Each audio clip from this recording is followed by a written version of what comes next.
Okay, so today is my grand continuation of my permadeath challenge. So let's actually do a little recap. It's all started at the end of last year, let's say, or I guess I could go back even further than that. But at the end of last year, December 2022, I had to get to 1,200. So I failed to do that. And so as a result of failing to do that, I deleted my account. I had to wait 6 months to come back. So basically July 1st of this year. But in the meantime, in that 6-month time, I was exiled to Chess and I couldn't play on here. And so then I had a secondary challenge in order to unlock my account again after those 6 months. I had to also get to 1,700 on Chess in Classical, which I barely did do. Then we come back on July 1st, and I have July and August to try to get to 13 here. So that was up from 11, whatever I left off at. Past the ads. Nice. After we come back, we go from 11 something to 13. Now stream is frozen, is it? Seems fine on my end. Oh, but just because this hotspot is having trouble.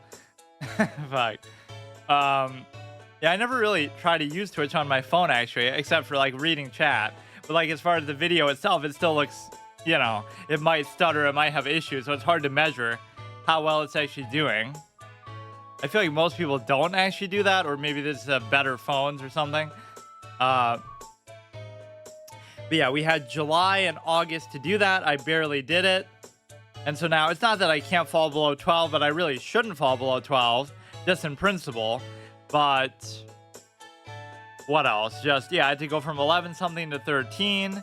And so now we have to go to 14 in the next 2 months. And then I have to go to 15 in the next 2 months. So that would be basically by November 1st, I have to be 14. By January 1st, I have to be 15. And then I said after that, I can kind of take a break for a little bit, and then we'll see where we want to go from there. Because after 1,500, it becomes really hardcore, serious business. So I'd like to think, oh, you know, throughout this whole experience, I haven't learned much and I haven't gotten much better. Like, I could have gotten a 13 from the beginning. I was always a 13, but apparently it took a tremendous amount of time, at least. It seems like whenever I just play a lot, I can always get wherever I have to get, but I always have to do it on stream, and typically I have to do it, you know, just normally, but that one episode I was muted the whole time just because I couldn't do it, you know, because of real life stuff I just had to do. I'll try to avoid doing that in the future, though. And so the only thing I'll do here is for the first month, so now September to October, I'm going to institute my little secondary rule. So it's like permadeath within a permadeath. If I lose a game that episode, like for example today, then I'm done playing in Rapid at least. Then I'll just do other formats, I'll study, I'll do puzzles, stuff like that, right? So I can only lose one game, and then that's it. So that prevents me from going on these really bad streaks that I did a lot, and that sets me back like crazy. So it's hard to go on a bad streak because it would take me like a whole month to do that. You know, the maximum number of games I could lose is like 3 a week because I only do 3 episodes of Chance a week. So even if that's all I'm doing, right, you can only go on but so bad of a streak. And so the alternative is, the only way I'd play for a long period of time is if I am going on a good winning streak. That's normally what I do on Saturday anyway, right? Tuesday, Wednesday are my regular days of chance, but then Saturday I'll do like a little mini episode where it's like, I'll just play until I lose in my main format. And so either it'll be a really short episode or it'll only go on long if it's a really good, positive, productive experience. So I haven't even played a single ranked game of this since the last time. And actually what I wanted to do was actually change my piece set and stuff like that, but we'll do it after this. It was a general standard. It seemed like 1200s were easier to beat than 1100s, and I can't really explain why. There really shouldn't be that much of a difference between them anyway, but it almost feels like as you get closer to 15, you get this provisional boost situation where, you know, people who just made their accounts are more likely to be towards 15 than they are to be 1,000, because people who are at 1,000 are in some sort of like weird purgatory of chess where they've been there for a long time, like me, and they've just gotten beat down, but they're still more experienced 1,000 than sometimes than 15s and 14s. It's kind of a weird situation. Now, of course, a legitimate 1,500 who's fought to get there, like I'm doing, would be very good. They would have to be like Andre, and they'd actually know openings and things like that. But you can go like this, And also, one of the big things I think is actually provable is the fact that as soon as I stopped saying what I was doing, this is how desperate I was. I was getting heated at 1200. I was getting pissed. I was making excuses. Like, not that you really can make an excuse, because if I fail, I fail. But like, when I don't say what my strategy is, it was working a lot better. So does that mean that people were actually sniping me? Because I thought it was absurd to think that, but it actually started to happen. So I won't say what I'm doing this game. I'll just do it. And then we can talk about it in the analysis if it's really so instructive.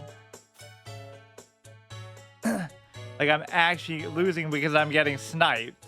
Because my analysis is better than whatever they would come up with in the first place, apparently. Like, why should a 1200 need to do this? But, you know, it can just save them time, too. That was my first and biggest mistake. I was actually trying to have fun with the experience, but you can't do that.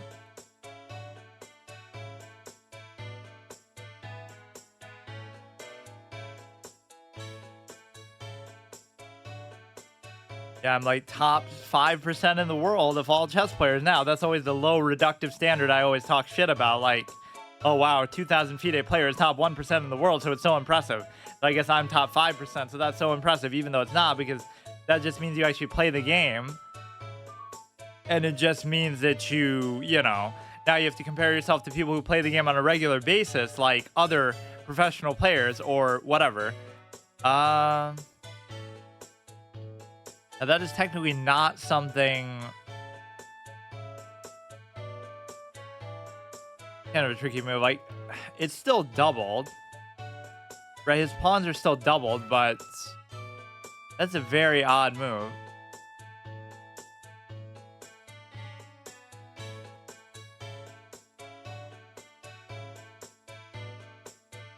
Because then he could still take. I guess what you could do is let him take. You could... this is already weird, though. It's like, oh, it's out of my prep. Whatever he's going to do here is not what I normally do. I would probably normally take, but then that leads to you losing this, so I don't know. If he does that, it's okay. We lose the center pawn, but I don't know exactly how to deal with that situation. He doesn't do it, which means now you could take, because now that pawn is covered regardless. You take with that, but his pawns are doubled anyway, so you might think you want to undouble towards the center, or it's hard to say what's actually better there. Can't take that even if you take and push this out. No, that sort of reductive standard is very annoying, because it means that you're basically saying, oh, you know, these people who actually play chess every day and care about it are better than people who don't do that. But it has to be a level playing field, so even the amount that I've played, I should hold myself to a higher standard, that in this much time I should be 2,000 or I should be a lot better. The people who are 2,000 you could look at the same way, like, yes.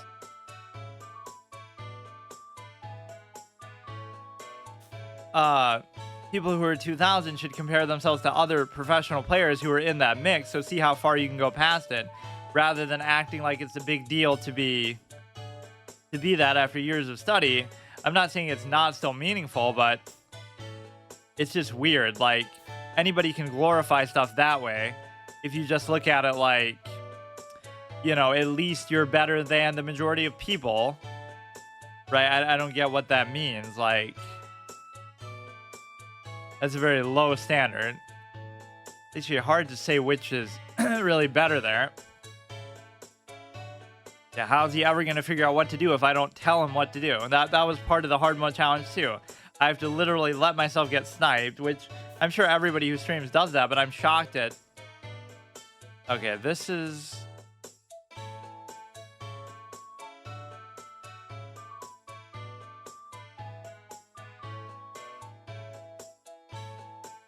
hard to say actually what I'm trying to do here.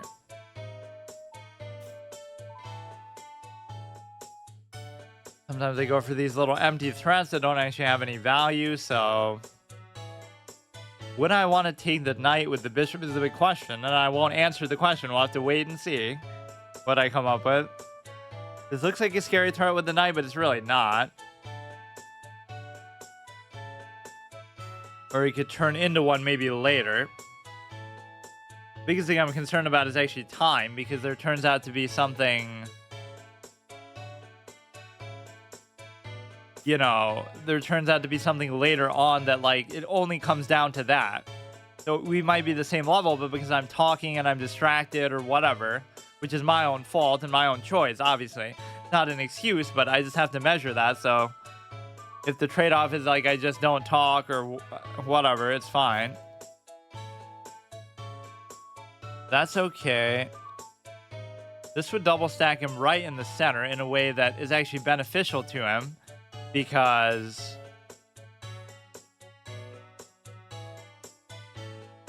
you would kind of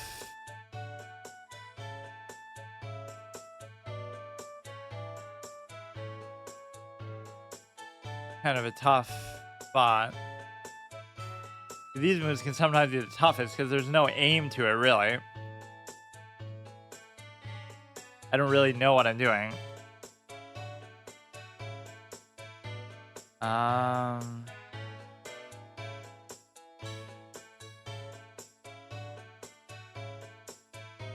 His move was a reactive defensive move, so it's not a big deal because I can just bide my time. Those are my favorite kind of moves, in fact, is just, I like to make those myself. Just like you're not actually doing anything, but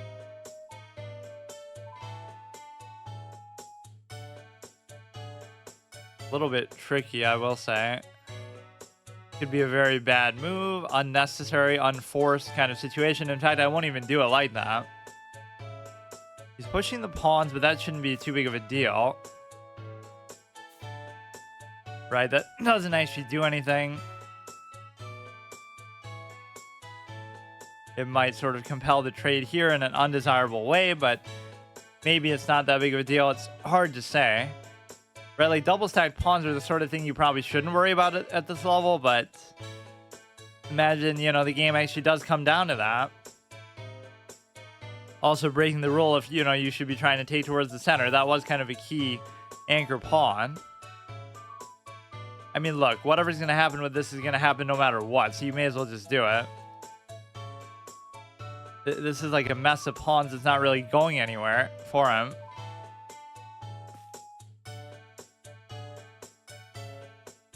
He takes that, I can take back. Whoops, like, it still worked out, but I didn't actually think my thing was under threat like that. He still gets the pawn out of it. That was kind of a straight up blunder. That's like you're thinking too far ahead of something you're trying to do, but it doesn't mean that you should actually still look at what you're doing.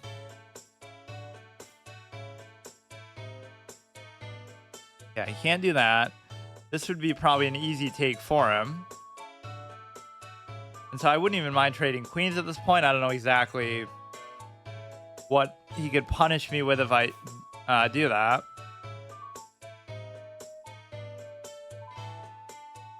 It's only +1. This could be a very dangerous thing to do. That's not necessary. So, but it does force him to trade, and then we'll see what happens. He's not winning by enough to really make this anything. Like, would he really win the pawn game if we do this? I guess I should think about that in a little more detail before I do it, but like, he won't trade. He won't even do it because he's afraid of my endgame prowess, clearly. I don't know who would win this endgame, but nobody really should win it. Nobody's winning a pawn, like, immediately, so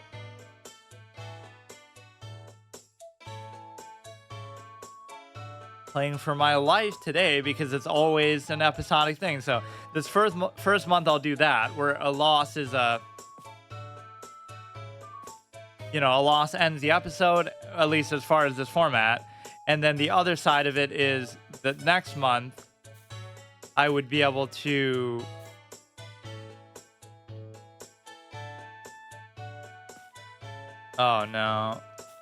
basically the next month I would be able to do as much as I want, whatever I want.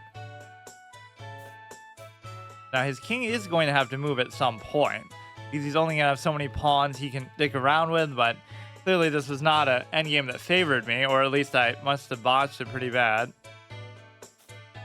If his king is just forced to move, it could put me in a very good spot, which very well could happen. Or he'll have to make a suboptimal pawn move, right? Because now whatever it is just a take. If I take, he takes. If I go here, then he has to move the king or the pawn. But where are you going to go is the thing. Well, same thing could happen to me, but I think it's worse for him right now. All it has to be is the difference of this one pawn. Like, he has no way to really come through, so he'd have to go all the way around and just...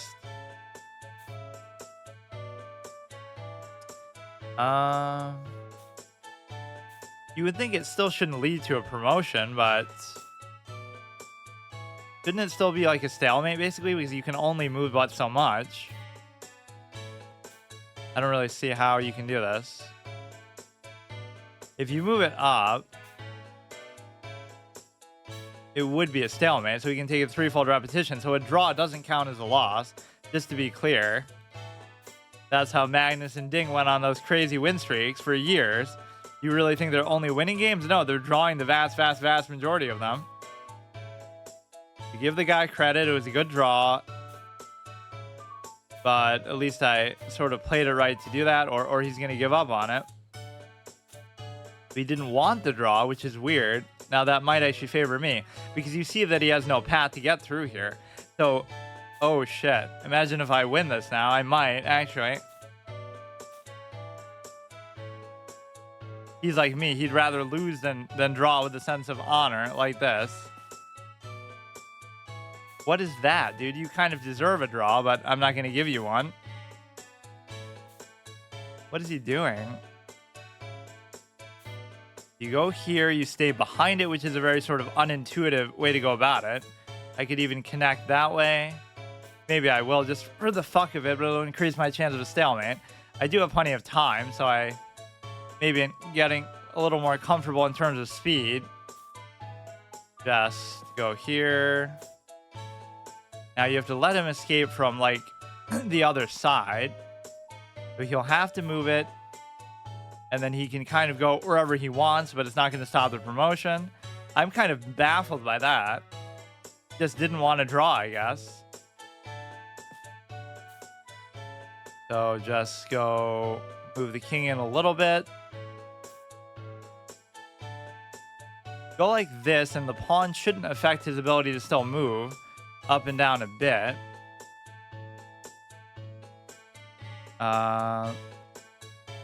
It's actually going to be a little bit awkward, though, because,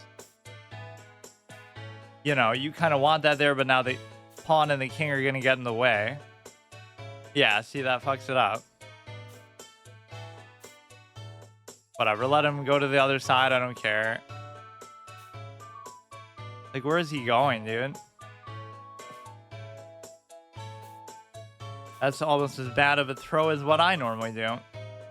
It's just hugging up. You know what? I'll just do this. Not even to BM, but I'm so annoyed by the situation that I'm in. Like, he's not stalemated. He's nothing. Just... I'm literally not trying to BM. I'm just trying to be safe. I'm too lazy to actually think about how to do this, so...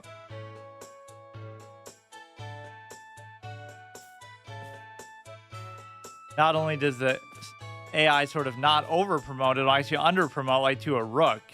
And that is almost like a form of BM, but somehow... You see, you would think you should be able to do this without actually needing to think, but somehow it's very... Like, I'm not calculating anything there. 0 moves were calculated. I'm just doing stuff. I'm just giving random checks. That guy deserved a draw. I'll even say it. I did not deserve to win that. I don't know what he did at the end there. He should have just took the draw. That's the difference between a 1300 and a 1200. A 1300 is a complete degenerate who will actually try hard for a draw, whereas a 1200 will play it with honor, like I always would do, but you just can't do that in chess. The majority of games are going to end in draws if you're playing it the right way. What was the mistake here? What was I supposed to do? Now that's bizarre to me that you would think, oh, you could just ignore it, just ignore the fact that it's pinned. I guarantee if I did that, people would be saying, oh, what a stupid move. How could you possibly ignore that? But now this was a massive mistake because it allows you to, well, even that I don't entirely see why is a mistake, but the real mistake is here, just like, you know, you're giving up a piece, but he gives it up back. He could have checked and forward. Like, that whole thing wasn't intended, but it still ended up working out. He's winning pretty well here, too, but how come? There was nothing clear that made it obvious that he'd be winning. Maybe he just wasn't supposed to move the king as much, and then, I don't know. So I kind of cheat death there a little bit, which is nothing to feel too happy about.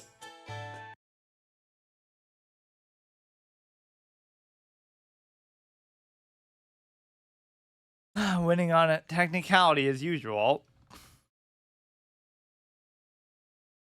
Like, I'm more than happy to admit when I don't deserve a win, but keeps me alive for now. Oh, whoops. Fuck, I didn't mean to do that. Why is it defaulting here? Oh, yeah, let me change my piece set, though. That's at least what it helped to remind me of.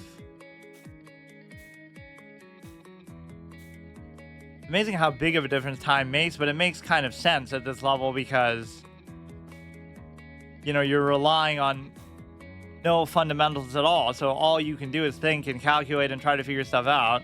You don't have any other anything like opening theory. You just don't know what you're doing. He takes, I can easily take, pin down. You could double attack it. Or, I don't know, like, it encourages you to play in these wild ways that could actually be pretty fun, but doesn't mean that it's good. Like, I would normally never do this. Very dangerous if he puts the rook on the e-file. Wow, what a surprise. In fact, it's even still dangerous, but what could he really unleash the bishop into is the whole question.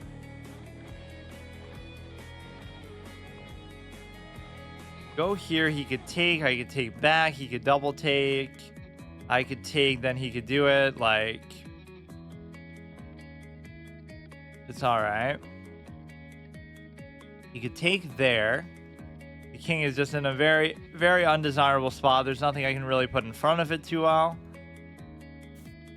Let's see. I mean, this is good because it stops any sort of pin, uncover, unleash kind of idea. This is okay. He would take, I would take, he would take. Shit. That's the oldest trick in the book. I can't take, but then the act of not taking is going to be just as bad, I guess. He takes, he doesn't force, though I can still take back. All you'd have to do is double attack this, which you can easily do.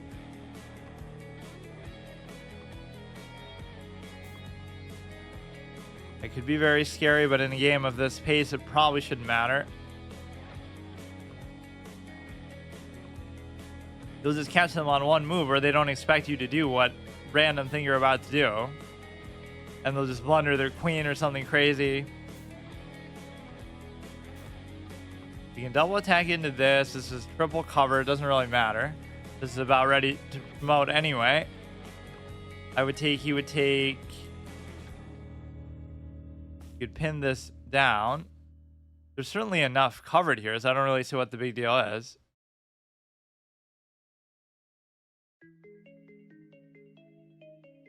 These sorts of formats can definitely bring down your play, though, in the longer ones, right? Like, if you're playing bullet all the time, what do you expect your classical and stuff like that to be? It's going to get much worse. That I can't even do. This is a little bit scary, to be sure.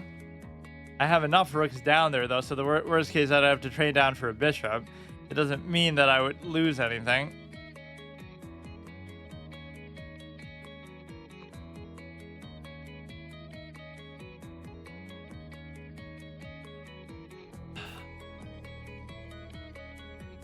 That's not really what I thought he would do. I can't go there.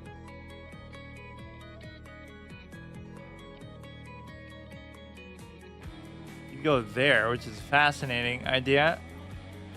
Take there, I could take. Why does it feel like everything is in slow motion today? Like, I feel like I've taken so long this game, but I'm still up on time. But these people are just even slower than me. I made a lot of mistakes in that last game. And it's instructive because it's at that exact point that I always talk about, like, you know, you could say, oh, you're out of prep, but you don't even have any prep. It's just more like you're kind of, you become aimless and then you try to do stuff that you don't really need to be doing.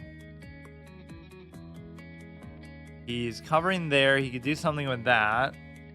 Or a quite friendly guy could just take this, but then you could take that. You could take there and check. And it would also do something with this. So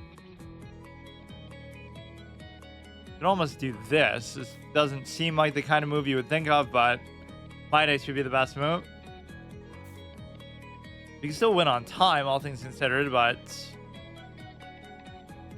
you know, even the fact that it's covered there doesn't matter because you could take, like it would still be fine. So to double attack it again, I do have to watch out for this pawn potentially promoting. That would be the real lose condition here. And that's exactly what he's going for.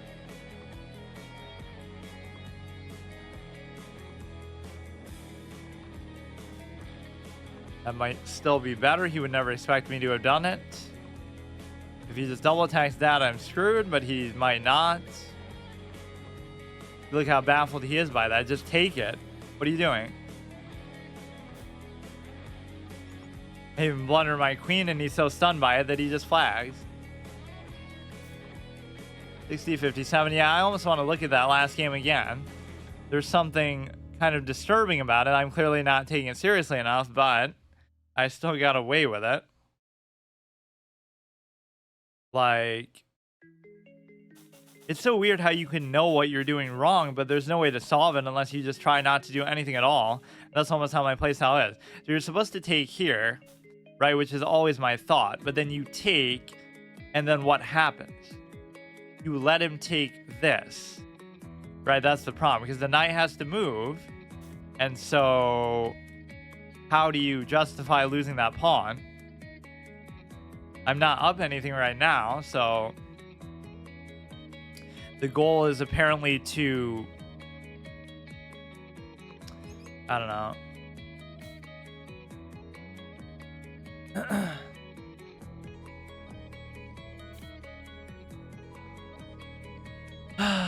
This is what you have to do. You have to spend more time analyzing your games than actually playing. Like, that is a real, like, severe mistaken kind of game. Not mistaken in specific moves, but in the overall approach. I obviously was not playing very well. You think you can get to 1300 playing like that? Apparently you can, but we're not actually seeing too many 1300s themselves. Like, well, who knows what'll happen now, but this is a very bad spot to be in. But since it is a blitz game, I can indulge into this stupid style of play. So you can't escape that. You're guaranteed to take it. And it would be sort of a pseudo fork, but obviously it's not. That's pinned, that's double attacked, but he has the stupid pawn there. So the good thing is he can't really push out the bishop from there. So that doesn't actually work the way I thought it would. When in doubt, just make sort of random moves. There was probably a scary rook threat there, though. He takes. He doesn't really fork, though, or anything. I don't know what's going on. Okay, go like this. He can double take. Checks. Yeah, see here you could just... You could just almost mate me right then if the queen was a little more active. Very close, actually. Bring the rook, but I could take.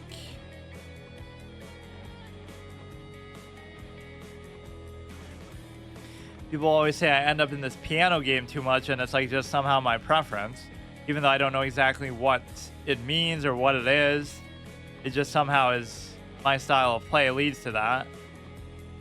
I can't do anything with this. I don't see the significance of it for any other purpose, though.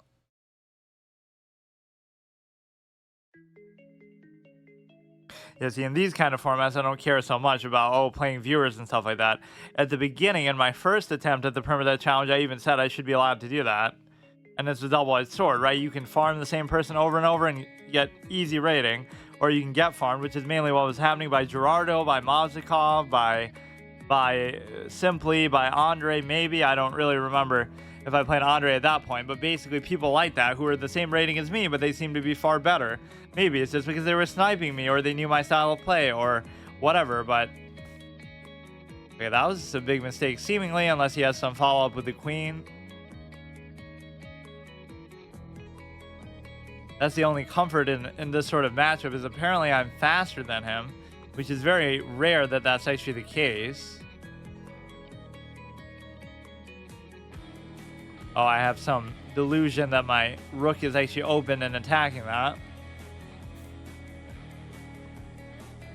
So here we can bring the rook to the open file. I don't really have to worry about anything else. I should easily win this. Even the last game I was losing pretty badly. Or wait, how long was that left hanging there and nobody even paid attention to it? Get a double stack on here. I could just attack there. Almost trapped, but thankfully we could double take.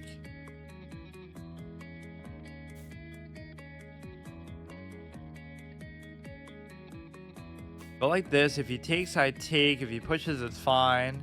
Try to get the rook involved somehow. Yeah, it's very easy to tunnel vision on ideas when you're so desperately looking for a threat idea, which are a lot harder to find in this game than you might think they are. That was not a very good move at all. He has 2 passed pawns now. I don't know why I did that. Yeah, when you give me this level of comfort in terms of time, then I can just kind of dig around and I'll be fine. Hanging there doesn't really matter.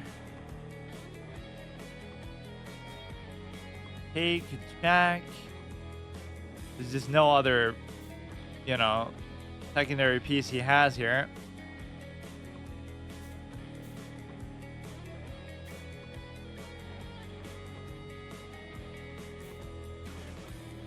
That's cool and all, but it doesn't actually do anything. In case I can easily take back. Go here.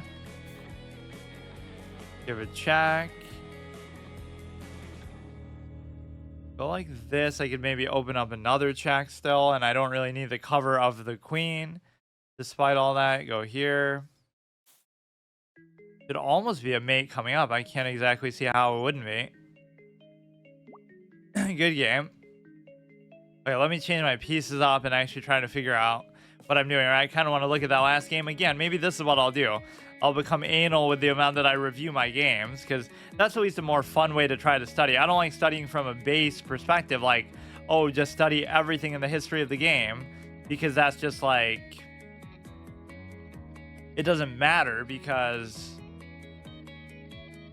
it's too broad, so it's just kind of, you get lost in the shuffle with it.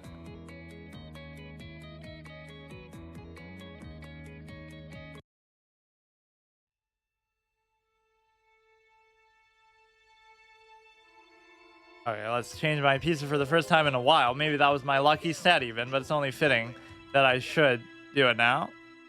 Yeah, that's my reward for getting 100 rating up. I almost just kind of go in order and do it that way, but... Blue, let's go to... Where is blue even at? Bubblegum, I don't know if I can handle that right now. Got to be something at least a little bit less distracting. I do actually love that from a thematic standpoint, but it just doesn't work. Yeah, I can't play another one right now. I gotta try to get something done here. Light, come on, give me something that's actually good. Most of these boards suck. Come on. So you gotta have distinct colors that don't stand out too much. Like, even that's okay. That's not bad. And even actually this I should change. Always say it sounds like a bird chirping, which I guess is the intent of it, but it just seems weird. I love the little animation they do. They should do more of those, though. All right, so let me try. It still kind of stands out a bit too much, doesn't it? I think I used to use this one for a long period of time. Let me try my best. I was actually going to look at that game a little more, but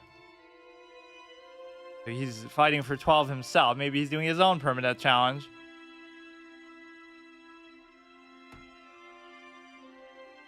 Ooh, I like that little metal thumping sound it makes. Very hardcore compared to what we had before. A lot of the time when they double push a pawn in the center, what you're supposed to do is just push yours right back, even if it blocks your bishop. So that's what's kind of unintuitive about it for me, is just... it doesn't seem like something you'd want to do, but sometimes you just kind of have to do it. Now, again, this whole line that I'm doing seems to be very bad, but I always feel very comfortable with it. I didn't lose anything from doing all that. It's just a case where you sort of, you sort of...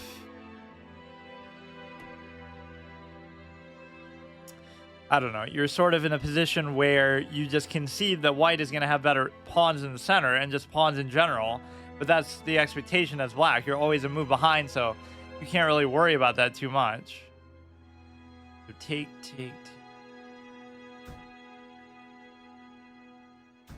It wouldn't matter aside from just the fact that I like to trade in general. Right? It's not like well, it's not like he had to take with the...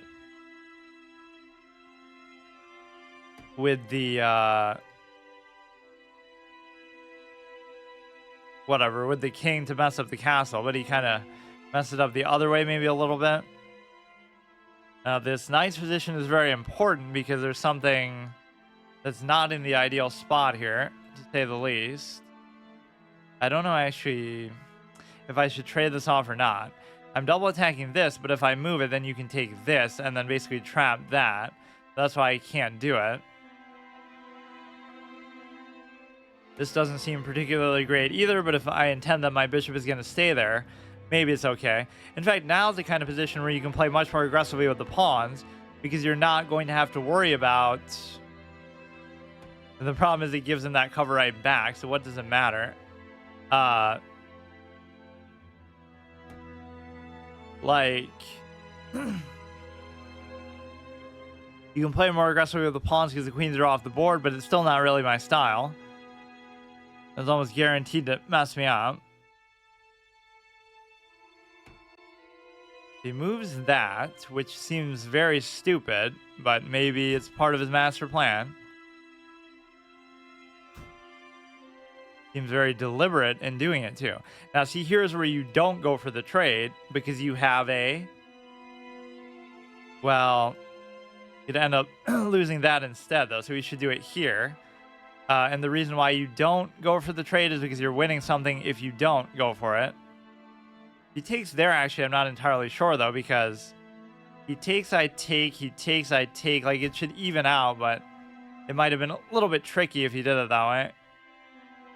Nothing crazy going on. Let's just see what he's got. We'll take this. Okay, he's throwing pretty hard. He'd give a check there, but at this stage, it almost doesn't matter. He's not going to be forking. There's no, like, mate possibility going on.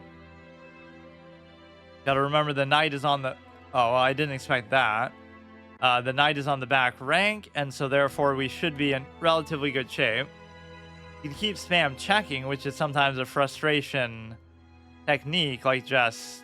well, I don't really want to allow him to do that, but... but no, he couldn't do it, because then I would just take the knight anyway.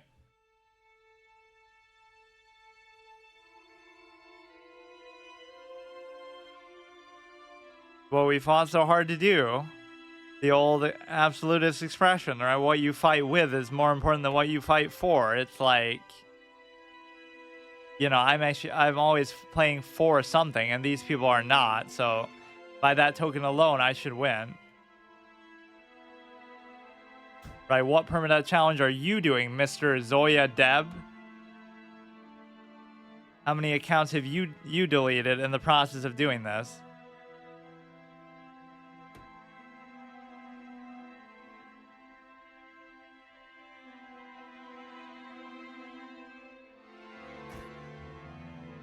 Gives a check there, like, as long as there's no fork. Like, I can accept the fact that he'll take there even. And he keeps spam checking like a degenerate because he's got nothing to lose. Which is actually kind of okay with me for the most part, but you can sort of pin it down in a way that could be uncomfortable for him. And then if at any point he loses the rook, we should be in very good shape. So the take here is fairly obvious. And so now you go here. If he checks, I can take. If he doesn't, it doesn't matter. We could set up for a double attack then or something.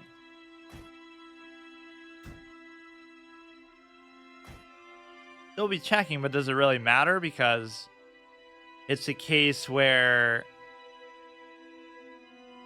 basically my rook is covered anyway. So it goes like that. That's very interesting. But now you've sort of screwed your own knight over, but not really, because it's such a dynamic piece that you're able to keep doing that, but not really. I would take with the rook. Oh my fucking god, dude. Like this is where what the knight exemplifies in the game of chess. You're not doing anything, but you're being fucking annoying. And there is this nice little cheeky fork play. So if he actually wants to take, the knight, he can. And so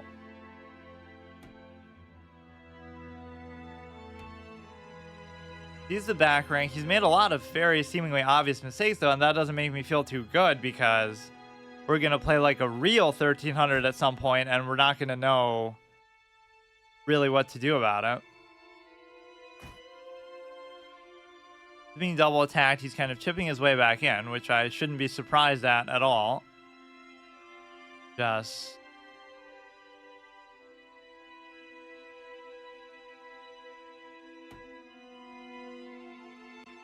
take. I can't take, but I could, like, I don't know. I should have maybe attacked the rook. Very easy to get lax in situations like this. Like, he threw the game a lot at the beginning, but now he's starting to play a little better. It's always easier to calculate stuff when there's less stuff on the board, as I say.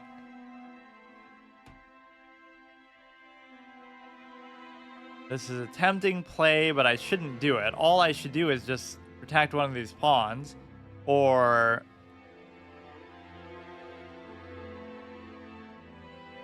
like this, you wouldn't be able to do anything.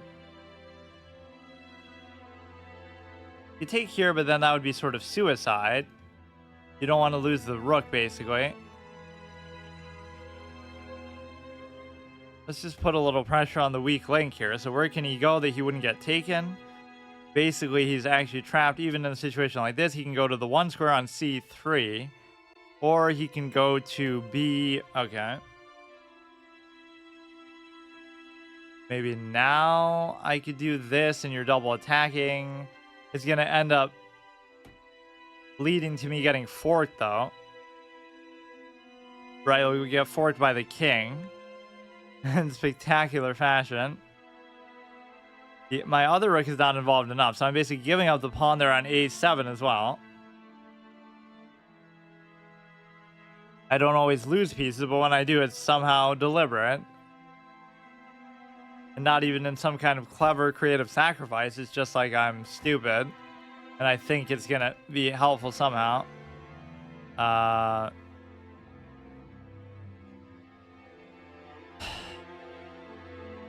So attack both of these. The king can't come in to protect both. I'm just kind of letting the game be very lazy here.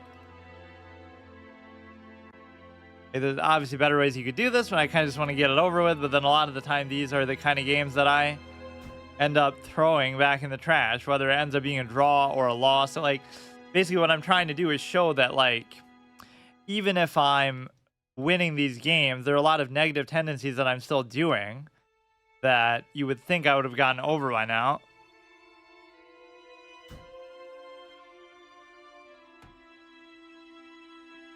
Does that, I can give a check. He might just attack it right back, which doesn't bother me too much. Where is it going? That's going to be a big deal. And I don't really see it. You can't take the pawn. You could... oh, shit. could lead to something. I have to be careful, or I have to try to fork myself now. The thing is, everything's sort of on pins and needles for him, though, because, well, he's going to somehow find a mate here, I bet. But it's just like, if you move one, then you lose the cover of the other.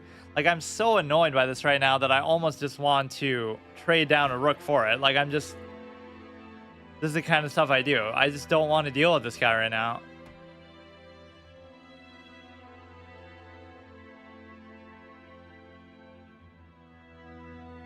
He's gonna take, he's gonna check. Like, I've just had it with him. He's gonna have it. Okay, now all we have to do is try to trade this off, or try to promote, or do one of various things that you can do. Unfortunately, I still can't cover that, though, so might devolve into a draw, which still wouldn't be that would be insane, though. You have a little pass pawn there. It just seems absurd that you'd be able to actually do that. I love that. Like, they want to make it all annoying and be all impressive and cute, but like, why didn't you do that from the beginning of the game then? And I'm infamous for doing that too, to be fair. Like, I'll always start off really bad and then mess up. Or I mean, start to salvage like these broken positions. You cover there, he could attack it again. This should be reasonable, but again, is the knight going to really be the difference is the question. And I have to really flex its value here.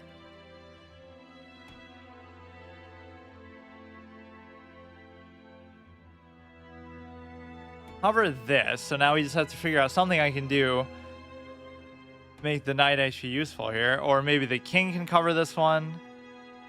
And then, you know, he's going to keep pushing that. If you were to push the rook out with this, that could be very good. And so now the knight would be free to move. You can't give a check. Or whatever. We surely would have an option to do something with the knight. I could just sack the knight for it. That's the luxury that we have here. Give the check. And I don't want to get a threefold repetition, but let's see. You could go here and just sort of sit there, but then he'll attack it again. He'll go there, then go there. Why don't I just try to push my own? There should be no harm in doing that. If I could just trade the rooks off, I'd be fine. There's a number of things I could potentially do here, but he gives a check with the rook. It wouldn't be a big deal. I can even block with the knight. Can't really pursue the knight, otherwise I get to... Okay, now I can just double take it. Take it for free. Or that would lead to a potential fork position. Right, if you were to go like there. You always have to be wary of that. Gives a check. I want to stay connected to the pawn, but maybe it's not the most important thing in the world. He could try to attack that, but he really can't do it very well. Just make it annoying, dude. Just make it annoying, please. Yeah, I do have to hurry up a little bit, but it shouldn't be that complicated to do it now. At least make him sack for the pawn, or at least make him... He'll give like a million checks. I can go behind it, I guess.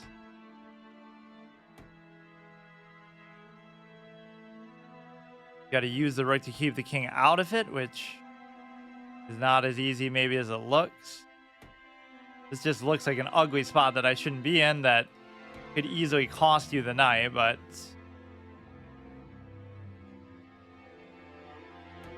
Move that out of the way. Gives a check, it's not a big deal. Set up for some sort of trade here, maybe, that I can do with that. Cover it with that. Can't even give a check now. I go there. You can't go there either. Can't go there. You'd have to just stay there. Then I'd still have to move the king. This lost the cover, but it almost doesn't matter. And then you can cover, and then you can go there, let's say.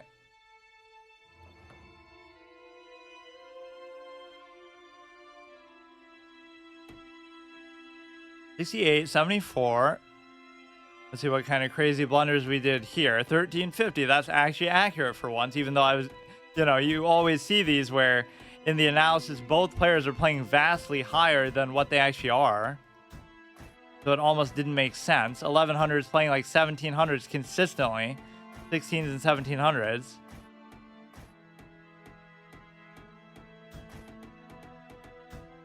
That wasn't too bad, but again, my impatience really shines through. I can't really deal with some of these positions where it feels like it shouldn't be that big of a deal, but I don't know.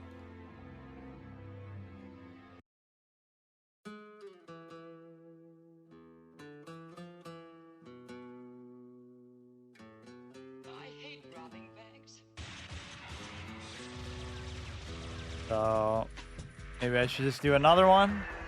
But look how everybody stole my catchphrase. Fuck. Nobody ever said that before. Unironically. What the fuck? Not that I was ever well known enough, let alone for chat. So that is kind of annoying. Now Frank will get all the credit.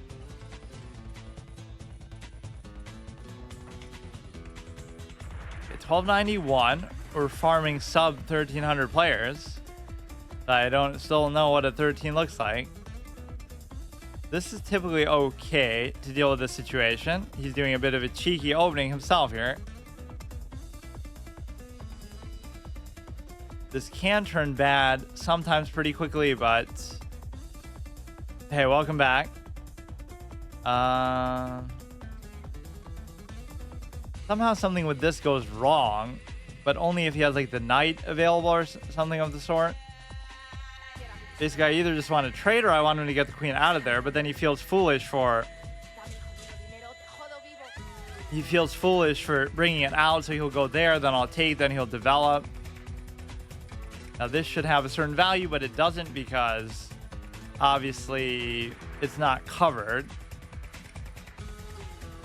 I maybe just shouldn't even worry about it for now. So cover the pawn. I don't see what other kind of crazy threats he's posing here. Got to take that extra little bit of time all the time to be able to double check your work, basically. This should be objectively good because no matter what you do, you're basically getting forked.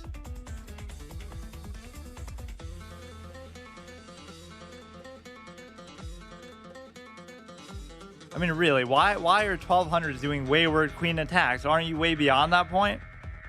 I swear to God, 1100s were jacked out. I don't know what was going on with them, but they were nuts. And you shouldn't try to overdo it. Like, that's good enough. I win a piece. He gets a pawn. And everything is all right with the world. Let's just try to finish developing. He gives a check here. It's not a big deal. If he can't hear. But you could do a move like this. He can't even give a check, really. So I almost want to stay here just to stop him from doing that, but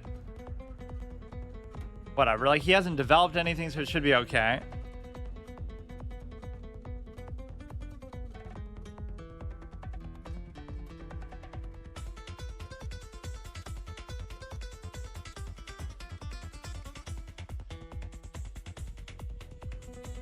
His queen's there, just gotta take my time.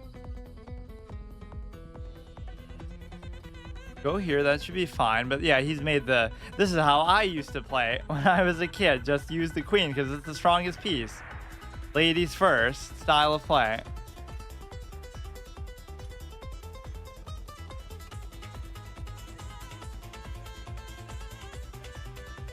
You go here is not a big deal. You go there.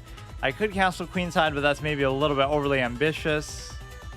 You could just go here and you'd be fine. This is covered. This is covered. This isn't covered, but I could do that some other way. This is pinned actually, but there's, again, he's just not developing, so you don't have to fear too many threats here because of that. You could do this to double cover it on the spot. You could do knight covers knight. See, look at this. This is like the theatricality and deception game. Everything he tries to do just has no effect on a defensive ace like me.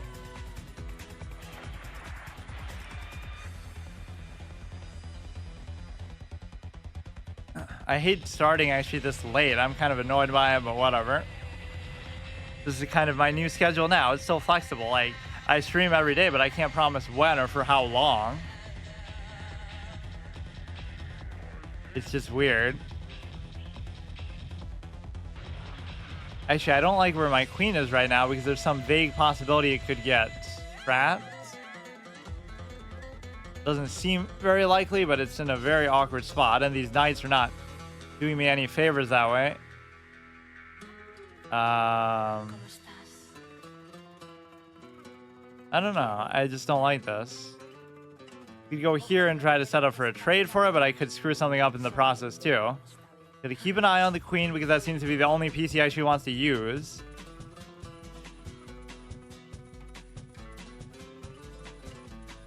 We could set up for like a double attack on there, which would be completely pointless because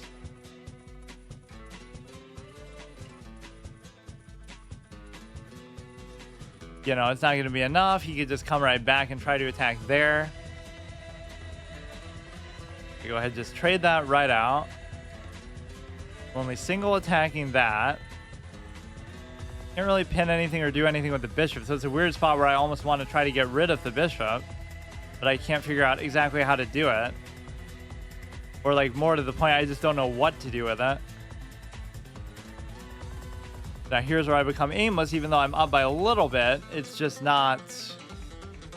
I definitely suck at... I'm as good at getting advantages as I am bad at using them to actually win the game or whatever. Now this seems like a very stupid move that you probably shouldn't make. Although this pawn is in a weird spot no matter what. You have a lot of cover on there, so it's a good way to sort of advance the piece by actually trading. If he doesn't take, that's okay too. This is covered. He might try to double attack it.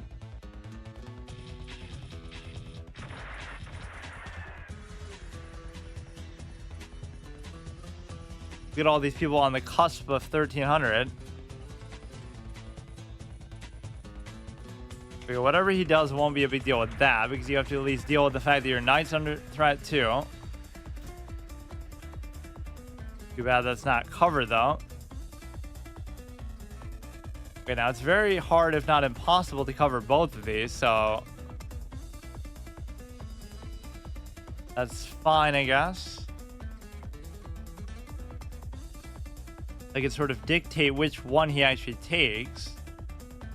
And so this would be okay because you could set up for a double stack, which wouldn't be too big of a deal because he has more than adequate cover over there, but it's okay.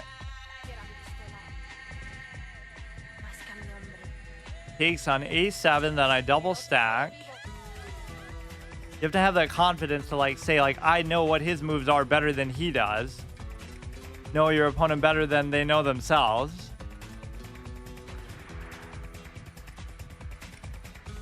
Even though you don't know them at all, like it's just some random guy, but you know what I mean? Just like, it's not that hard to understand a 12 or 1300 thought process, or rather it is, because there is no thought process. The art of war, you can't predict their strategy if they don't have one. So the bishop is uncovered.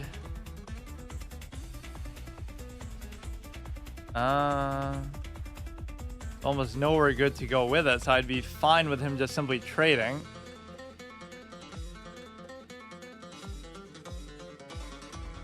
Just trade, but all the better players don't trade. Right? They always press a threat, so if you have something annoying, like you have a potential fork here, so why not bring the queen to cover and then... Okay. So now I would have to address that possibility, which is actually still fine, because if you were to... Well, there's a lot going on actually with that.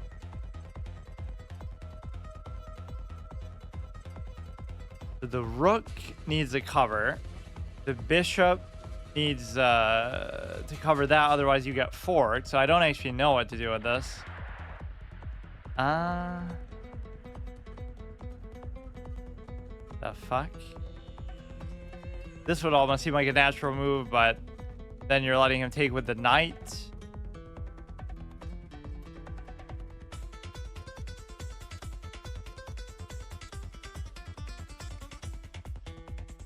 He takes the bishop, it's fine. If he goes there, it's fine. So what is not fine? Just the rook's position itself is not fine. Again, if he takes the pawns, I don't really care that much. Maybe I can just do that. It doesn't matter that, oh, it's a protected fork or whatever, because this should be fine, right? Unless I'm forgetting about some other threat. Well, it makes the fork possibility even better, I guess.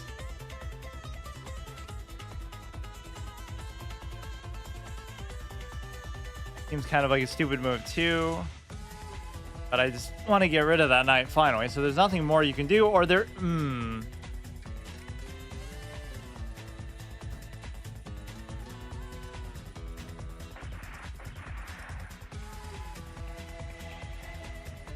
Maybe the best way to deal with it would actually be to...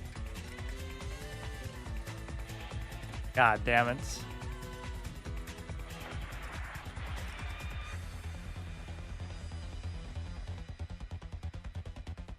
Like, look at what an advanced level threat that was.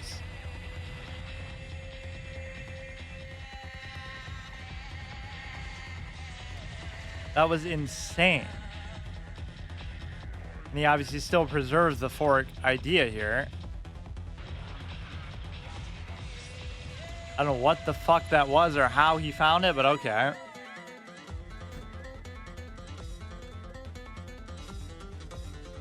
With the knight, but I don't see the point. Like, not to give up the double stack. Like, I still shouldn't necessarily lose, but that was insane, dude. Just another random... I mean, considering how bad some of these people have been, I can't really complain, but this is what you're gonna have to get used to. And by you, I mean me, obviously. I don't know what to do with these knights sometimes. It's just so annoying. We'll come there, maybe pin it down. Oh my god.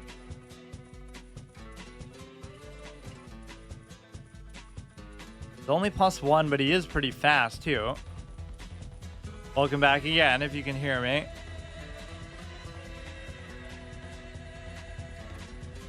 So this, he could create a double stack on it. Or maybe he couldn't, because you're going to be able to block that very square he might be going to. Like that. How's streaming going? Are you winning your game? Yeah, I'm doing okay. My first time playing for this next section of the thing. Try to get to 14.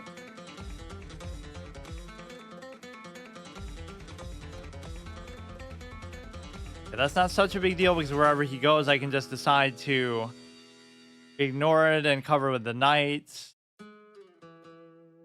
I don't actually know. This guy's interesting, how he plays. I can't do that, obviously.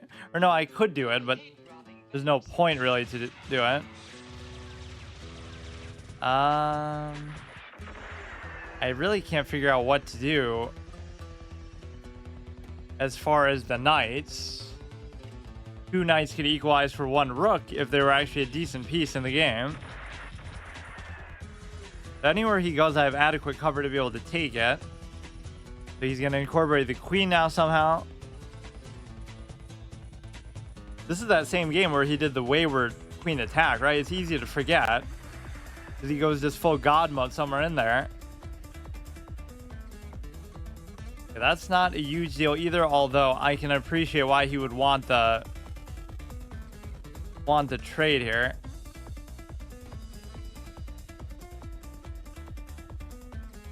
I can't tell whether he can hear me or not.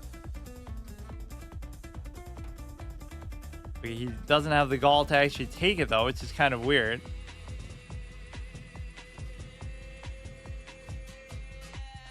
Cover like this, the knights are doing okay for what they are. You could take there, of course. That would be a problem too.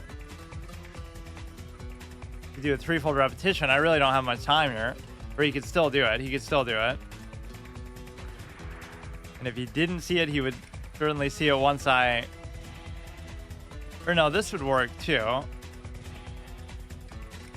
I don't know what exactly he's doing, but...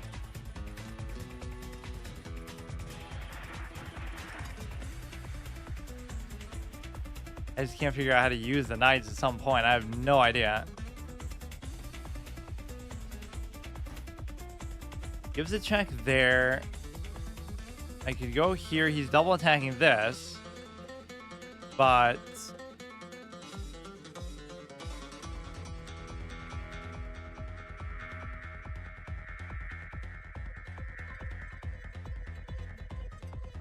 well, looks like it might be over now. He would take the rook. He would take with the rook, and then I just lose, I think. Okay. I don't know what the second half of this game was, but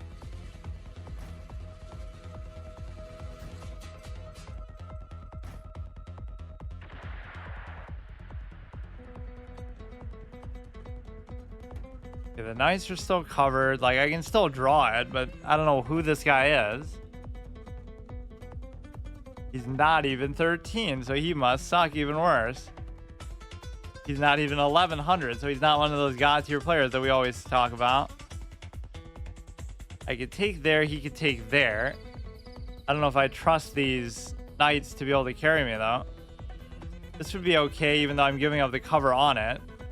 Because your base, well... Alright. Well. Whatever, man. Is it weird that I just don't believe that some of these people are... It's not even that they're cheating. I don't want to be like Magnus and say that, but it doesn't feel right what happened that game. That doesn't feel like... I think that guy actually did cheat because he played so unbelievably badly in the beginning that how could he fucking possibly come up with that? It's impossible. Like, you could not do that. And he's doing it so quickly, like, I don't know. It just doesn't feel natural. Like, look at what happens at this stage of the game. Okay, he sucks. He's -2. Everything's okay. And then he just goes nuts. Even if he's not making all the right moves. Okay, I mess up. But still. I don't know.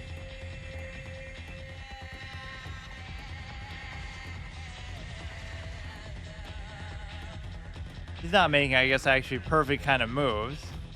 I'm making a lot more blunders than I guess I'm giving myself credit for, too. He should have took with the rook there, obviously. I just play so badly when I have a lead sometimes that it's kind of a sad thing. Okay, I didn't have much time today anyway, so we'll try to do a longer episode tomorrow. See you tomorrow. Okay, so today is a continuation. Episode 2 yesterday was pretty short, but basically I'm doing a format within a format where I obviously have to get to 14 by November 1st, which seems like a long time, but these are always very arduous tracks. But basically, if I lose, at least this first month, if I lose a game, I'll just end the episode at that, at least as far as rapid games, then I can always do something else. But so it prevents you from going on a bad streak because you're doing permadeath even in this sense. So I only played 3 games yesterday, but I actually kind of want to review them because all 3 of them were pretty low quality garbage wins, even though, well, even the 2 wins were not very good. One of them should have been a draw, but he let me off the hook. One of them, I was just playing badly, and then I come back somehow. Right, like here, so I'm white, but I give him the win there, but then I still come and get it back. This one is white's winning, and then I somehow take it. And then this one is I'm winning, or I'm... wait... Yeah, I'm winning, and then I let him take it back. So none of those were very convincing, very good.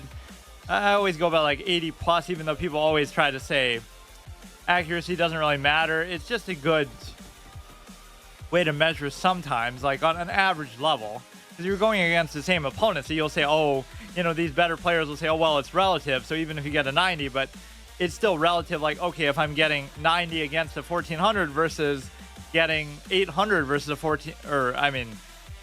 like 70 versus a 14, like your opponents are the same, right? So it's an even matchup, so it matters at least to say, like, are you playing your best or not?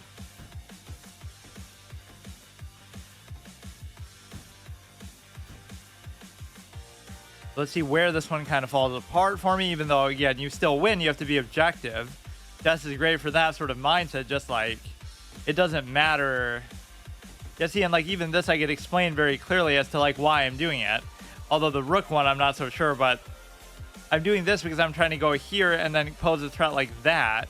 Even as weird as that seems, like it's not a very clear, I basically don't know what I'm doing and I'm trying to sort of reach for something. But like more to the point instead, what does it want me to do? Basically just avoid a threat. Try to trade the thing, which I had ample opportunity to do that too. I just didn't want to for some reason. The one time I try not to take a trade for a knight. But it's not even so much that this move in and of itself is bad, although it's kind of aimless. It's just that you're giving something up. So how long did he have that? As soon as he moved it there, I guess. So just move the king so he doesn't do it. And then when I finally do take it, it's a blunder. So a lot of these things are just, you know, I'm hanging the fork for a very long time, which is surprising, actually. You know what it was? I was sort of tunnel visioning on this idea, too. If I leave the knight there and I ever push the pawn, then, oh, yeah, I get a free knight. But you still don't, really. And I think at some point I saw it, but then I just felt like I couldn't do anything about it.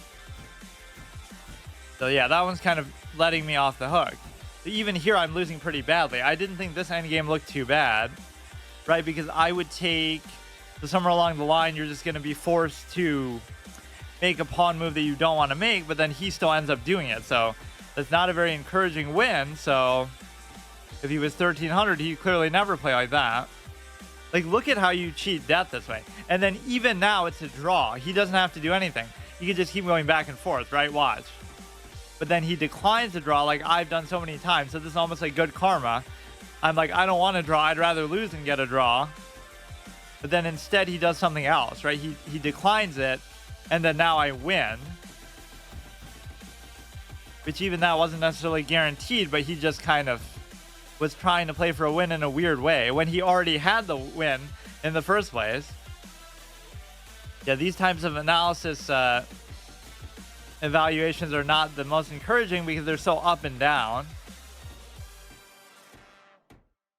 This even I played way too aggressively with the pawns there.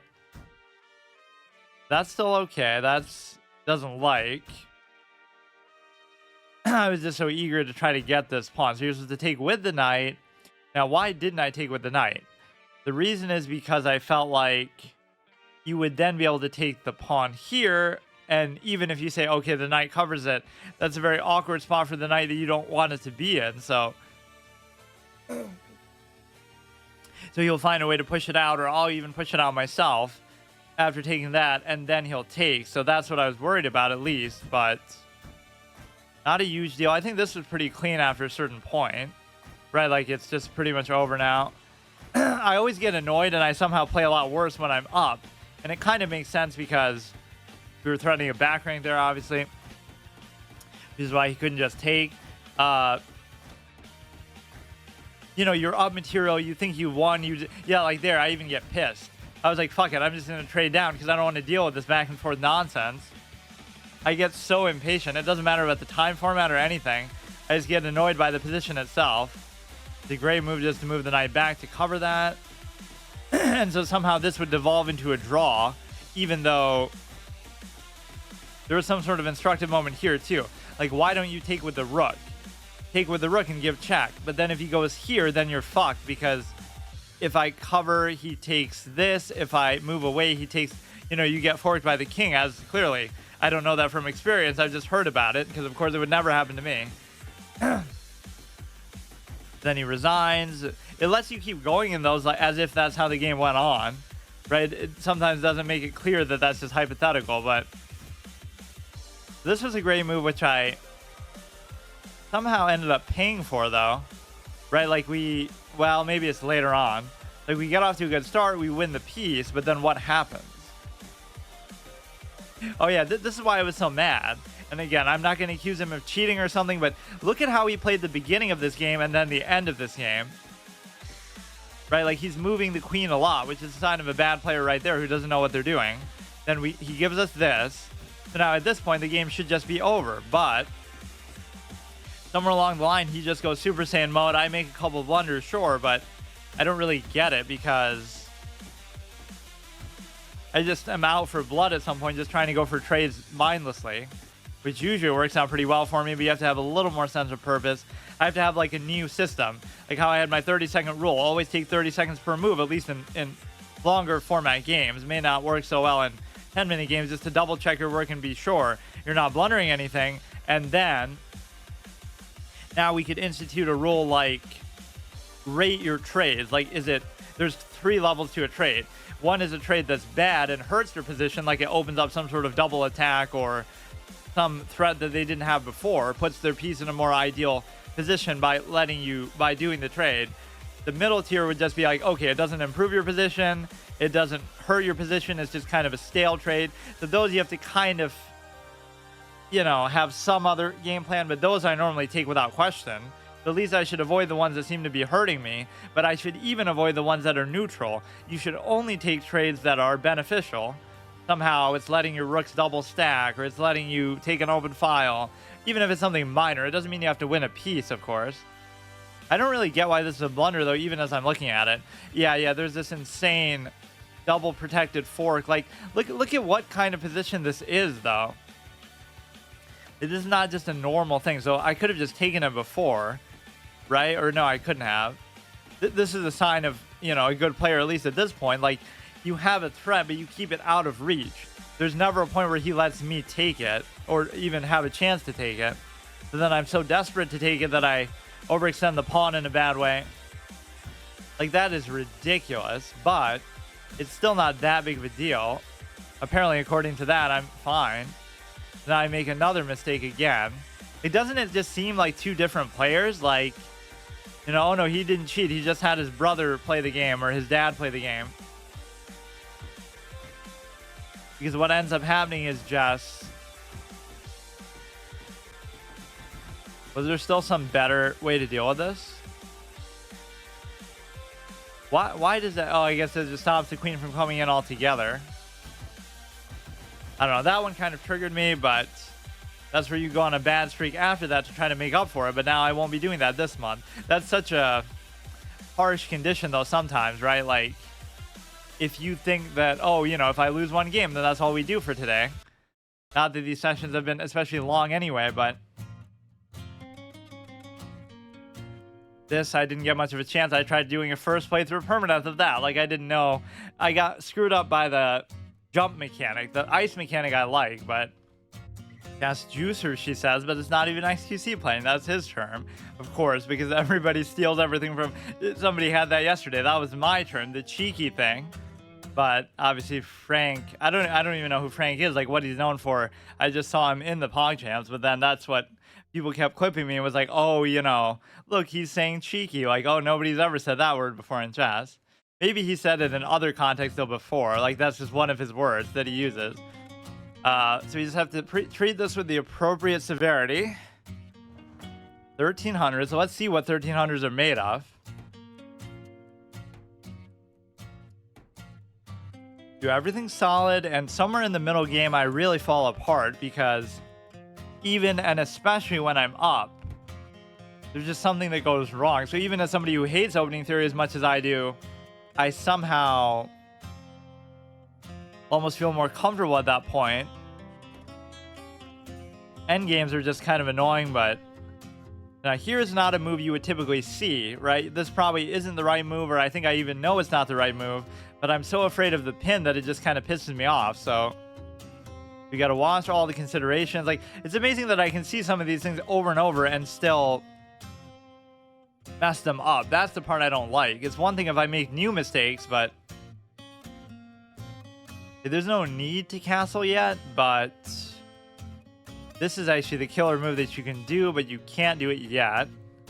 It's important not to get ahead of yourself, even, you think you're Hikaru, you think you're something better than you are, because, you're trying to do some cheeky little threat, speaking of that word, but it just isn't there yet, or you have to wait. That I consider to be very favorable. We can pin it down. He moves it so it's not pinned, but the point is still the same, because the one thing I never do is the pullback, right? I'm a full commit kind of guy. I'll go here and I'll either take it or I'll just... No, that's it. I'll just take it, right? There's some scenarios where it's good to go back. Like, that was also one thing that was benefiting me a lot, is not saying what I'm doing, because even if it seems like a cowardly thing to say, oh, people are sniping me, it did seem to affect my performance a lot. So I won't say what I'm thinking. It's kind of unfun commentary style too, but there's no reason to really take. There's no need to do it. But this is normally what I would do.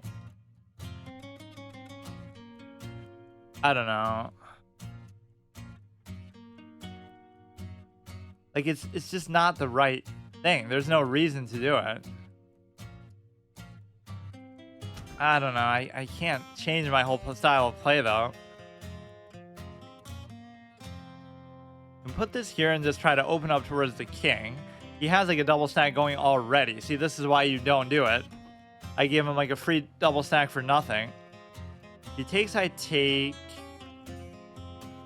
If I take, I just allow him to undouble. So this is very strange, but he doesn't have a way to take advantage of that diagonal just yet. This is technically covered by the knight too, so there's a certain value to that as well. I don't know what that actually does.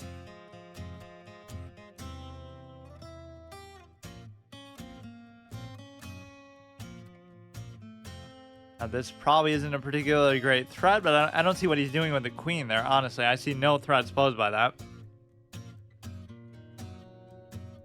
Attacking there, but again, he has no secondary threat to go along with it, so what's the big deal?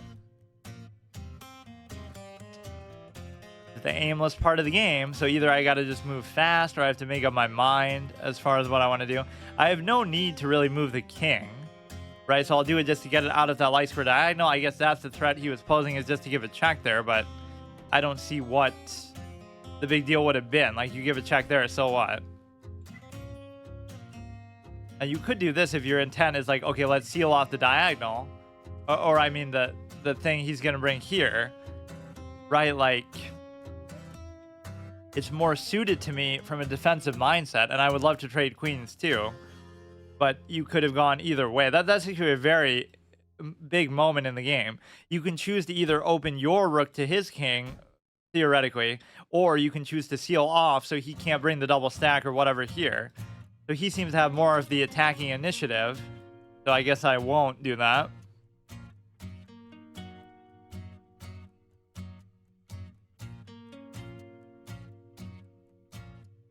I really don't know.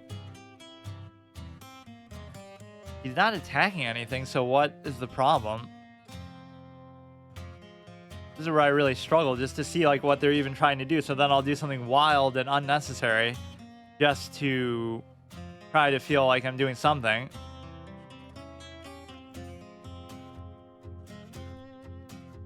At least you have to identify your style of play, which I clearly have been more defensive minded in this whole experience, which is neither a good thing nor a bad thing. It's just you have to feel comfortable with something.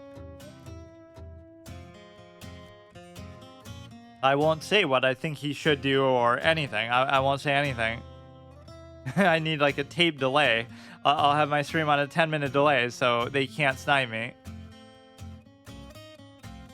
Could just be incidental, but so many of those games, it felt like they were doing things that were unnatural. Not because, well, hey, I'm happy to take the trade. I don't care. I wanted it. So that allows you to take towards the center, which doesn't bother me at all. So I'm not losing this game at all. It's just... okay, that's odd. That's very odd. I'm thinking about what this knight is doing, and it looks like an acute position and all, but I don't have to leave it there. This is good. Just don't let him get a fork. I don't really see anything crazy he can do, to be honest with you. Have to be careful where I put the other rook, because otherwise it would be... it still looks sort of like an empty threat, though. Where are you going to go from there? You're potentially setting yourself up to get trapped as well. Oh, yeah, the fork, of course.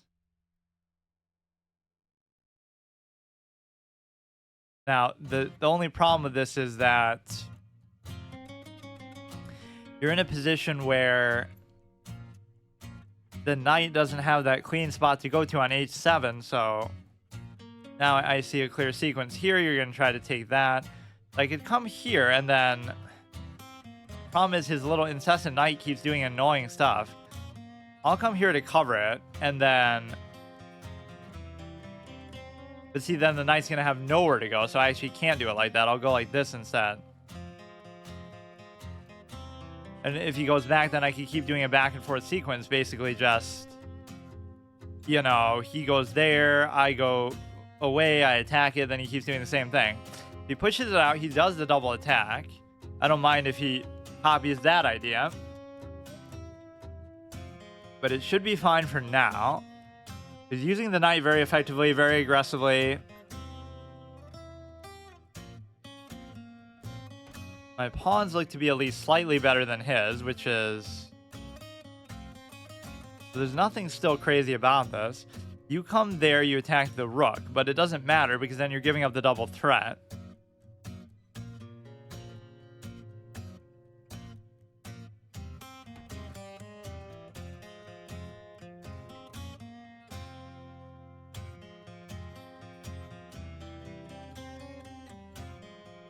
If I was to take, he would undouble, so there's no real reason to do that.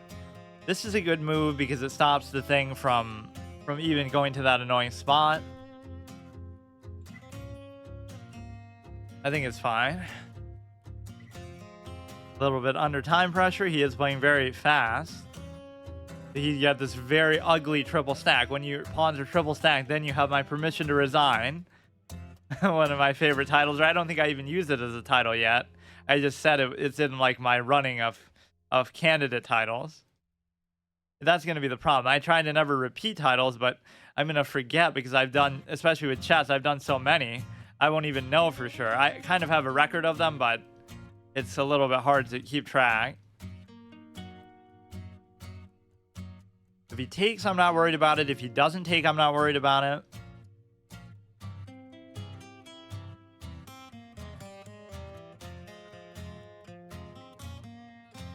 In fact, the act of taking would give me an octopus knight, so he shouldn't really take. Right, this would be, even though it's more so on my territory and not in the greatest position, this double threat is not really too meaningful.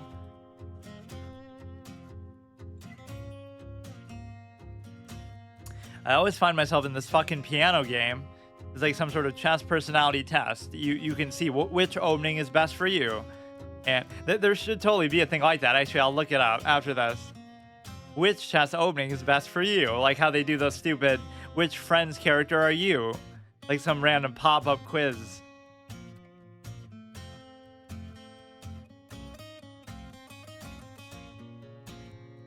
I'm not gonna even give my commentary. Let's talk about something else. What happened in politics today? Okay, he does take, which gives me a theoretical octopus knight. Or an actual one, but whether it's that good or not, I can't say. That's going to be there as long as I want it to be there. Let's see what he comes up with.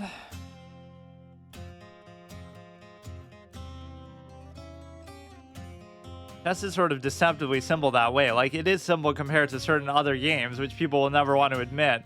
Like, whatever, anything that happens in real time. But the fact of the matter is that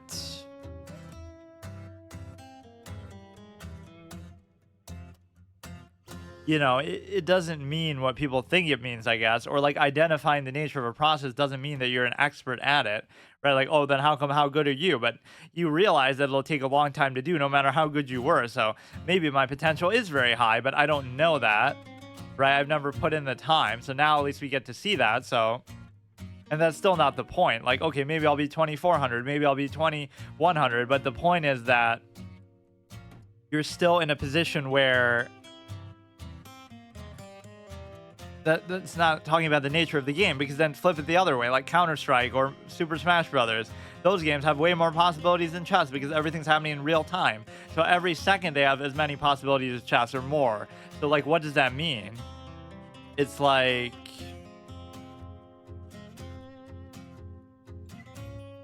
almost don't want to move anything, but we can certainly threaten these, like...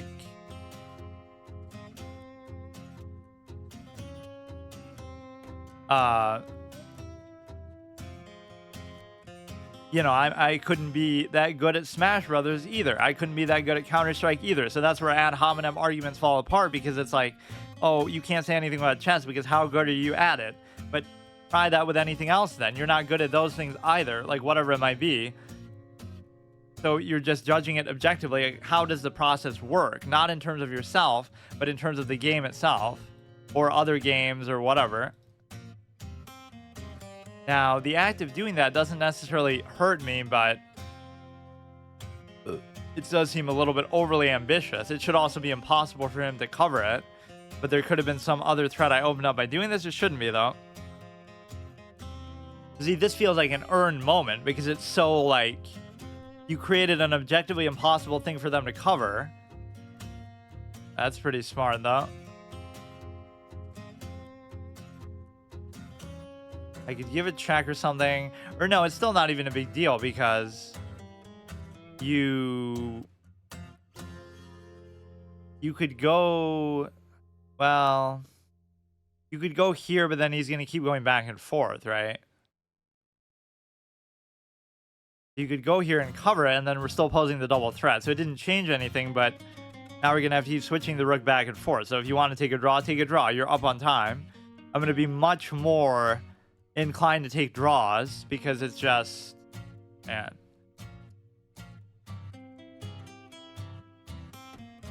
In fact, no, it wouldn't be flirting with threefold repetition yet. So if he really wants it, I mean, I can't. Well, here, I'll let him take it in what could be a mistake, but it at least forces him to address that, and then it wasn't really worth it, but I'm getting low on time, so I don't really know what I'm doing. Now, if I lose, I'm going to feel really stupid because he was practically begging for a draw. You do this and cover both.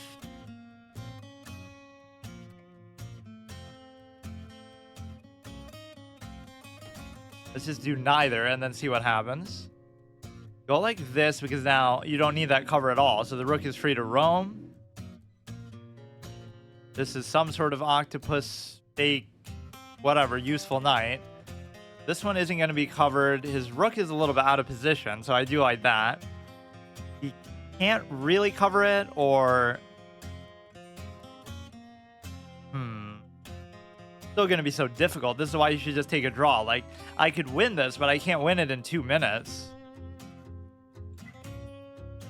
That's so irritating. Like, that's how you know. That's the biggest thing I have a problem with in chess is not only are draws the majority of what happens, but they're sort of like,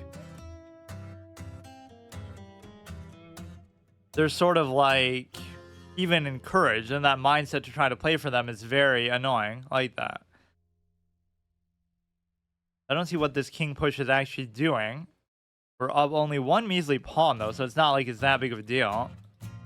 If we were to trade rooks, I should be in good shape. I can't imagine what can happen here that would be so bad. Just the fact that his king is maybe more active or something. We'd have to basically just see, like, what threats is he going to pose with the knight.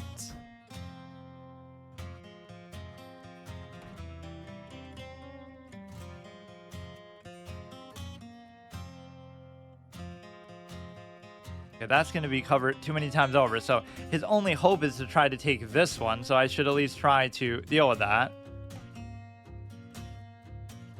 For now, I'm going to fixate on too much. Like, even if I trade off for that, right, that would be the whole dream come true. Just trade it. For now, I'll push the king the other way and just try to do something with that.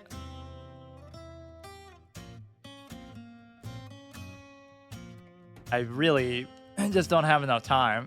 And now here's where they start giving those incessant cheeky checks even. My God. The fact that it comes down to time triggers me so much. Like, this is the game. This is the game. Let's try to cheat the process as much as we can. I should have just took.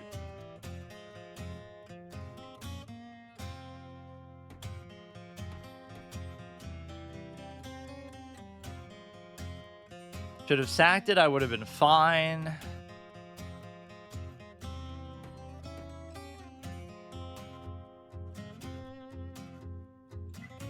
Holy shit, man. so fucking idiotic. I hate it so much. Especially when I could have just took the draw in the first place. Like, it didn't even matter. But if he sacks the queen for it now, at least that isn't going to work, because if you sack the queen, then you don't have another one, period.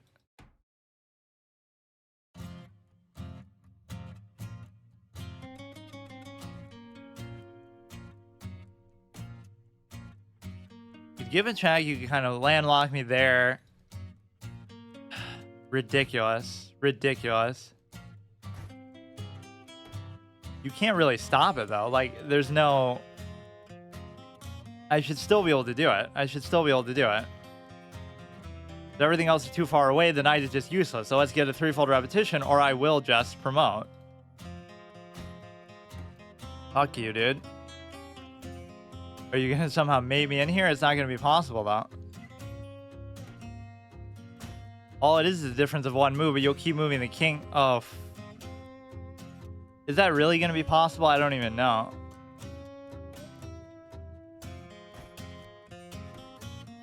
You'd think you'd get a threefold repetition maybe before it. I don't know. His time is a little bit too good here. Or now his... Oh my... Well, I guess I'm done with that then. That's why it's so punishing, because you lose it for the whole week. So that almost shouldn't count, because I could have just took the draw before. So I'm still not taking it seriously enough.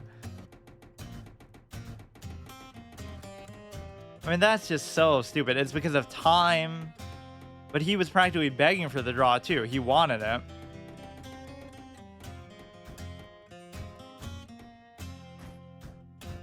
All I had to do was sack the stupid knight for the pawn. That was it. Just take it.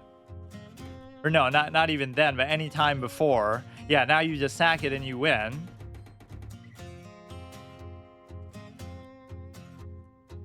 Well, this could be a short episode, short week. Like, I'm clearly going to make progress at this rate.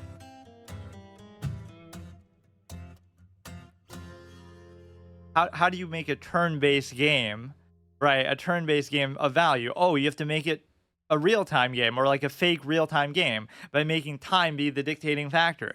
Because of course, it's such a complicated game that's so nuanced that it wouldn't end in a draw every single time, or that you wouldn't be able to see everything every single time. So let's use time as a fake equalizing factor. So you wouldn't need to do that in a properly designed game, because it would just serve itself. Like, most games don't end in a draw the majority of the time. Like, that was a fucking draw. I could have taken it. I didn't want it. So that's so idiotic. I guess I didn't see that.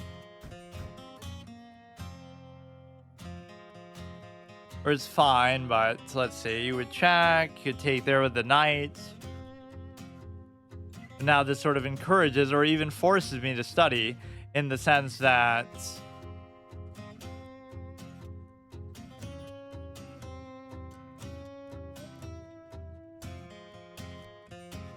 Basically in the sense that now I have nothing else to do the whole episode, so... That's kind of sad. Or we could do more of the variant spell chest. That'll clearly help me. Let me try to understand that one a little bit better, though. I think this sort of shows you the whole problem, though. Being good at chess is more than just like, oh, you know, whatever. Even in terms of studying that I complain about and stuff like that, it's like you have to have this willingness to play in a way that you know isn't fun and not how you want to play naturally. Or maybe some people really do enjoy it, but it's just like, it's so easy to just get a draw or to just survive or whatever. So like, why would I want to do that then? Who wants to play for a draw? That's the most impressive thing about really good chess players. Like, how do you even stay engaged like that? You just get so bored of it.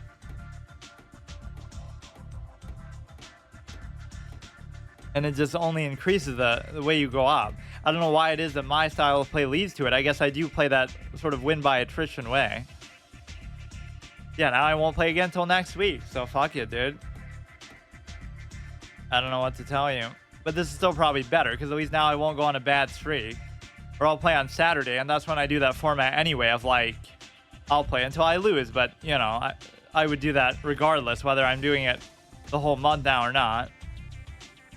That was a blunder, so I didn't really understand what... Oh, that's a very good threat. Okay, I can give you credit there. Because you're attacking, you're double attacking.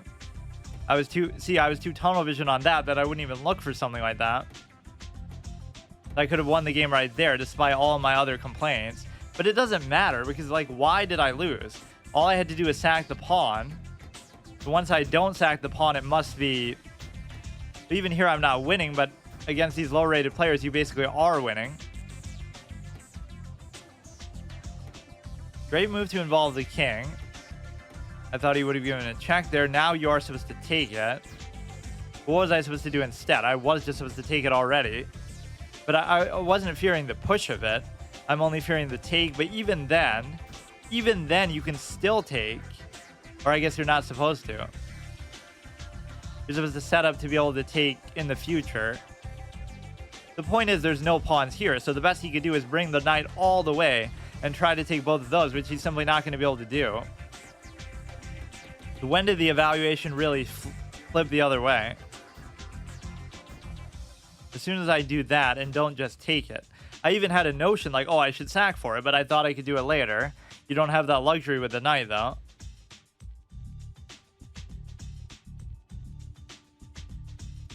What other format could I even do? I could do blitz, but that's not going to be instructive, and it's not even going to help me. Like, what could I do?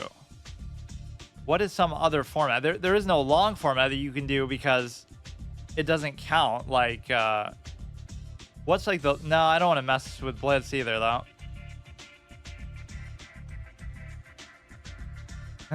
We could try all the clash shit, I guess. Let's play like somebody we haven't played before. Athletes. Who's the best athlete? 1550, Daryl Morey.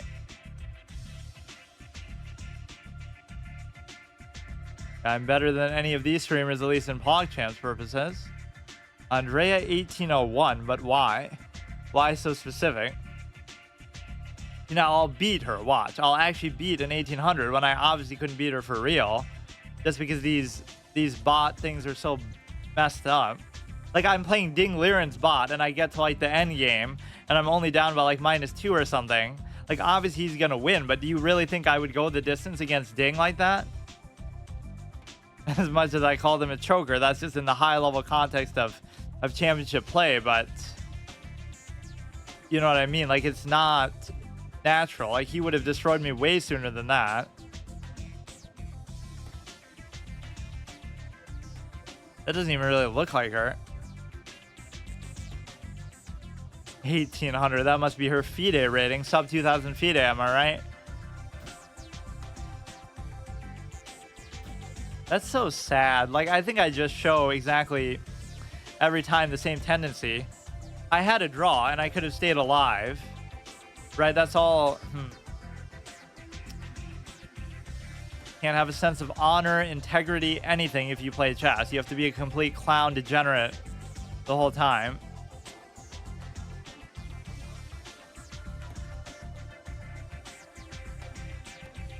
Like, who wants to draw? Who enjoys drawing in the game of chess? I would love to hear that discussion. Oh yeah, I wanted to see that thing too. What chess opening is best for you? Like a quiz or something. And then, do people enjoy draws in chess? You'd have to be some sort of master troll that you enjoy wasting people's time in both the micro and a macro sense. Like, did you know that you studied for 20 years just to get a draw out of it?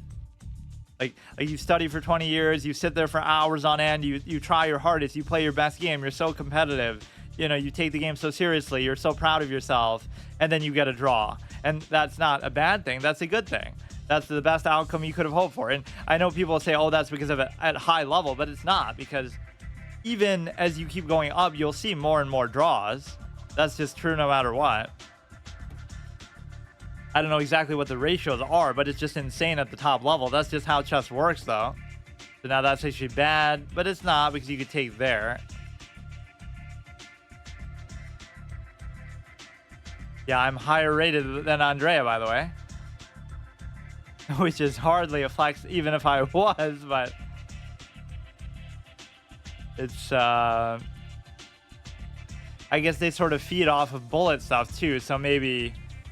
it's a little deceptive how good or bad you actually are when you just take advantage of that, right? Like, oh, you're faster than people, but that doesn't mean you're really better than them.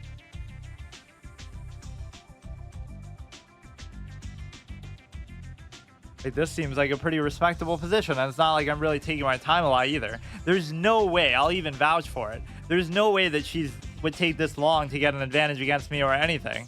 It's move 17. Like, I'm losing to people at my level by this point, let alone a supposed 2000 or whatever. This is totally inaccurate. Take.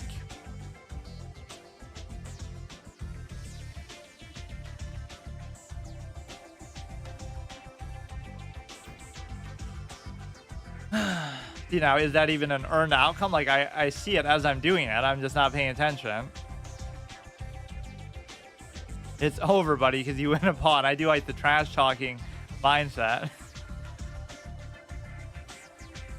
Fuck, it is kind of bad, though. Yeah, because it would really take an 1800 rated player to take a free pawn. Like, wow. So good. Fight the blunder, though, because I can't do anything. I'd have to do this. Means that could get taken no matter what I do. Something's going to get taken. But she doesn't even want to take it. Must be a good reason why.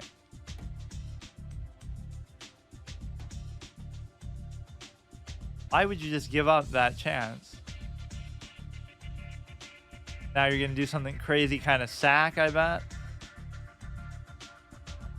I thought she would push and then take, because I wouldn't be able to take basically there. Go like this, which seems weird, but let's just do it. What the fuck?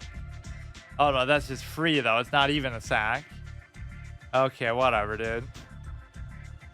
Not a very good representative style of play for, you know, you can't play like this. I guess I feel bad for taking time because it's against a bot, so it feels kind of stupid. Like,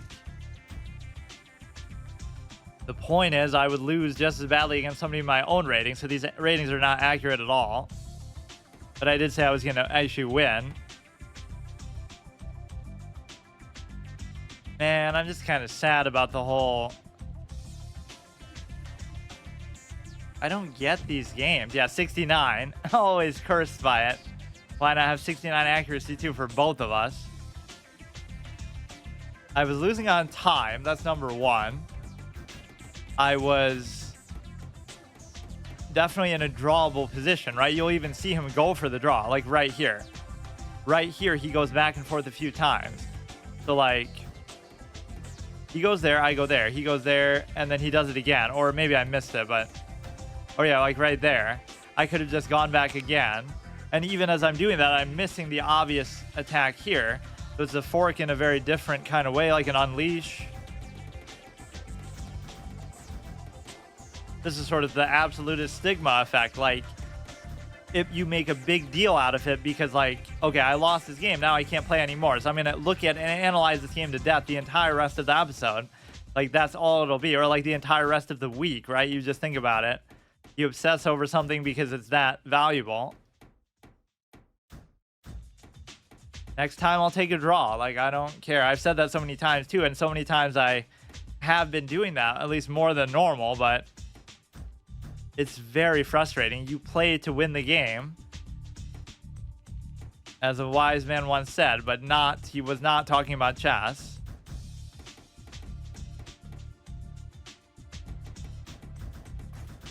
That'd be one of those few React clips I could do, right? Like, if I actually was. I'll get banned for it or something, but... Yeah, I'll just do like a short... I don't know how stuff like that works, whether you're allowed to show it or not, but... The amount of shit that people react to TikToks, react to whatever, all kinds of videos. This is what the greatest thing about sports is. You play to win the game. Hello? You play to win the game. Unless you're playing fucking chess or any kind of board game or any kind of turn-based game, I guess, too.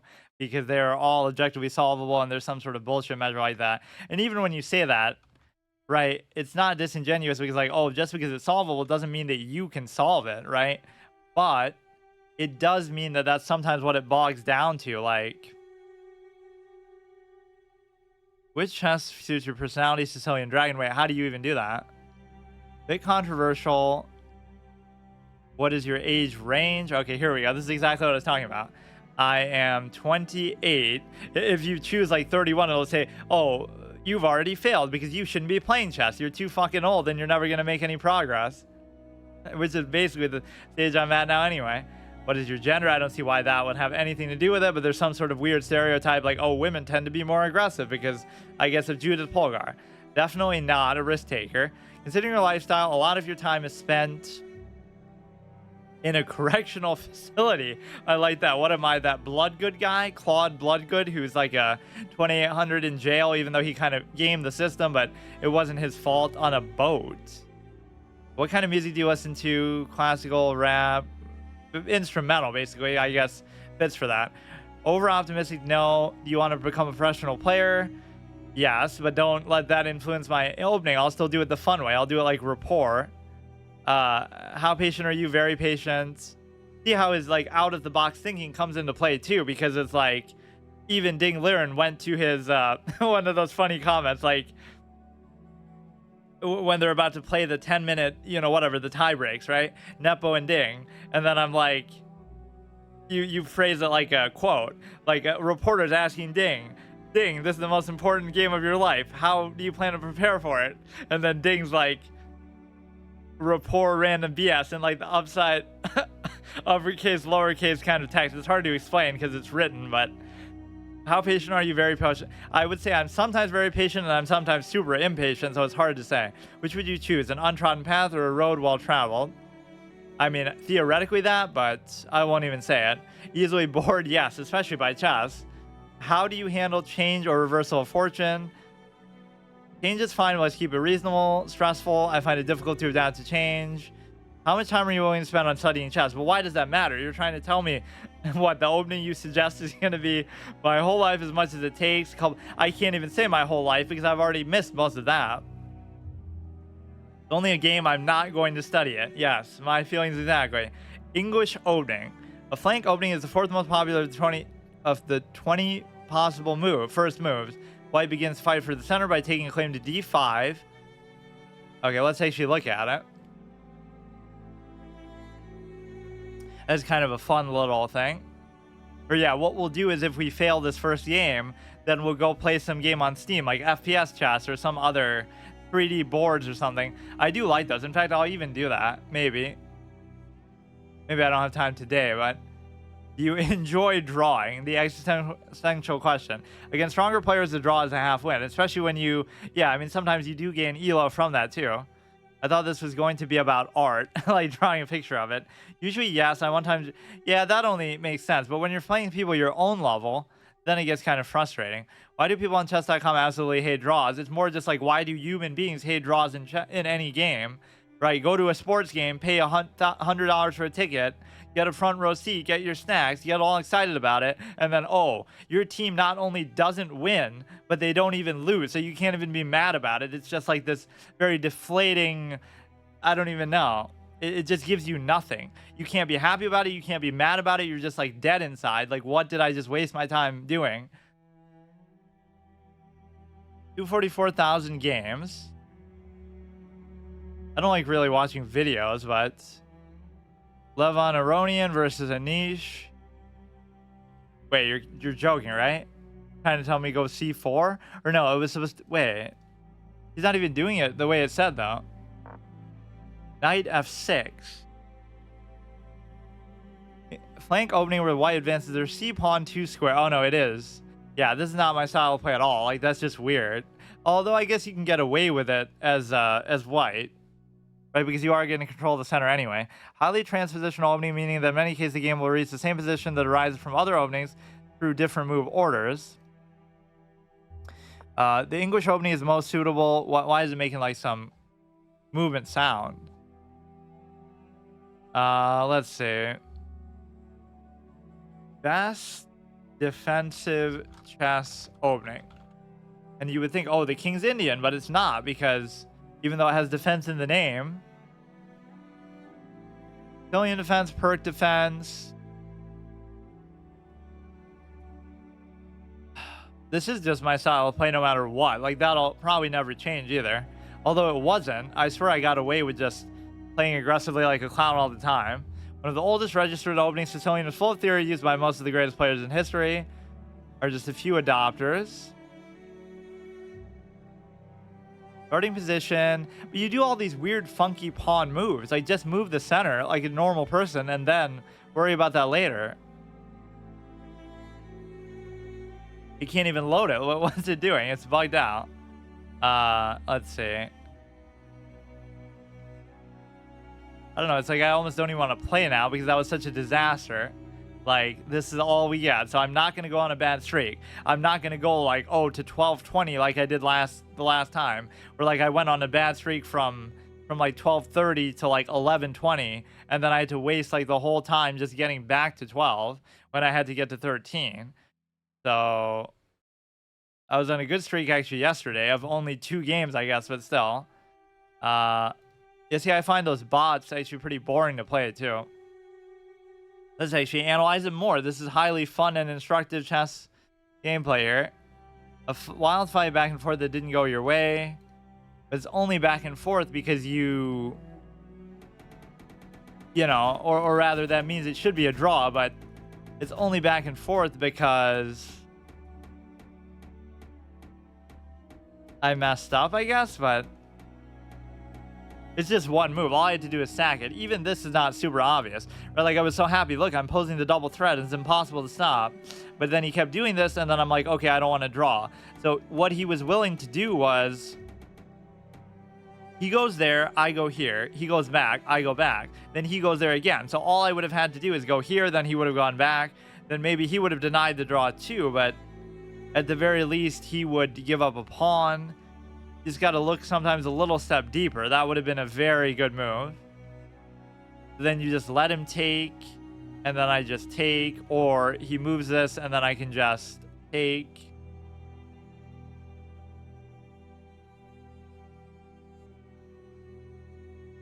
Let's see.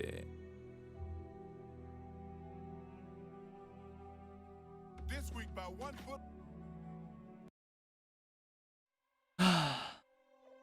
Yeah, maybe I'll finally be able to do grounded permadeath because Last of Us is on PC now, but that kind of makes me sad that I didn't do it in time. That's got to be one of my biggest failures ever. Hey, stars. Okay, let's play a high quality opponent as if it would be a rated game, even though it's not. So this can be highly instructive too. Even in a case like this, it's hard to say which should I move first there, the knight or the bishop. It almost doesn't seem like it matters, but or see, then when I get something in my head of like, oh, I should do this in this order, then I get very stuck on it. Like, I won't even do anything else, even if the position calls for it. So in that sense, I'm not really flexible at all. This is just kind of awkward, but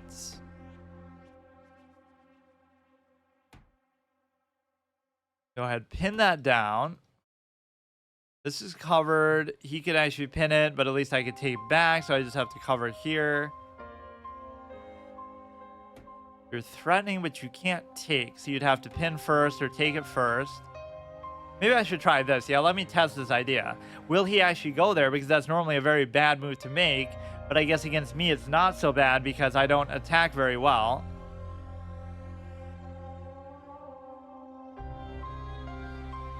He's 1335, so I'm catching up. It's just, imagine having the luxury of being able to play, you know, anytime and rank up anytime. That's the hardest part about it, is that I can only play on stream as part of the challenge. So I don't mind, like, I can study off stream and stuff like that, but, or I can play like other formats and stuff, but I found out TOR works on school Wi-Fi. What is, oh, like the program Tor? I'm sure there's all kind of workarounds these days that you can get almost anything to work there. Back in the day, it used to be like Flash games that people would try to, you know, like Thing, that caused like a whole stir. Oh my goodness, there's this violent game called Thing and Thing 2. Is that what it's called? Yeah, and it's like, oh no, it's too violent and it's making all the kids, whatever, go crazy. So can't hear anything. Let's see. Yeah, he should just draw somebody and he'll get +2 rating and he'll be 1337. This is kind of a little tricky move. I can't really figure out what to do. But see, this can kind of throw people off, but then the bishop ends up in a place where it's not very useful, I guess. This is okay, I guess. Nothing's bad about this position. The thing is, even though I play defensively as white, I kind of,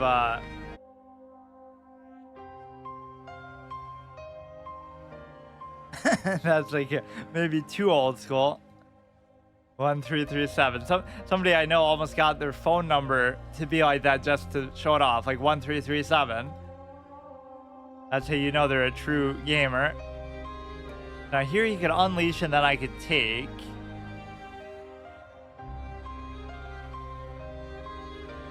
French defense, exchange variation, but we haven't even exchanged anything yet.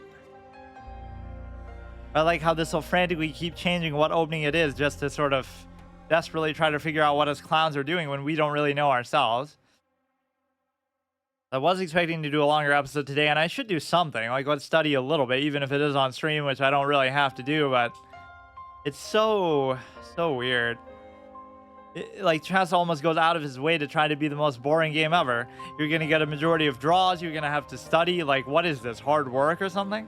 Which obviously people treat it that way because it's like a career, but it doesn't have to be that. And even if it is, it's not a very rewarding career, so I wouldn't recommend it.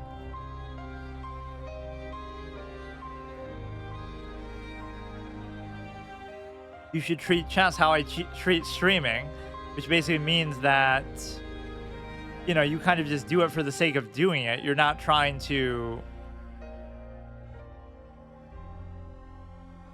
You're not really trying to prove anything, or you're not trying to do it for money, or you're not trying to do it for any other purpose. You're just doing it for the sake of it.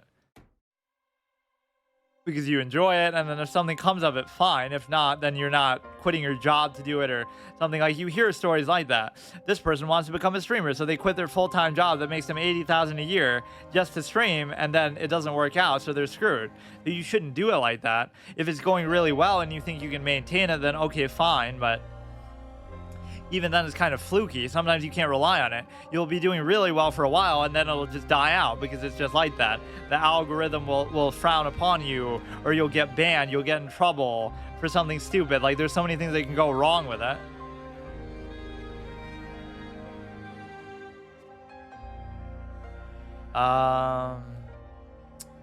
That just sort of killed my motivation. Like, I don't even want to play now. It's not the fact that I lost, it's that it was such a stupid kind of game.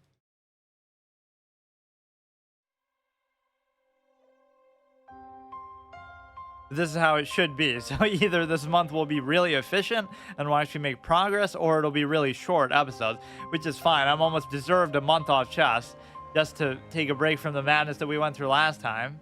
If he takes, it's going to give me an octopus knight, so I shouldn't take. And so you can just wait. The other one I could just move back. If he goes there, I'm fine with that too. Yeah, it's actually good for me if he takes. I'd be happy with it. We're adequately covered. This is a nice little V-shaped structure. That seems like a very bad move, actually.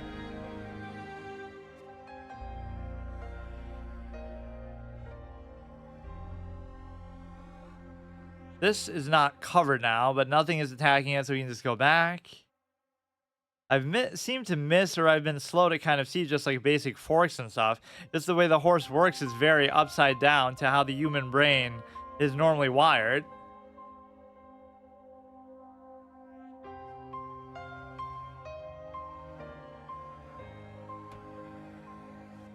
You can just take that. But that's sort of giving up my octopus knight, but I'll gladly do it because I can still go back there. There shouldn't be anything that can stop that, or maybe there will be. But see, that's where my desire for trades just gets the better of me. It wasn't a good trade, and I gave up the seeming advantage that I had. Like, that's certainly a nice spot. But then again, he could always offer up the trade, and then I have no choice but to let it happen. So it almost doesn't matter either.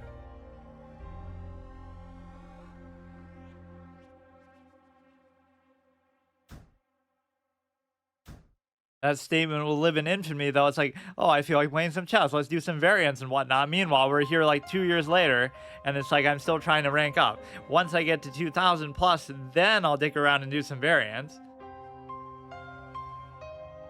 Because that's the good thing about chess. It's not like one of those games you can really unlearn, in the sense that, you know, basically it's like, if you get to 2000, you're never going to just fall from 2000 to 1500. Even if you never play, even if you never study, you'd have to do that to kind of push new ground and to get better, right? To get to 22 and stuff like that. But if you're 2000 flat, you're never going to just regress to, you know, you might go to 19 or 18 if you're really out of it. But I think once you get there, you kind of just know what you're doing, and that's it. Even Gary Kasparov, or somebody who hasn't played in years, or like whatever, they were retired and they're older, he's still going to be really good. 2500, 2600, like Anand is still pretty active.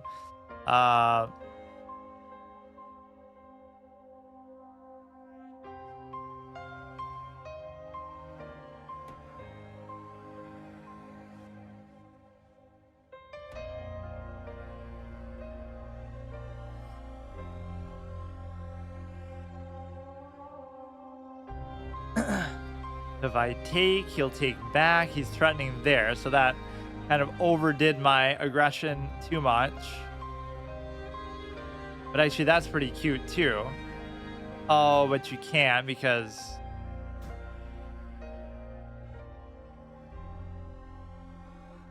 oh, listen to music. Oh yeah, I'm always listening to something. I feel like some of the songs, though, I listen to are kind of distracting me, so I've kind of toned it down a bit. You could take here. I kind of just threw the game, though, because, you know, I just kind of was trying to attack that queen a little bit too overly aggressively. You have to really let that affect you. I made a playlist called Chess that has good songs.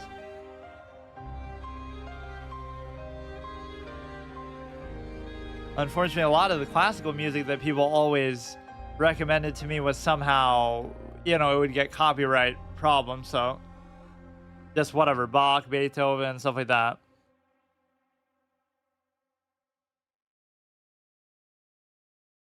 Actually, I wouldn't know if some of the songs I listen to are from the 80s or not. Like, is that one Lifelike So Electric? Or the other one, I can't remember the name of it. Resonance. I don't know what year, 2007. That sounds like an old school song, though. Go here, and that could be very dangerous for him. But then again, you could go here, and then if I take, then you simply take. It's one of the rare cases where that actually doesn't work out.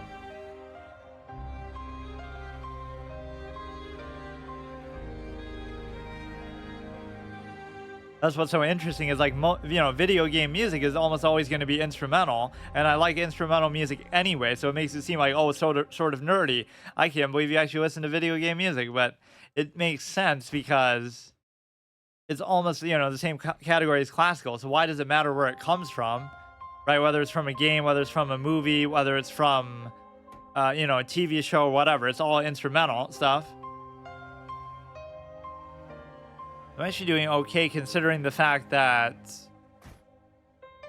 I sort of gave up a piece for nothing there.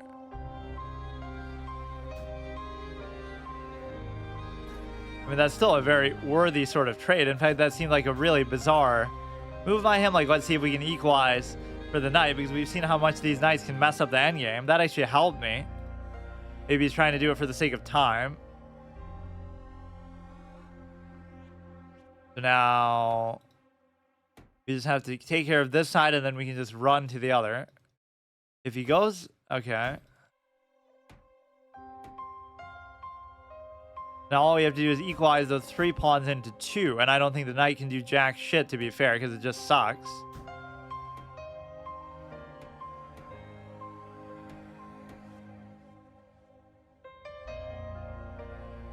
That's how you know a piece is bad, that you would rather move the king than the knight itself.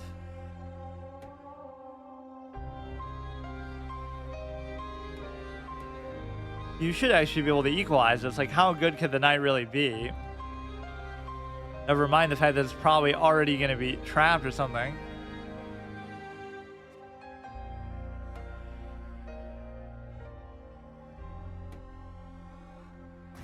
Look at that, dude. Look, what a shit piece. Now, he still has 2 pawns left, but he had to sack the knight because of how utterly garbage it is as a piece. So now, if you raise that, I can take, and then I won't be able to take it. So you should still win, but certainly don't credit the knight with anything. What a horrible, horrible thing. It really is a double agent. Make an Among Us variant of chess where you try to guess who the imposter is, but that would be too easy because it's always the fucking horse.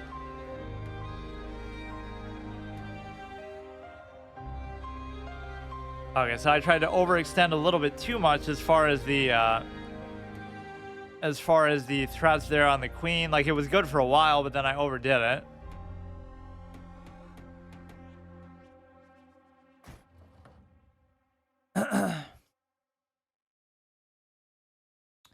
Let's see what else we got. Isn't this basically like Ode to Order, but it's kind of a redone version of it, maybe? Let's see how accurate that game was. This was actually very good. Wow. 82 versus 90. It's not even like I'm winning at the beginning of these games, but I kind of throw. Like, I'm certainly not losing. And so at what point do I overdo the threat? That's good. And then it doesn't want you to take. And then it probably doesn't want you to do that trade either. This isn't necessarily the best move, but it is a good move. That's a blunder because of this. So it wants you to just not do this. But look how fancy and cool that looks. If you take, I could double take. I was trying to just press the threat for too long. A lot of these games I'm sort of losing in an unforced way. At least make them earn it.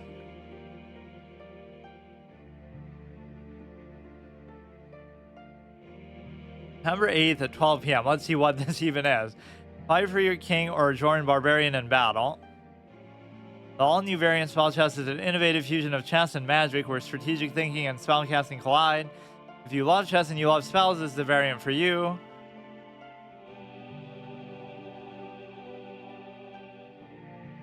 King Club versus Barbarian Club every Friday. I do like this sort of embracing of the variant. They could do this for a lot of things. The playlist, okay.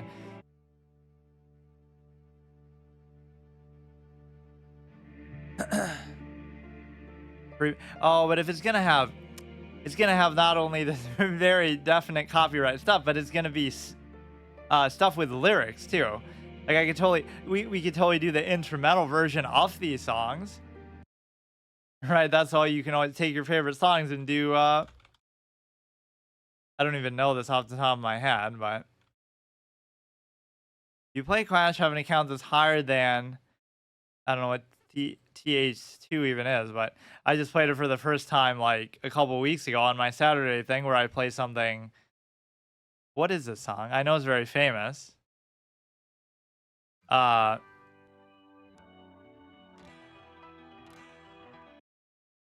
Like, yeah, I just played it for the first time there. Clash Royale. Fuck. You get 1 month diamond and a t-shirt. Eternal Glory. Practice Arena. I mean, I guess the permanent thing was just for Saturdays. Let's play this until I lose again, but I don't know what I'm doing. Like, let's just waste what little precious time I have to play chess in a week by doing variants and actually having fun.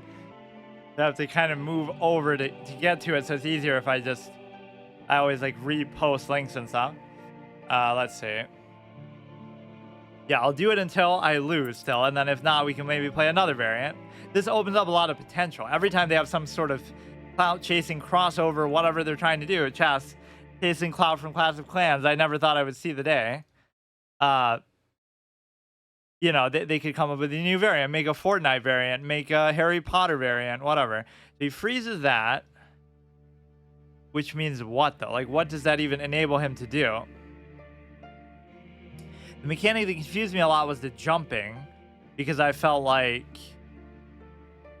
Now this you can do despite the fact that... This trade, he could, like, jump a piece, but whatever you jump... I don't know, it doesn't really matter that much. Now you could do, like, some sort of unleash. So if I freeze this, right... Shouldn't I be able to do this? And now I can just take the... Well, if I have this imaginary threat on there, I would have, but... Laptop or another monitor, it's another monitor, but he can't hear me, so I'll have to type it too. I should have a better way of doing that, actually. There's no sense in having it on the computer that I'm using to stream, because then you would keep seeing it. But I don't want to keep showing the stream every 5 seconds if I have to type. So that didn't actually help me at all.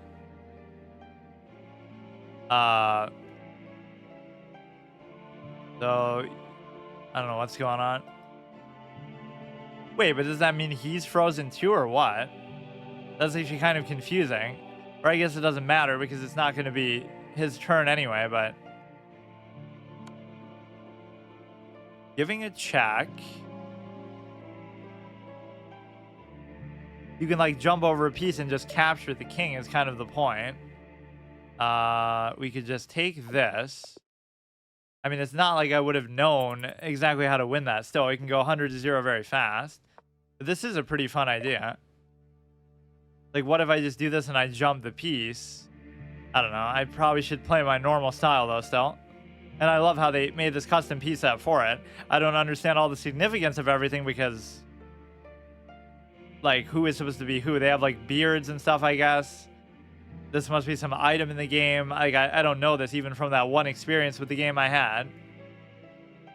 You would think you should just play it normally and then kind of save those things for some crushing attack. This is like giving offensively challenged players like me a handicap. Like, you can't just do an attack on your own, so you have to do this to make it happen. I wonder how Ace feels about this, or hardcore players. Like, wow, this is the direction that chess is going. It's very hard to figure out what, you know, how to play around the freeze and stuff like that.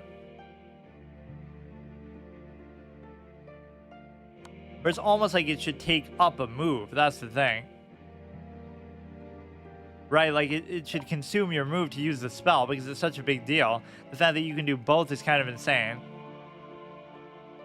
You could move this. The mechanic I'm not using is the jump, so I don't know. Like, for example, here you could jump to, let's just wait. But like, how would jumping work with the knight? Because the knight can already jump. That makes it even more useless, even in a format like this. You could enchant my own piece and then jump over me and kill me. Which I think is kind of stupid. I even identified it, like, as it was about to happen. Okay, the jump thing is kind of annoying. Because that kind of position is going to happen a lot. So what, if your queen is just in line with the king, or a rook is in line with the king, that's all it takes? This is like the mechanic from Chinese chess, where it's like the kings can't be in the same line. Otherwise it counts as checkmate or something like that. Right, so they always have to be, or like if there's nothing between them. And like the whole jumping over pieces is a mechanic obviously intrinsic to that. What other variants are there? Is there one that they added recently, like duck chess? Does that really mean that nobody's actually playing it? This was sort of all the rage for a while there. I'm surprised that nobody actually plays these.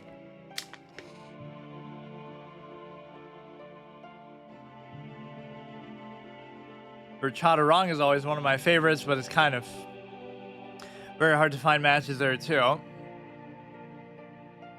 4-player chess, bug house. Place your teammates' captured pieces to win. Fog of War is pretty cool sometimes. Is to do each of these until I lose. I don't really care though. I don't know. I just kind of lost my enthusiasm to play since the beginning of... I like how they have their own rating systems like that though. What can I do that would simulate the act of playing a 10-minute game besides playing an unranked 10-minute game, I guess? I guess there's no rule against doing that. But I normally do that against viewers, so... Let's see. What is another format that would count as a... I guess we could do Blitz, but it's certainly not going to help me improve with what I'm doing. Or it is good just for speed training purposes. Let's try to get to 1,000 here again. I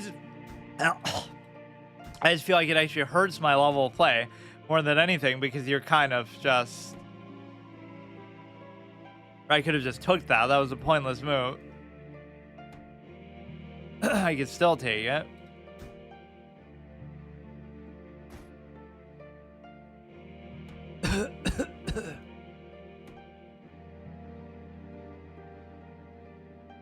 All this is only just going to be feeding for trade still. Don't tell me somebody's going to steal that catchphrase too. This doesn't actually do anything. It's just...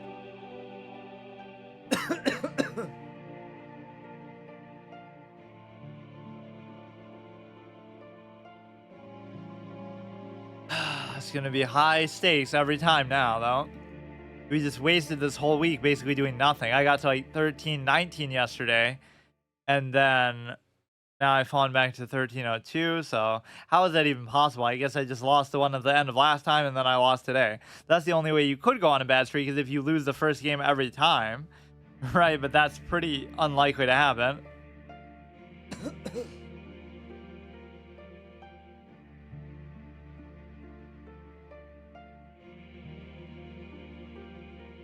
This guy's not even playing the game.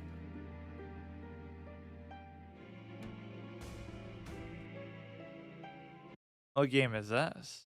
Warhaven.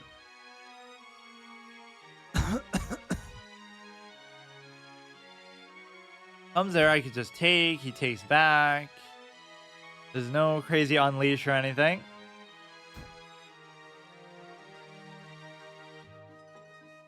I can't do that. We can go here, just castle, get it over with.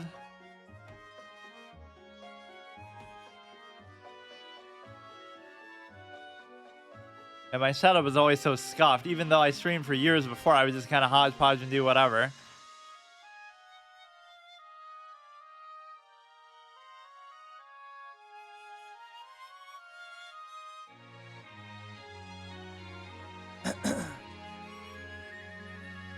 Might be back later. I don't think I'll even be on for too long.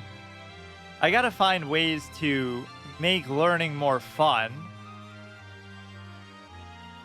which is hard to do.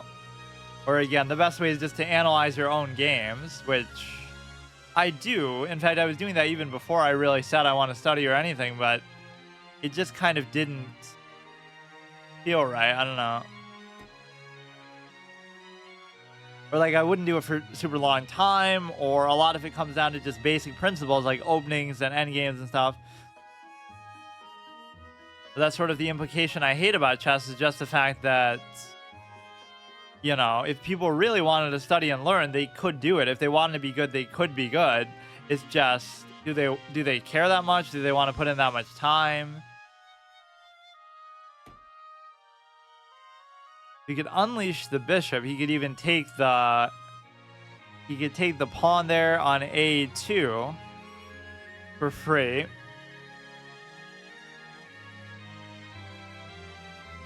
Just feels sort of embarrassing to have any rating under 1,000. Oh yeah, this guy kind of just threw the game in terms of time.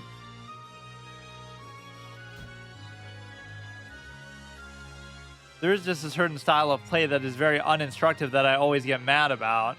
Like how you're basically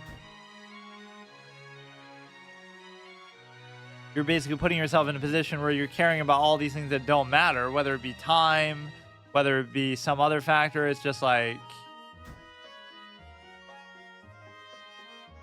you know, you could see the mistakes that you're making if you actually took time to think about it, but you just don't.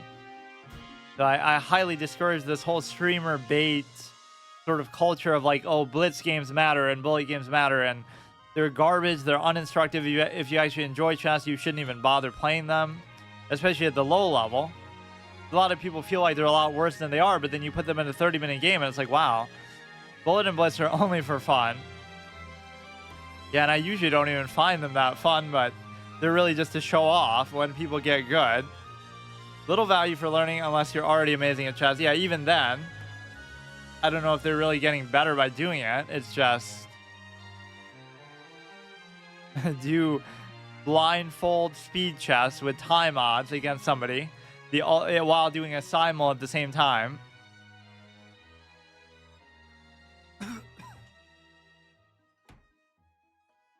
Take, go here. Let's just speed run to 1,000.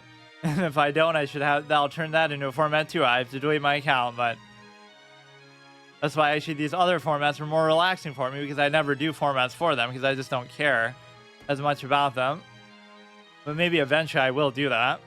Once I get to 2,000, then I'll say if I have to get to 2,000 in bullet too, otherwise I have to delete my account.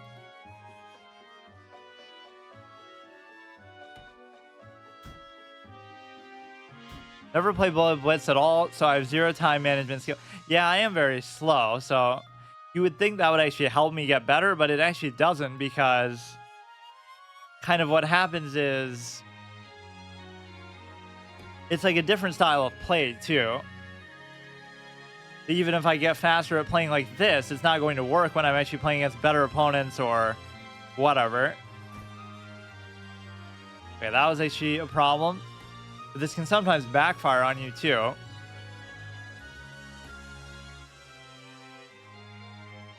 Oh shit.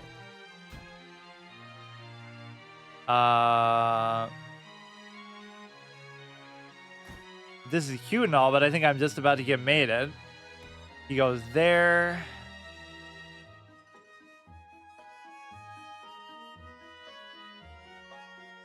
He has like a royal fork. I'd have to sack for it. Which I think he already gave up the royal fork, but he just didn't do it.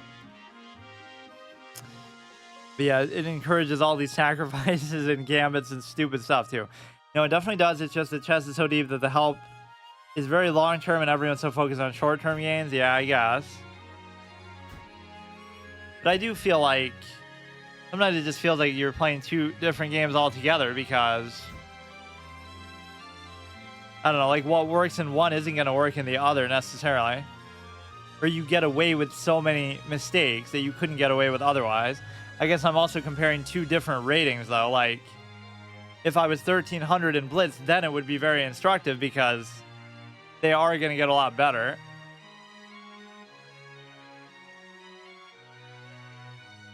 I don't care about winning or losing for that reason. Yeah, if it's a good, instructive game, that's definitely true. This guy basically threw the whole game somehow, even though he kind of missed a fork and mate. I try to look for ways to know that I've improved.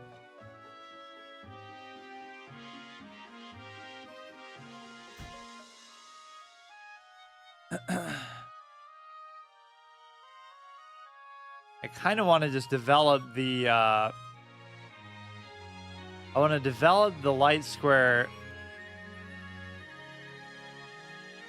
or sorry, the dark square bishop, just so I can use the rook.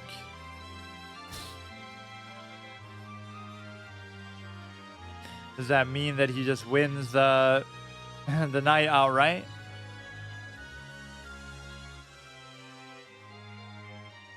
This would have been an interesting threat from the bishop. Look how unbelievably slow these people are actually being. This is kind of unusual. Whether they play good or not, you can always count on them being faster than me. Which is often why they lose, because they try to go too fast. You can just keep doing this, I guess.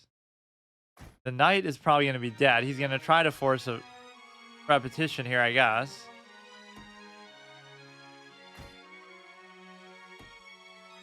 Now I'm going to somehow get mated thanks to the light square bishop. He could check and then guarantee the take on the queen.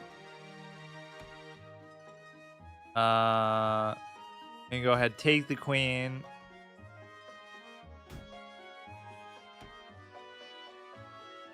Go like this. We're threatening here. He can't take. Or yeah, we beat him so badly that he won't even let himself flag. He just has to show his frustration by losing there. But look how badly we're actually playing and getting away with it. Yeah, see, this happens more in the faster formats. We are 800 here. We're like bots on the site where our ratings are much higher than what we actually play like. But yeah, it's like the opposite the further you go in formats.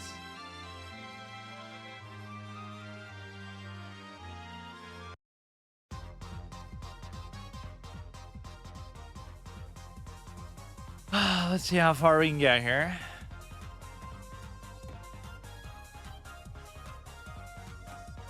Not that it matters, but imagine that. And I love how they even ask you that on the streamer, like, the streamer application form. If you go to become a chess.com streamer, they'll say, what's your blitz rating specifically?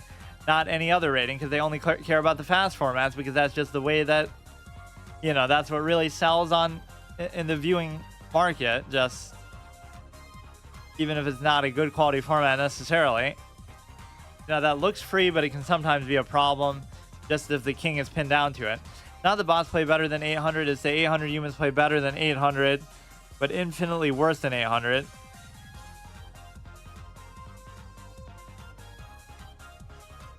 An 800 player that's consistently 800 is inhuman, because that means probably consistently playing bad moves, and humans usually play some good moves. Go here, cover and attack at the same time.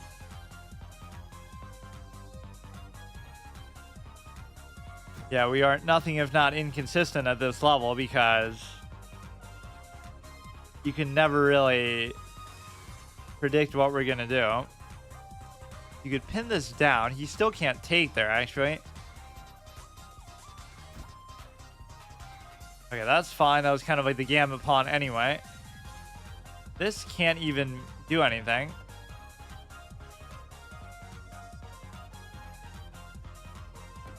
Can't take here. You can't really do anything yet. This is the one thing I've actually been trying a little more, is like, let's see if we try to bait this. But in this kind of game, it doesn't matter. But in a normal format, like, if you do that, they don't feel like double pushing. So you can just leave that pin for a super long time.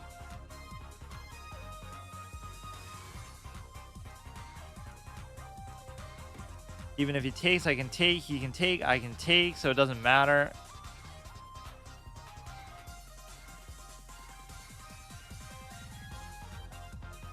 As long as you still stay connected and covering that, that's fine.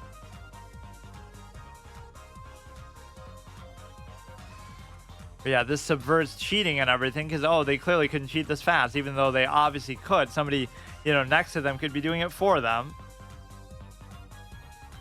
Which is why, as much as I don't mind playing online myself, I do find it hard to believe that these higher rated players would take it seriously like that. Just, you know, everybody's losing their minds about Hans Niemann cheating. Meanwhile, you play these tournaments and stuff online, so what do you expect is going to happen? Like, obviously that makes it way easier, and so now you're almost inviting it in. I maybe should have done that, but I can't even do it. And the knight is just going to be useless here, except it's not. Oh, that's a BM checkmate too, because it's like queen g6 for a move. You're obviously royal forking two on top of it. Okay, go here.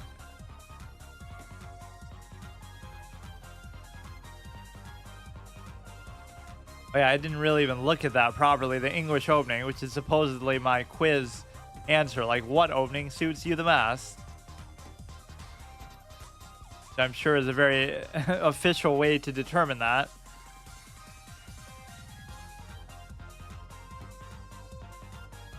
So you can try to trap that in there. He really can't do it too well, though. Or you could have trapped it in, I guess, with a knight, but he just chose not to do it. English is for high level players, honestly. If you can't also play mainline d4, playing... Oh yeah, I looked at it and I didn't like it because of the stupid c4 thing. Anything that's aggressive, I kind of just don't like regardless. Although some people would argue the opposite, just the fact that you should be more aggressive because you've kind of got nothing to lose, because that's the only way you're going to win in a lot of cases, maybe. So let's see. This is pinned down for a very long period of time. This seems a little bit too desperate for the trade. Problem is now he'll take there, so even as you're doing something wrong, you can see what it is that you're doing wrong, but D4 is for forcing transpositions you want because it either goes to another opening or reverse Sicilian or Neo-Catalan.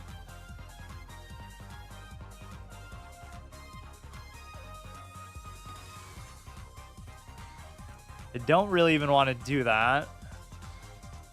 You can move this here first, then sort of... I'm kind of playing this too much like a normal game, though. So basically just too slow. Takes I could take back. He doesn't want to take. There's a trap bishop if you push c6. Let's see. I gotta move the king first. Go ahead and open this. This is like my only one attacking idea that I ever do, just to try to open the rook going towards the king, which is not very novel or interesting, and even then it doesn't end up working. This should be actually trapped itself.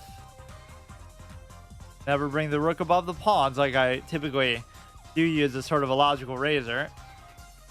The V-shaped structure and that piece of advice about the rook are like the two things patented that I've never really heard anybody say that specifically, but certainly the V-shape is not something anybody... It's too vague, I guess. Like, there are times where it's good, but I treat it like an absolute. Like, when you get them like this, it's just beautiful. Not even that far extended, just like this, or even like this. Or sometimes it goes, like, obviously on the white. You go here. You are clearly much better than this rating. Well, I am 1300 in Rapid, so I don't really play this format much, but... You just have to spam Blitzgame to get the intuition up, and your rating would be much higher. Oh yeah, I'm sure I'm higher even right now. It's just... Let's see... Or yeah, if I do lose, it'll be exclusively because of time. I even struggle on time in 10-minute games, so that kind of shows you what a clown show it is. But, I mean, I guess that's relative. Like, it'll come down to that. You'll both play a good, even game, and then... That'll be the only difference. Here. I mean, personally, my blitz rating was much, much lower than others until recently. What is it? Here you could take and then check and then take. But he could still... No, he actually can't do anything. Nobody could take with the queen itself. But I could force the trade at least. Which isn't really winning for me, but I always consider trades to just be so positive. In the realm of 1,000? That's not bad. If he takes, I could take and check. I could double stack. If he takes, I take. I should have just took the trade when I had the chance, but then again, he can't move away anyway. Don't give up a fork or something stupid. Now, I should have this in the bag, but now I'm just going to mess up because I'm too... I had the chance to even win the thing there.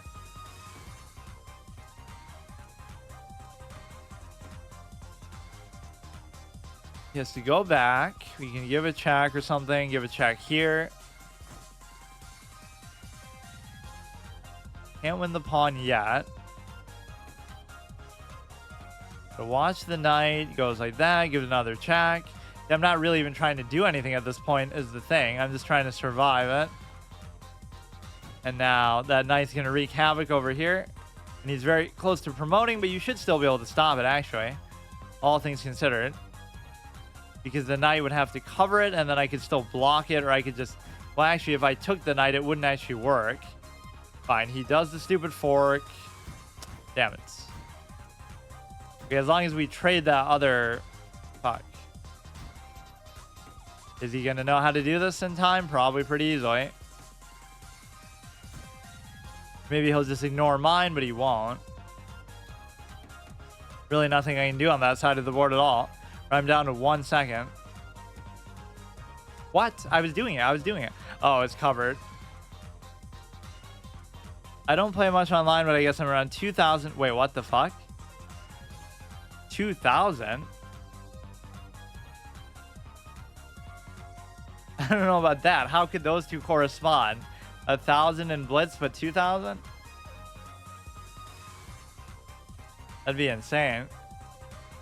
Oh, this one I didn't even review. Yeah, today was not a very productive day because I lost that first one outright. That's.com Rapid includes long time control. Yeah, even then, that's pretty impressive, though. Yeah, they're all kind of shared together.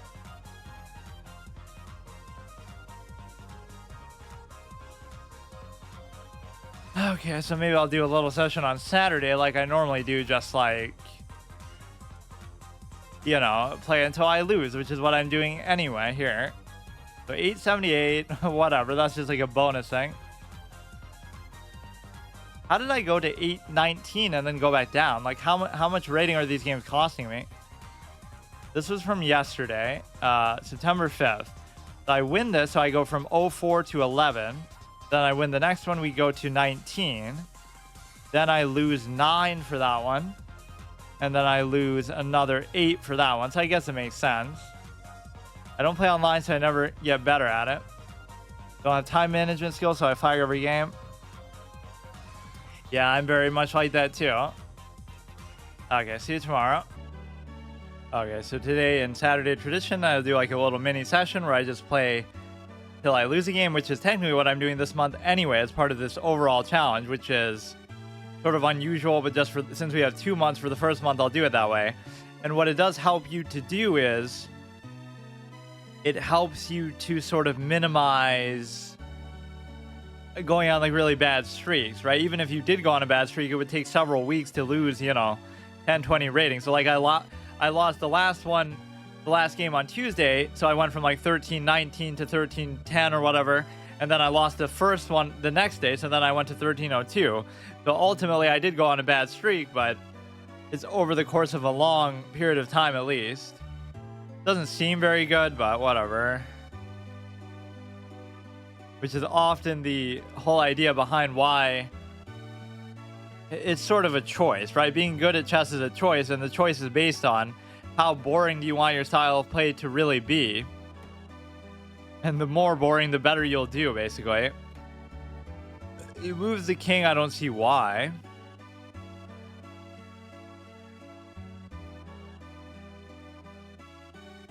Or first of all, we have this anyway, but what even happened in the last move? Wait, what is this game? The queen. What about the queen?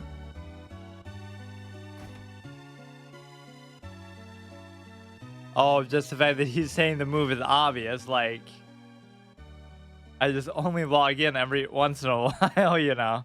I'm not really looking at this very often. In fact, sometimes I might just very well miss a move.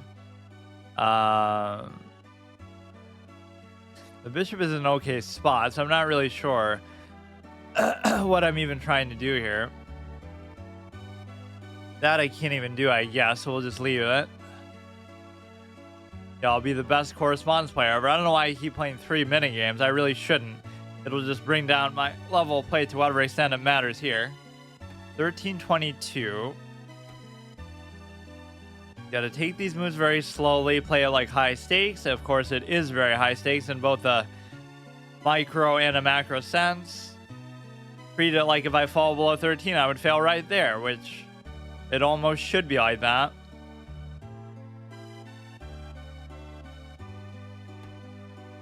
You gotta go on one of those insane streaks, like just for years, where you never lose a game. So what you do there in chess is you're not winning every game, you're not winning the majority of games, you're drawing them. And so you have to have that discipline to say that I'm wasting my life trying to get draws and just be happy with it.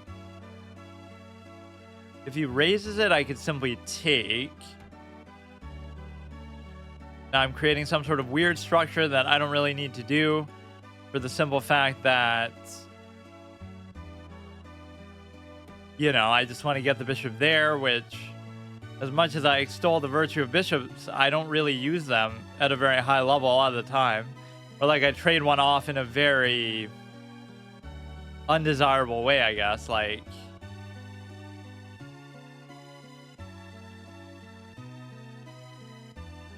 I'll take this and then we'll see what happens. You cover there. You could double take that. There's nowhere really good for this to go, unfortunately. The knight can really be good at making you make moves that you don't normally want to do. And the reason why is because you kind of want to just not deal with how annoying it can be. Nothing is really too crazy about this position yet. That was a pretty good move, I guess, to stop that potential threat. More than likely, the queen's going to come in. Opening this might not be the best idea, though. This is usually a pretty safe move because this is going to be here pretty much for the whole game. So here you would have it. I would take, so the fork doesn't work. Very hard to get this diagonal really activated, though. He takes, I take back with the pawn, which is arguably not even something I want to do. Or I always do better when I don't say what I'm doing, because of course, that's the price you pay for the whole, idea of streaming it. I see that Hans is streaming quite a bit lately, so he must be complaining rightfully about being falsely accused of cheating. So I was always on the mindset that there was no proof. Just because he did it online has nothing to do with the fact of doing it over the board. That's the thing. Even if you want to assume the intent is there all the time, it has nothing to do with the ability, the capability of him to do it. Or even if you buy into some sort of phantom technique that he might have used, then you're basically assuming that, oh, he could do it and never get caught for it. So therefore everybody else could do the same thing too. So it's not a very big deal, this move of his here. This actually seems fine because you'd be able to, take. But I almost would want to do it the other way. It is a good way to get out the knight, though. Very dangerous to let it get sort of pinned like that, though. I mean, you are trying to push this diagonal as best you can, but it's kind of hard to do. If you take there, I've sort of flipped my own pawns, but it's okay.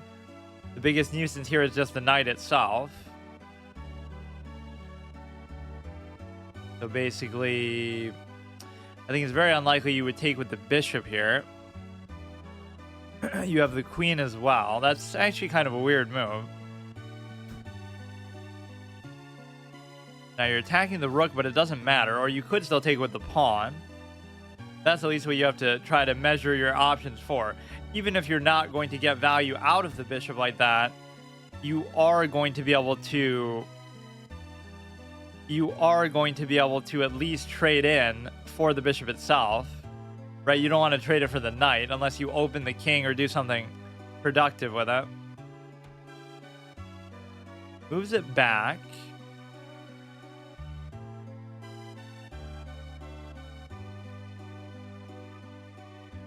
The knight is going to be a big factor here, but I can't figure out exactly how to do it.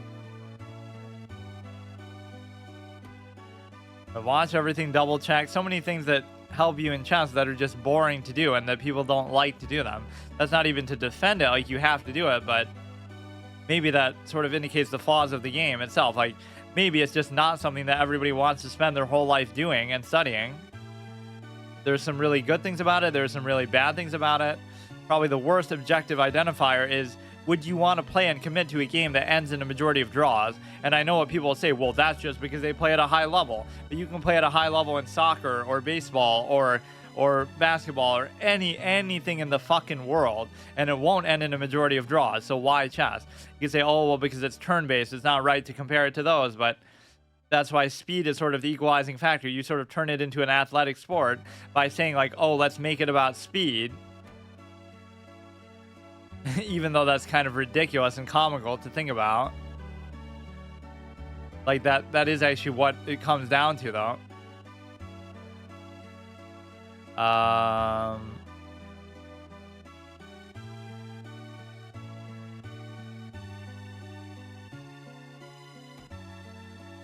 The knight wasn't really doing anything anyway.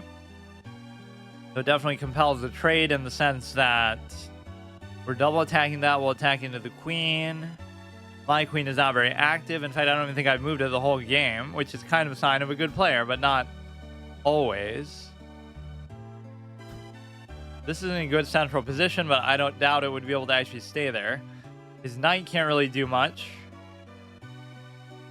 Can't tell whether that's actually a guy or a girl based on the picture. Too small. So this is okay. If we were to double stack, then we might have some options. At least they're a little bit slower than even me. They were doing good at the beginning, but then that one move took them a very long time here. 11.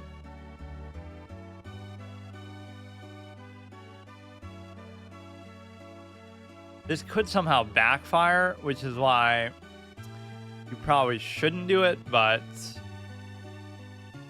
Or in fact, now there's no value to doing it because he has the connected rooks on the back rank as well. Right, it would have only made sense if the queen and the rook were the only two there. I mean, as much as I just like to trade everything all the time, that would double stack the pawn. It's just this laziness that happens to me, right? The idea that you're sort of...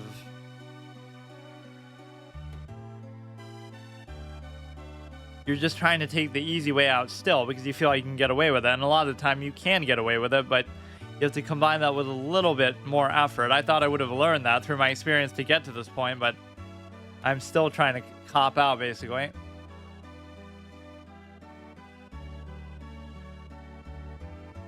This should be okay, I guess. You raise the other one, I could just let you take, and you could take back, and it would be okay.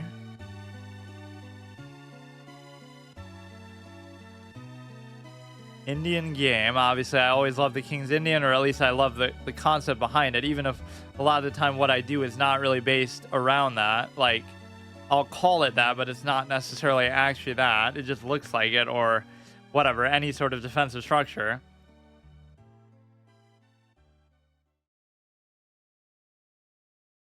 So time-wise, I'm definitely in a favorable spot, but you could still end in a draw, all things considered. I'm not really up any material. Double stack is not really too valuable, right? Because if nothing else, that would have stopped the back rank. There's no reason to actually do that. I should just let him take.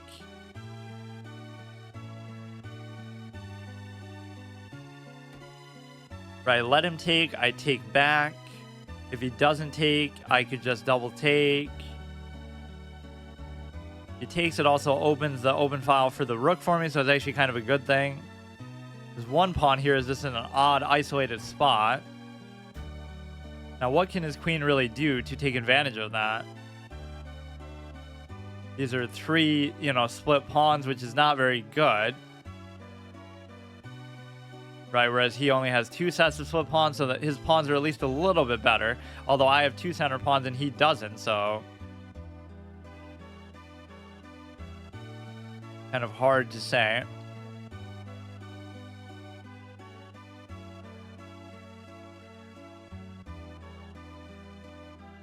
You're threatening there. I could try to raise maybe this. Here's where I do just start to make a lot of random moves, just because you grant them a certain benefit of the doubt that like nothing's going to work that's like super obvious. So what do you do then? And I just don't know. It's very hard to learn attacking principles like that because the positions are so specific that you just have to have that extra will and effort to really look for it, or just hope their time drops down and then you'll get away with doing something obvious that they normally wouldn't fall for, which happens to me all the time.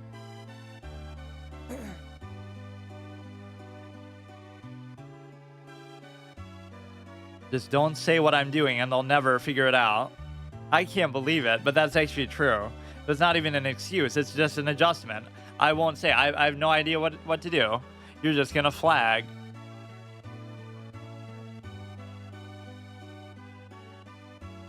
That's my whole strategy. I just pretend to be stupid. Because nobody could really be this bad.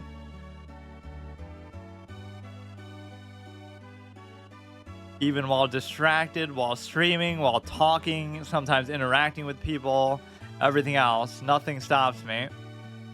Although I did do that one muted stream on like a couple Saturdays ago, and that was what pushed me over the top.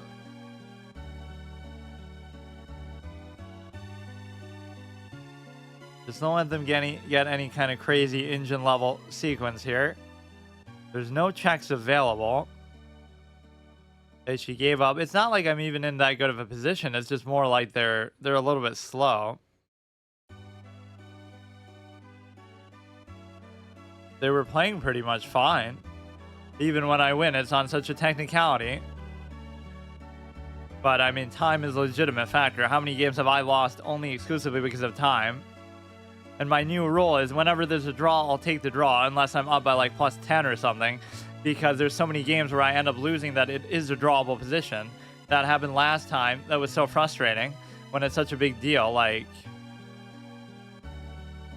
that looks like a birthday cake. I don't know what what that picture is. 85 versus 84. They were even higher accuracy than me. Just another 1300 rated game, 1650. Like, that's a blunder. I was supposed to just take it. But again, my mind is so wired for trades. At least I can identify my biggest weaknesses. That's a great move to push the knight out. Doesn't really seem that great, but look at these aimless moves. Now, why is this good? Because if he takes, I take. But so what? That one I don't really understand. It would make sense if you were already double stacked. Or it was actually correct to try to double stack there. Let him take, I take back. Just to go up to here, which I don't really get what that's doing, but is to stop the pawn from advancing, but it was at least a drawable position, all things considered. So there was nothing really too dubious about it. They changed the whole YouTube layout. I don't like when they do it so abruptly. Like, look. This is completely different than... Why would you just randomly upend something that people are so used to? Man, Ben's been streaming a lot lately, or he's always on here on chess.com. We go here, 1283. Go nice and slow at the beginning. That's the biggest thing I've learned, is you have to take your time in the opening when you don't know them, at least. The easiest part of the game becomes the hardest because you're kind of almost playing a rigged game where you just don't know what you're doing. This is actually okay because it's not really a true... Wait. Or no, I could even do this if I really wanted to. So it wasn't a pin, but that has been one of my big weaknesses. Just, I mean, generally speaking, I would be okay with that. It just gives them like one extra move of free development, though. That's the only thing that I don't like about it. So now everything is fine. There's going to be no actual pin opportunity that you can do here. This is okay. I like this sort of metallic kind of heavier sound that we get. Okay, that's not acceptable to do. There is no pin play actually with this.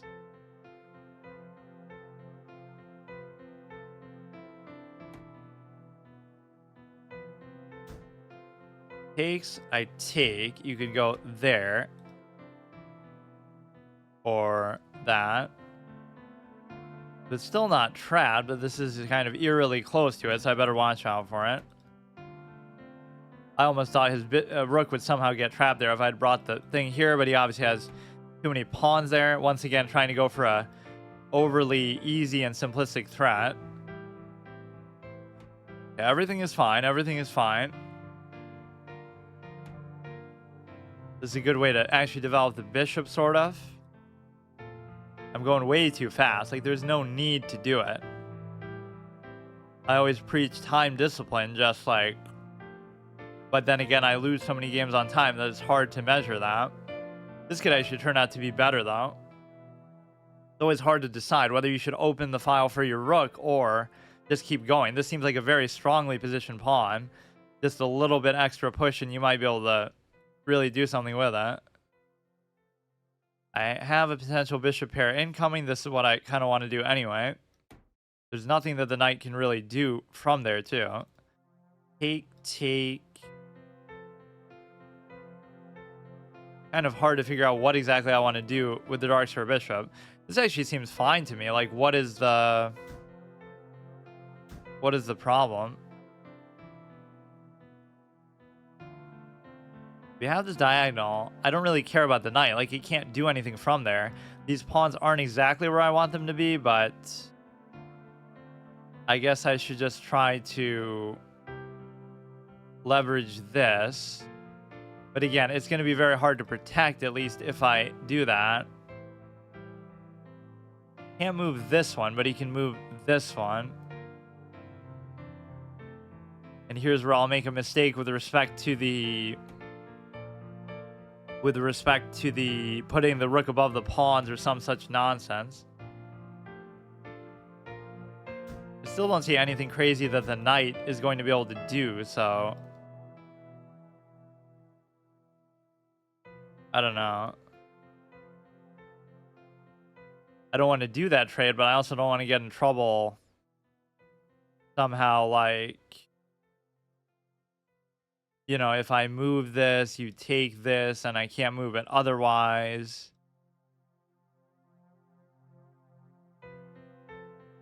There's no, like, really easy spot to go to with it. I can't even do that.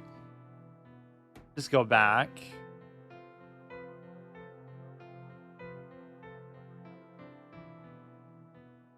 He might create a double stack on there, but that's okay. I'll offer it up for the knight if he really wants it that badly. Like, yeah, see, it's very hard to know what to do with the pawn here because of the simple fact that, like, this seems good. Double stack my pawns, but it's not that big of a deal. Like, well, the problem is it sort of split them too, though. Okay, that's actually fine. I can't really turn down the desire to trade there.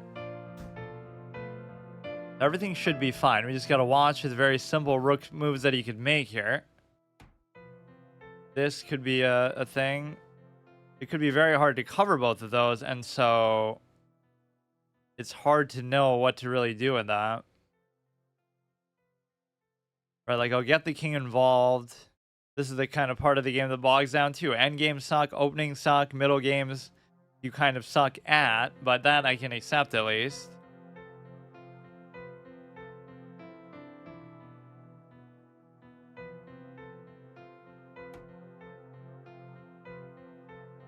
However of these he chooses to attack, I can certainly address it.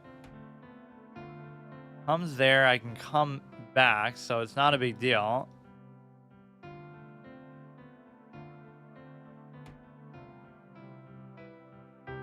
Attacking, he's attacking. Doesn't really seem to matter much still. It's possible that bringing the king all the way to the other side could actually be a good idea. So this is setting up basically for a draw position anyway. If I go here, then you can't come in at all, but you actually could. Maybe I'm getting overly ambitious with that. King would come, like, what could I do with the pawns that would stop him from coming in altogether? And the answer is there's really nothing. Huh. You would need light square here, but then you can still... Or no, that would do it because you can't. You just can't do anything then. You'll never be able to use the king on that side of the board, and my king will be active on the other side. It would take a lot of work for you to try to reverse this position. At least my rook can move, although it's in a weird spot, like where you could trade it, and then we could just try to play the promotion game. If you don't do it, then I'll figure something out. My king's at least a little more active. There's no easy way for his king to get through, but then again, my king can't do jack shit either. So this should be a draw 100%. I can't figure out really what else to do. And now my desire to force something to happen is going to screw me up.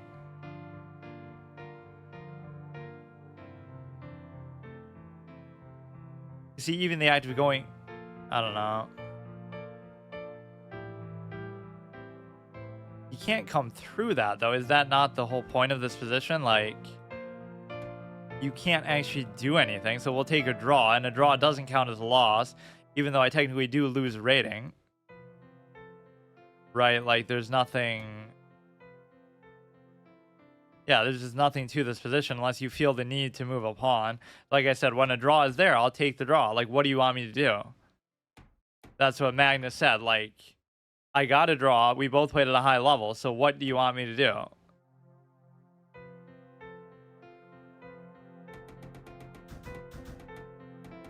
Not saying I couldn't have won, but it wasn't like anything really decisive. Right, like there was never a point where he gave me an advantage. Now maybe that's just because I'm playing for trades and sort of playing lazily, but if I can at least survive those type of games, I'm fine with it. There was nothing here. I don't care if you're a GM, like what are you doing with this position? There's nothing. Or you weren't supposed to take. Oh, you're supposed to like push it out, and well, that would actually have made all the difference. You don't take, because then if you go here, then either he goes away or he takes and then I take, or take with this, and then the king might be able to roam a little better though. So that's at least a good instructive moment. Where's that?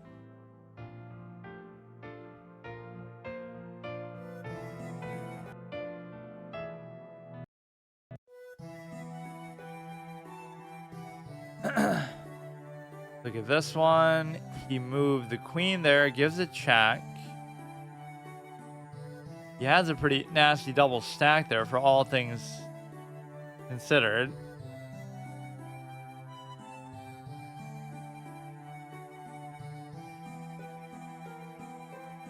So he's able to give that back rank check and force the trade with the queen, which would always be an interesting position, but I think more than likely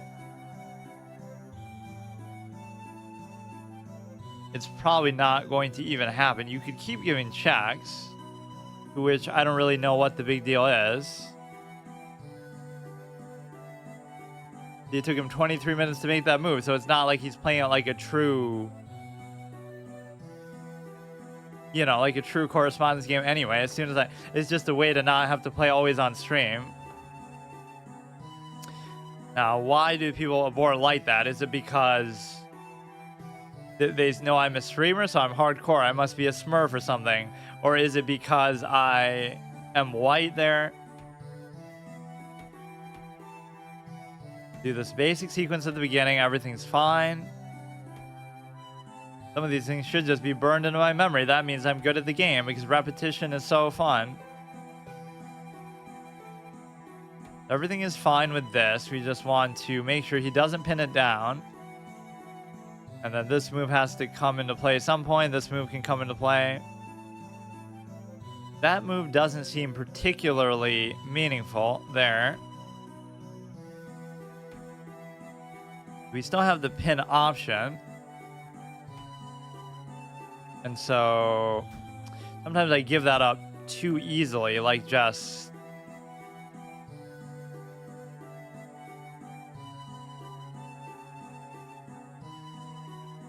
You know, I'm offering up a trade that maybe I shouldn't do, and I don't need to do.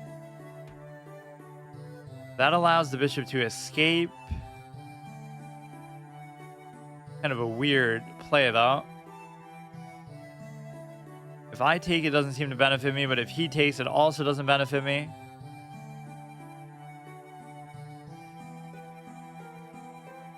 He has kind of too much cover on there, though, doesn't he? Like...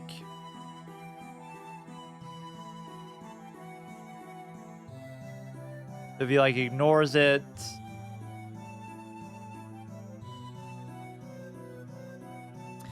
I would take, he would take, I would take, he would take, or I would take, he would push, I would take, he would take, I would take, he would take, I would take, he would take. It should be fine, but that might be a very unnecessary move to make.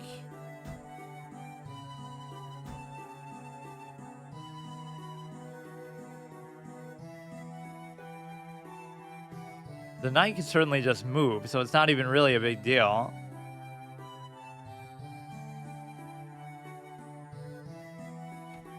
Right, the only problem there is just the king itself. He might trade the bishop off, but yeah.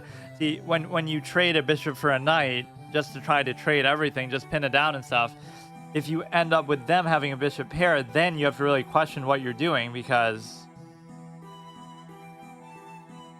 it just doesn't make sense.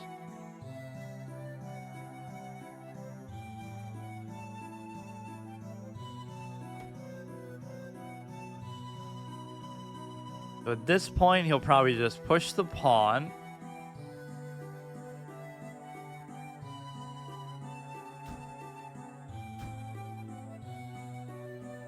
This should be pretty clear. I don't see anything. Oh, shit.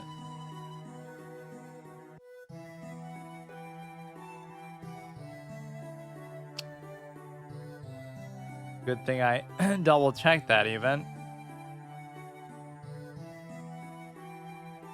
You go here, so if he moves that, everything would be fine. So, oh no, I blundered my knight, because now you can open the king. What a horrible, horrible move.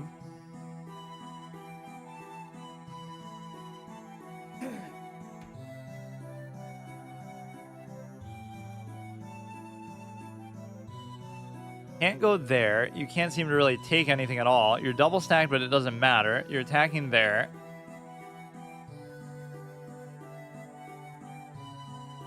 I don't see anything too crazy that should make this punishing for me. It's sometimes hard to believe that they would ever make a mistake like that. We do still have that attack on the pawn there, but I shouldn't even say it, should I?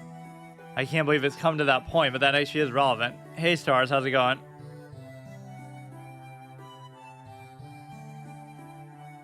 $13.31, that's about the rating of chess he's at too. Imagine if somebody kept changing their username to match that, like every time they gain rating or something. You could come here, but I could still take, so there's no super clean way to actually stop the thing. There's a long stream. Yeah, this is actually used to be more normal, but lately I haven't had this much time. Let's see, you double push the pawn is the only option I see, or you could just move the king itself.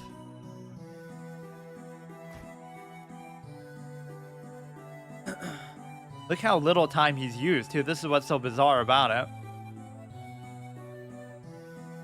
Piano game has got to be my favorite, even though I don't know how to exactly describe what it is.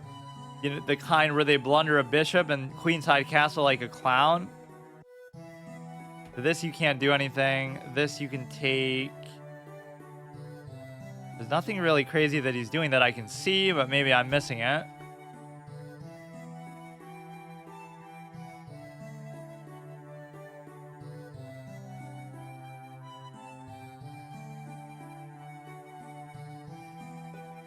Bishop is fine. The rooks are all fine. Everything is good. This has a cover even from the knight on top of everything else. I added that poll if you want to do your 10K for 5 Nights at Freddy. Now this should actually be okay, because if you take, I take, you take. No, but the problem is... Fuck. Like, I knew that was going to happen, but I didn't want to say it in case he's... Best way out of situations like this is to threaten the queen itself, but it doesn't work because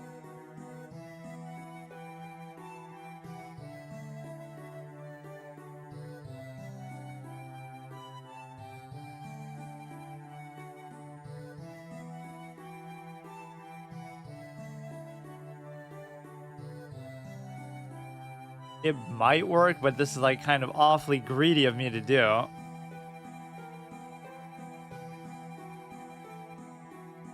Because if he was to take the bishop back, I would be able to take the rook back, so that would still be better for me at the end of the sequence.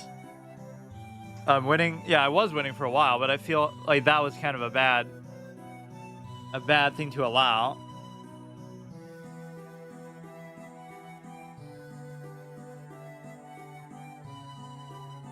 It'd still be fine. Nope, 5.6. It's always very deceptive. I can never guess what the...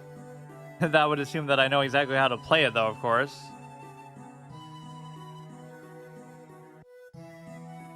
He has so much goddamn time, though. He might just settle for the trade here, which would be fine, basically, for both of us. Chess isn't a random game. Well, it's random in the sense that, you know, you have to kind of, like, what your opponent is going to do feels random because nobody knows what the hell they're doing at this level.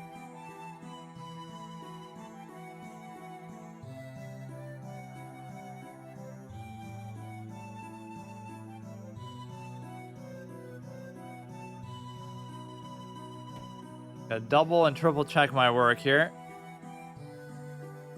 Or yeah, how about fish or random chess? All these variants that are far more exciting than the game itself. This bishop has been sitting there for a while and it's not really doing anything. My knight is very much the same. Everything is fine. I have a little cushion of +4, but here's where I can really screw up. You shouldn't really think about the advantage that you have because I tend to play a lot worse when I do. Now, there might be some incentive not to take, but generally, I like to just take. Doesn't really feel like it does me much benefit, though.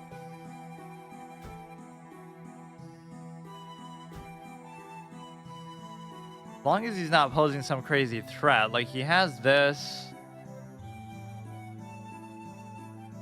I don't know, I've just become kind of paranoid with how I play because it's so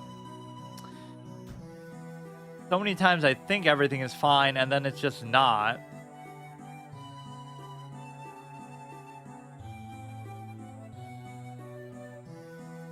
Bobby Fischer's the paranoia gambit.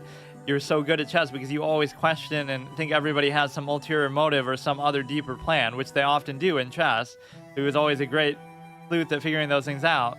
But then when it comes to real life, he ends up stops playing chess altogether because he thinks everyone's out to get him or whatever. So now that doesn't necessarily change what's happening. But I basically have to move the king because if I don't move the king, then, well, I mean, that I can't even do either.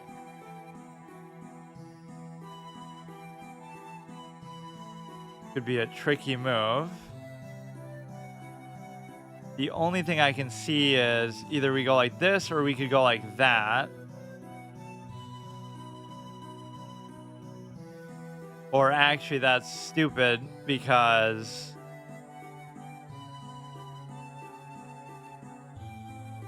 that might be the only thing. You should play Death Stranding? Yeah, maybe at some point I will. There's so many games I gotta get around to. I'll put it on my next list. It's a good game. I don't really know anything about it, but I saw some ads for it, like with the guy holding the baby in the jar or something that people found so funny or whatever, weird. And then somebody in the background said, "Ooh, baby," like at the Gamescom or whatever, where they're announcing the trailer. Some troll in the audience. He said it so loud that it got caught on the broadcast, and that became a whole meme. That's my only experience with the game.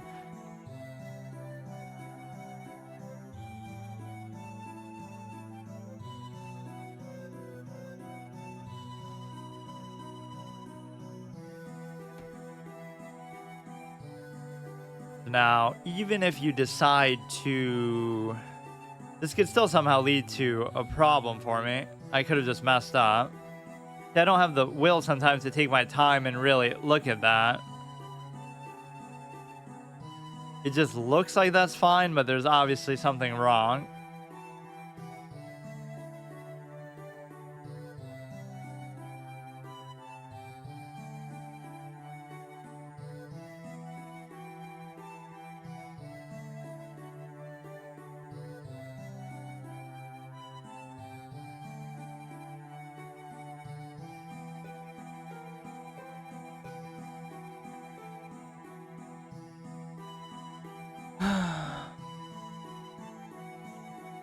Heavy lies the crown. If you have to explain what you're doing, they'll see it too, and they'll totally clown you for it. I can definitely sympathize with that, but I guess it's just something you have to deal with, or you have to not Like, I'd gladly take the trade in a situation like this, except, you know, because his position is so much more aggressively inclined than mine. But we have an ability to give a check, and so what would that check do, though? It wouldn't really do anything.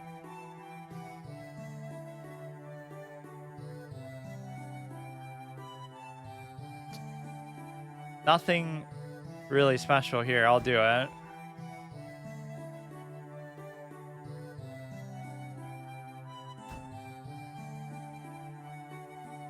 Give this check, but what does it really do? He'll take, check.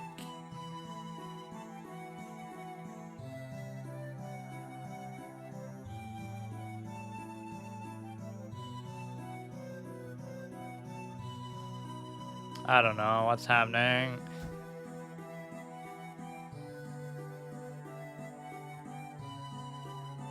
That I probably shouldn't try to take, but he would take and check. If I take, he takes. Then I could move, then he could mate, but it wouldn't be mate, but it would be very close to mate. And then he could just double attack in some kind of annoying way.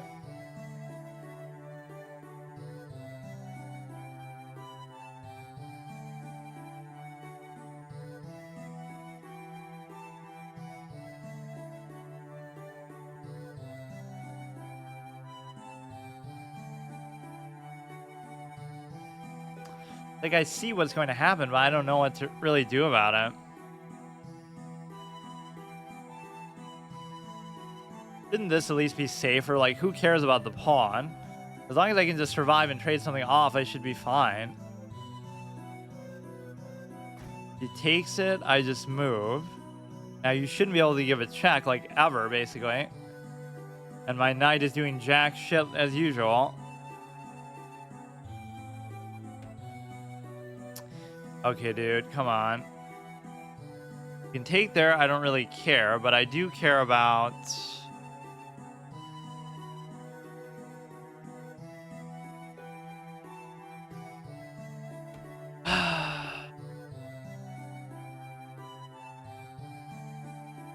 Take the stupid pawn. Oh no, I blundered my pawn on f7. I sure hope he doesn't take it. That is good, but I still have adequate cover to make that acceptable, I guess. Right, so as long as I don't take, I'm fine. And then it would devolve basically into a draw at the end of it all. You can do this to create sort of an octopus knight and break the double stack, which could be very good, actually. Very weird sort of move, but look how I sort of now trap the other rook, although not really trapped, but... Okay, I'm very low on time. He takes, and then I do have the extra knight, so at this point it would at least be relevant to try to win the game like this, but I kind of took way too much time. That was kind of a scary position that he created, though. I'll give it to him there. Just try to promote this, I guess.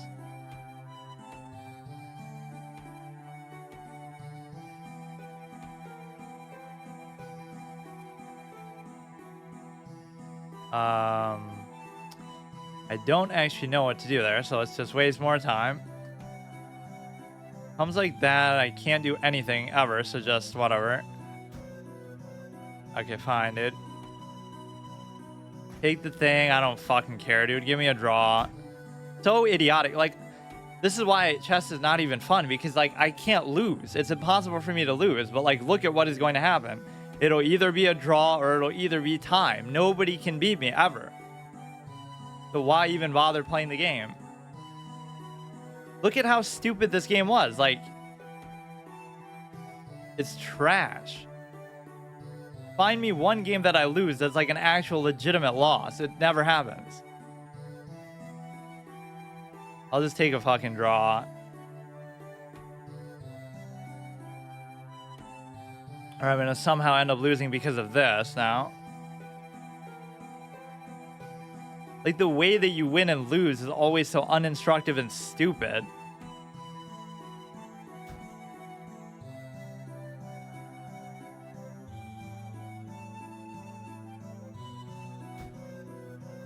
Now, this could be very bad because, but that would be basically stalemate territory, but it won't be. And so now look at this, dude. I just said it. I just said what would happen. This is not the kind of part of the game that is valuable. Whatever, man.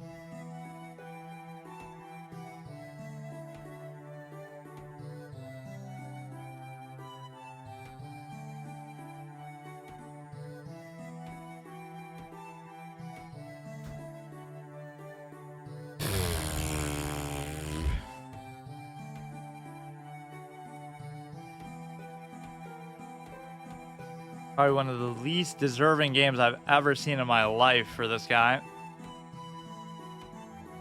Yeah, you really don't fucking deserve it, dude.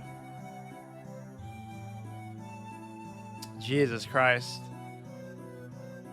So we still keep our streak alive, so let's keep going even more. What a stupid... I'm playing on my PS5, so I can't pay full attention. That's fine. What are you playing?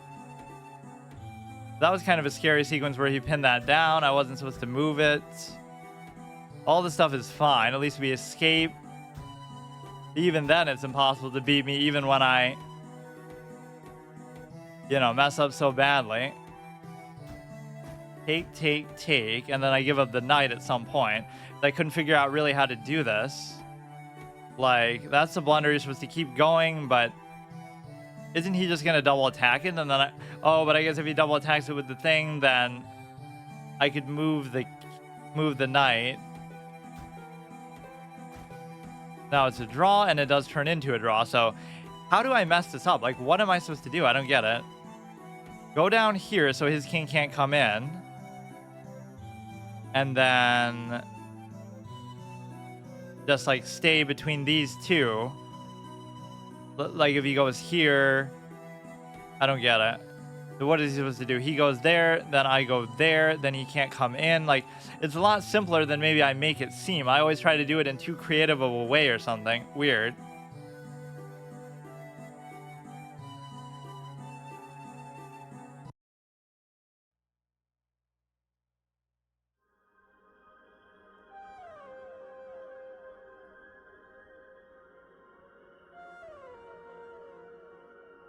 Basically play an active correspondence game. Every game that I play, we play one move of this.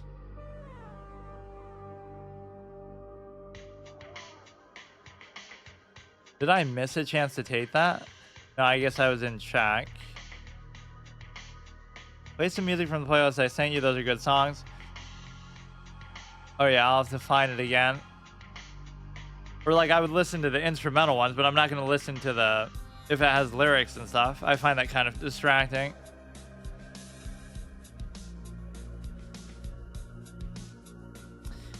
Kind of a tricky spot, actually. I don't know exactly what to do here. Here's where you just have to make a certain knight move that is going to turn out well, but I'm just going to end up self-pinning. How it's so good? Well, maybe not for chess purposes at least, though. I tend to always hate songs with lyrics for that.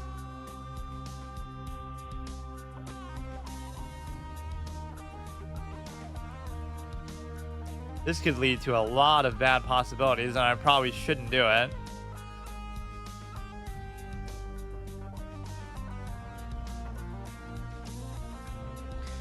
So we're black, which is almost my preference in a way. I just have to be a little bit faster. That's my only trigger point now. Everything that messes me up is just because I'm too slow or whatever. I just take my time too much, which does end up helping me technically, but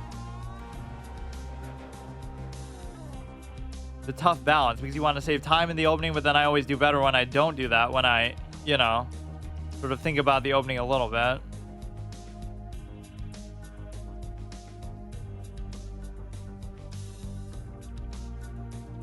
I should be able to do that. Best you could do is 6 for 6, which generally isn't considered that good to do. Right, like there's no way to usually stop that anyway. You can't pin it down because the knight's in the way anyway. Go like this and then try to maybe trap the bishop inside there.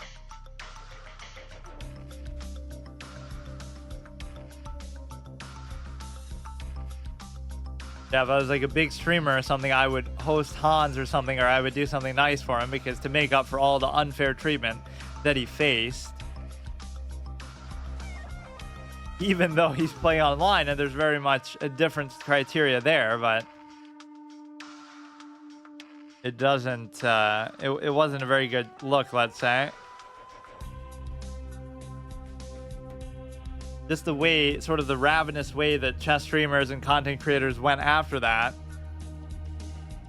Just looking for drama, looking for something to talk about when they didn't know what they were talking about, when nobody knew really what happened, but they just couldn't help but do it. So it shows you sort of the decaying character of chess that streaming has brought about, which I certainly, you know, couldn't be surprised by as somebody who at least respects the game, but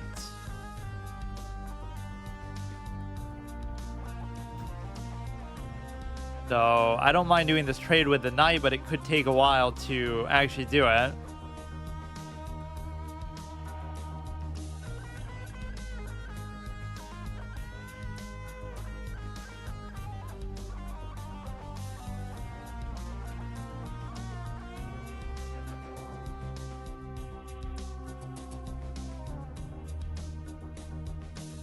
I don't really have to take that, but if I don't take it, then it could be maybe worse for me. That opens up the rook to us here. I'm kind of going a bit too fast still, but now I'm kind of paranoid about that. So then I'll worry too much about time and then lose because of that. Lose because I move too fast. Then I'll worry too much about making better moves. Then I'll lose because I'm too slow.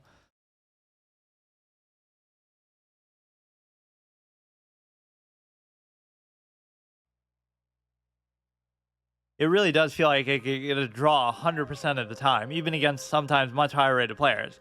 If I want to draw, I'll draw every single game, but then it begs the question, like, what's the point? Why is that a good use of my time?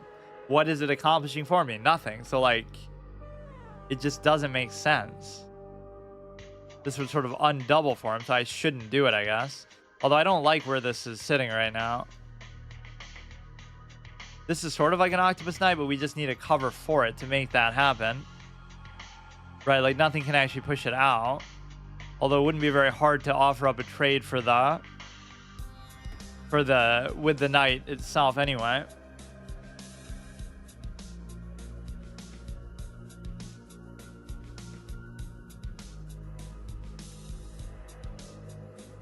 And these V-shaped pawns never let me down, but I often don't get them, or I often lose because of other things even when I do have them. So, or like I don't know when to stop, basically.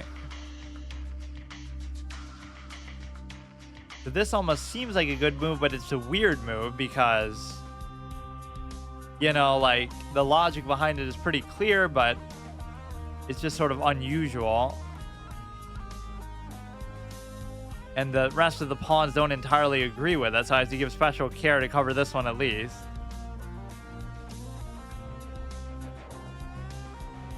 Yeah, that knight is actually going to be very annoying. That's actually a better than average octopus knight position. It's just, I almost didn't even realize I had it at first. That alone should just win you the game.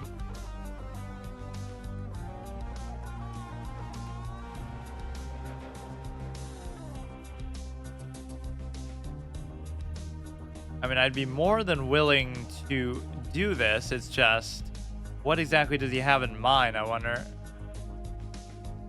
I mean, I can't turn down a trade like that.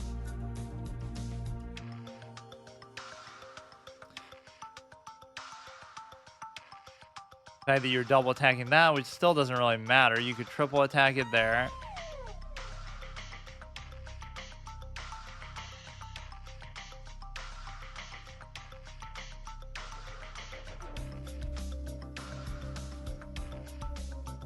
Also, wait, how long was that uncovered for, though?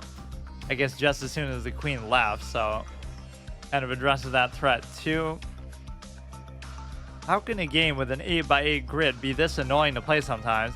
Maybe it's just too big on my screen. Let's make it bigger. Go like this. Very confusing move that he just made that I cannot explain. Oh, wait a second.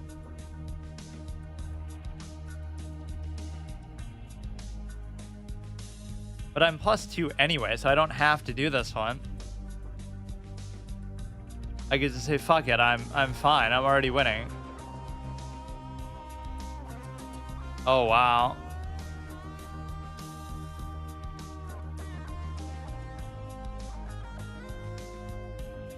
That was pretty impressive. I'll give it to you there. So we lose the cover for the Octopus Knight, but then again, not much can really target it now anyway. You'd have to bring the king, or you'd have to trade it with a knight yourself.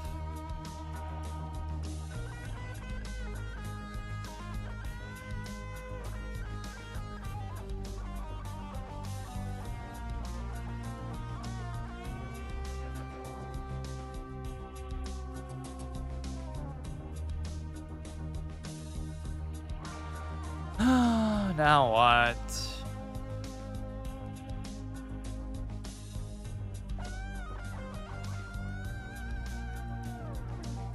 Like, I want to get this one to move, but I don't see where it's going.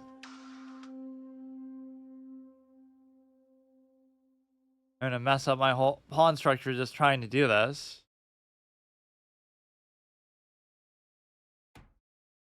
Goes there. If I could target it there with a pawn, it would die, but it's obviously not targetable.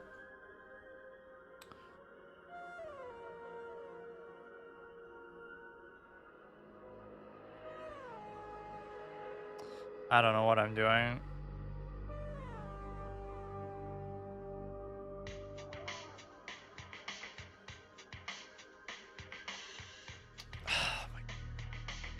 I hate positions like this, and they so often involve the knight.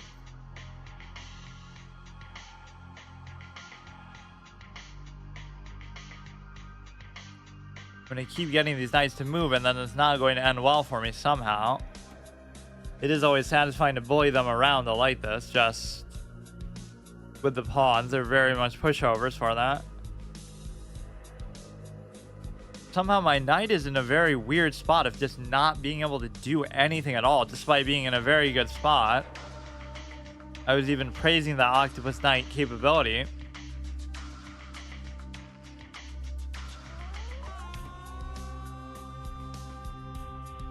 So his one knight on the other side of the board on the queen side is pretty much taken out of the game, thankfully. He can still move, but it's not very good.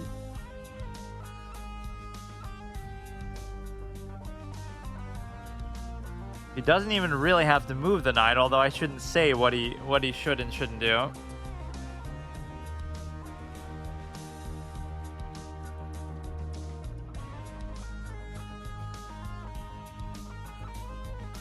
Boy, if the knight was...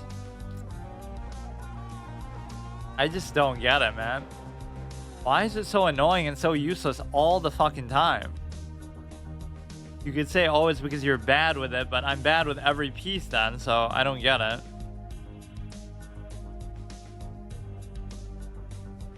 Just so often it can't do anything. Here, we'll get a threefold repetition like that. How about that? Are you kidding me?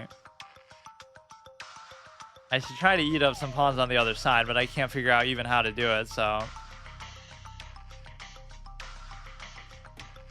It's not like it was doing anything in the first place, so...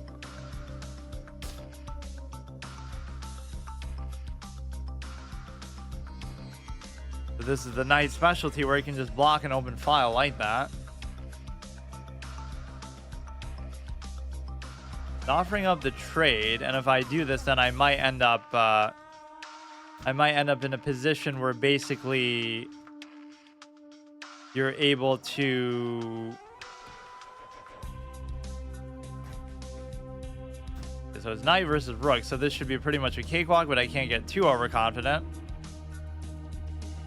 He had that little fork trick that where he could like trade in and still get the fork on the thing, but the best way to deal with it is just not to take it. Because I do have to hurry up a little bit.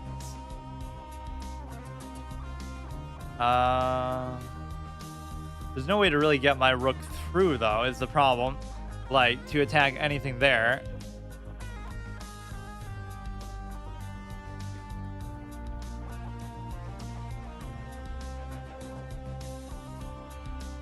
I just gotta wait a second, I guess. Don't give up a fork. That's the one mechanic that the knight really has here in the game. I'm gonna have to push a pawn somewhere that's going to be a little bit inconvenient, to say the least. And I can't do that one, so here we go, dude. Be the most annoying thing ever in the world to deal with, even though I was just complaining about how useless it can be.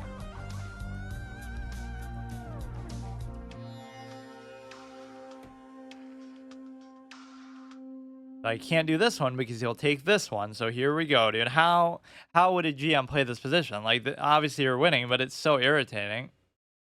Maybe just bully it a little better with the king, and we're gonna end up trapping it.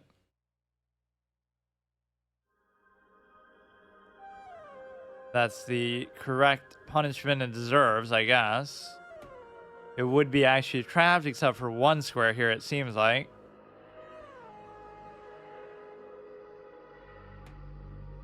Or maybe that one too. That's not doing anything, so at some point here, I guess, we would have to maybe incorporate the king a little better, because I can't really figure it out.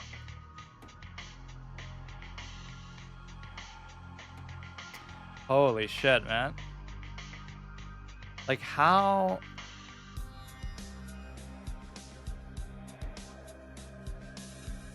He's at least using it as well as you could possibly imagine, I guess. Or now, in his lust to move the king, he might open something up for me.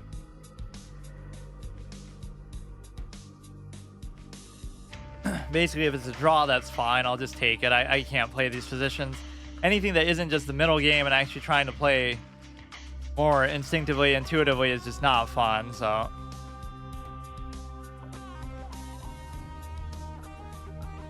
Try to push on this side, I guess. There's nothing I can do on this side at all. It's just completely landlocked.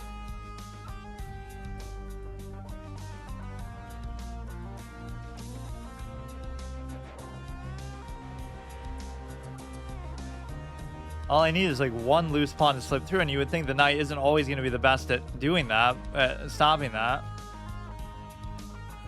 Or again, just to let the rook come through would be beautiful. If he takes, it's fine. If he doesn't take, it's fine. No game has made me more mad than chess in this whole experience of coming back to streaming, just because somehow it's so stupid at times how it works. Actually, this is probably better. We can still eat up on the other side then. We finally get the rook actually involved here. He did a pretty good job holding that off, though. I'll give it to him there. We just have to not go too fast, but we should slowly be able to make this happen at least. There's really no good advancing moves for the knight itself, so we should be in good shape. Okay, now we completely can dominate this side, finally. Look how hard that was to actually work it around, though. Even if you were to somehow fork the rook now, it probably wouldn't be a big deal. Which you actually can there. Keep pushing one of these, try to connect them a little bit. Okay, dude.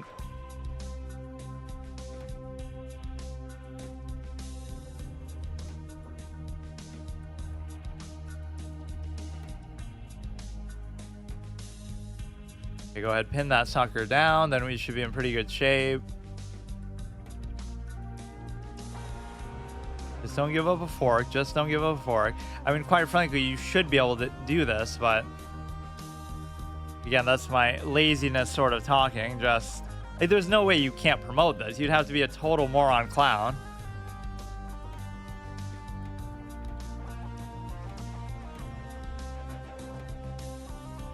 Just don't stalemate the guy.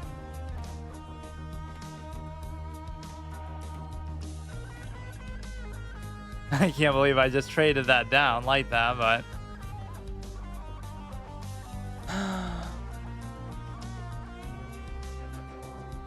Am I gonna have to skip another episode of Paladins? It's not like I have to, but since we're going, we'll go until I lose one. Or maybe I should just stop. Quit while you're ahead.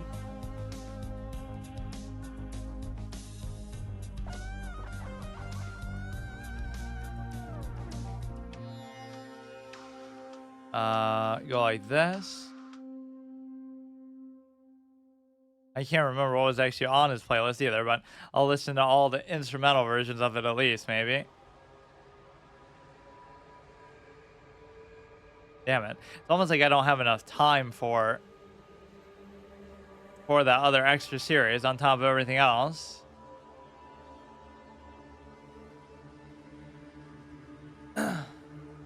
Let's do another one. 1289.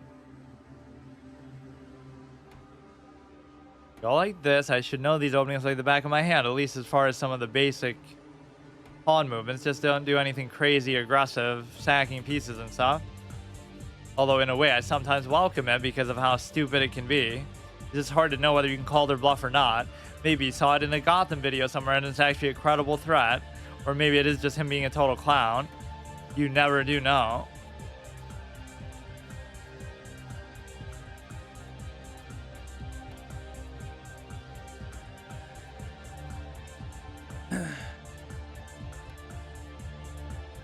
So I would take. But if I don't take, could be also annoying for me.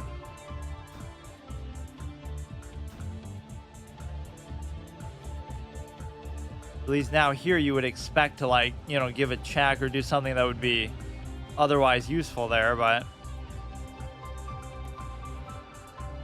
not as big of a deal as it seems like.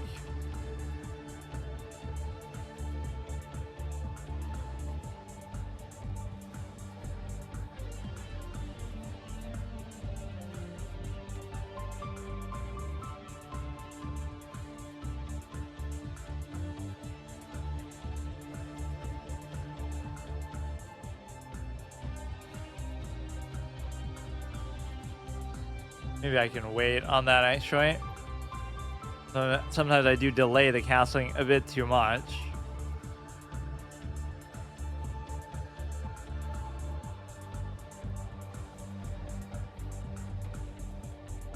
He pushes to there, which is okay. I would take, he would take. And then this pawn is arguably going to be pretty easy to take though, all things considered. Because of the simple fact that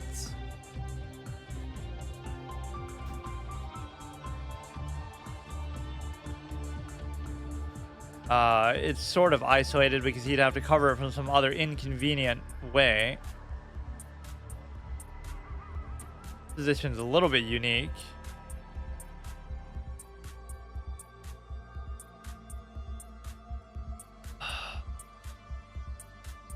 Pawn-wise, it's pretty even. That one center pawn would be the difference.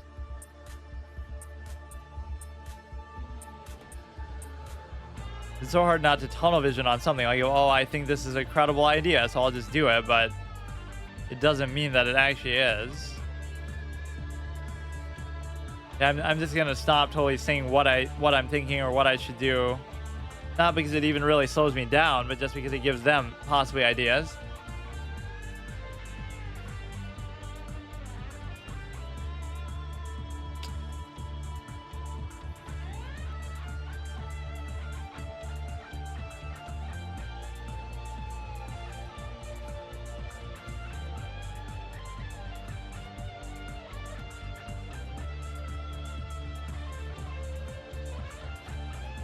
It always feels like your threats are so obvious, but maybe they're just obvious to me because I'm the one who's coming up with them in the first place. But it's very strange to come up with those very long-winded ones. You just have to have the will to calculate for very long periods of time, which is hard to do in non-classical type of games, where you have to have played the game for a super long amount of time that you have a lot of the stuff in your memory bank, which memory is like the most important asset for chess, period. But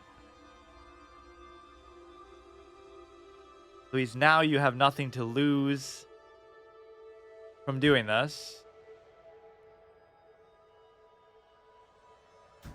Or wait. What did I just do? I don't know what the fuck I just did. You have nothing to lose if it happened in the other sequence. Oh, please.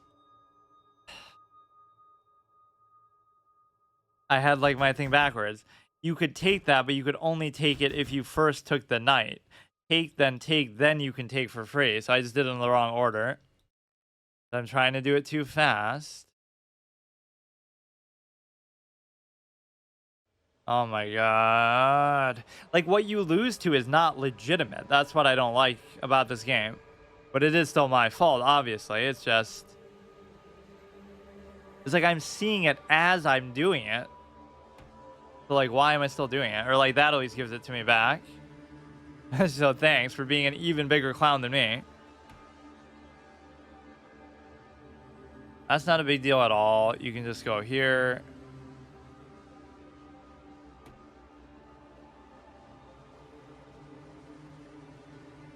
Try to bring out the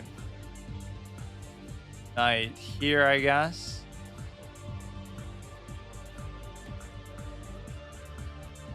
Please force him to give up that annoying spot on the 7th row here. Nobody really calls them ranks except when they're back rank. Like, nobody would say 7th rank. What is that? What did he do? He was playing actually well and winning for a second there.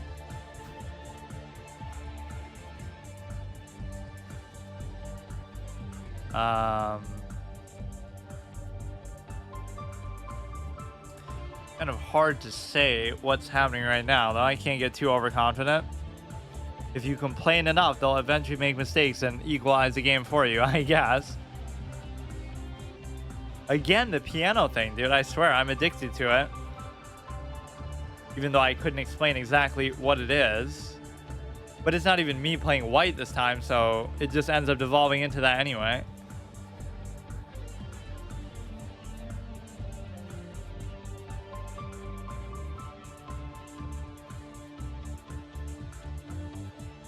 Yeah, maybe I should make my Paladin series every other week, or I just somehow don't have time for it. I mean, I'm fine, because if the scenario is that you're doing well here and making progress, then I have no issue with it.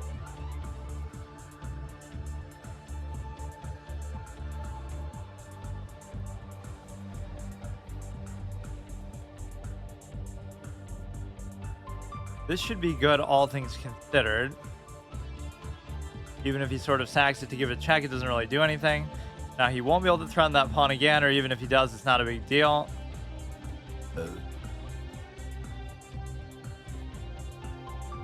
This is still going to take an exhaustingly long amount of time.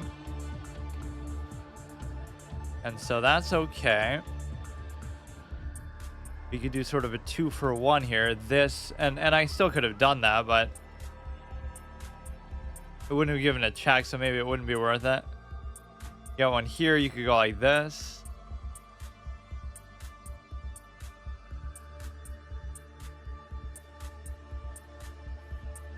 I don't really see what the threat is there, but maybe I should have looked for it a little more carefully.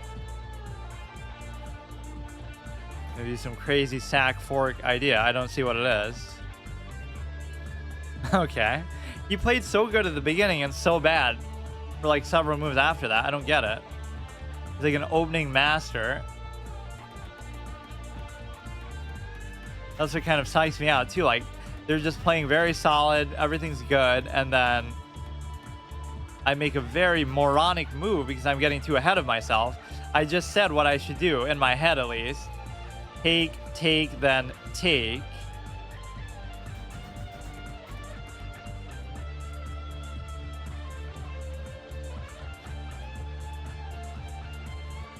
Chess is fun.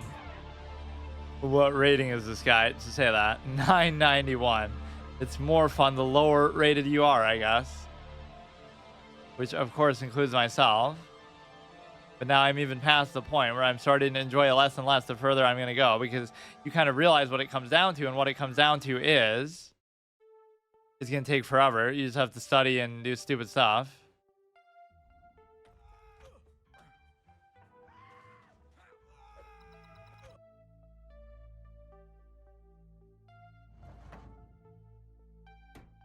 Art for checkmate.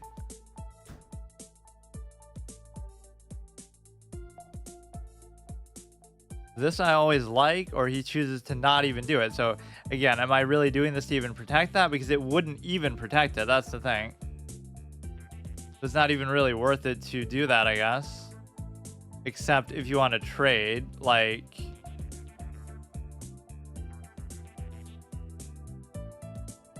Right, like if I was to trade, then the queen's there in the middle of the board, and so I could decide what to do with it.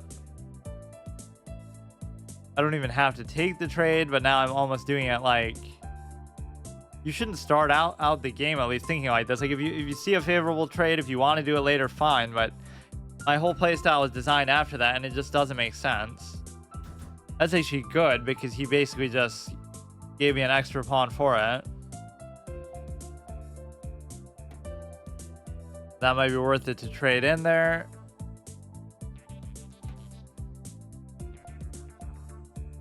Something Scandinavian.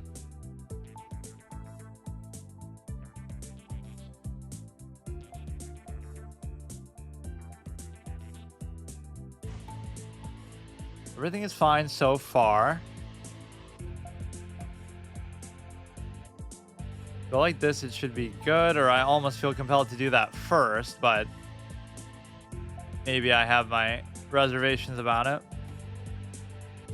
Because the pins have been very deadly and damaging to me.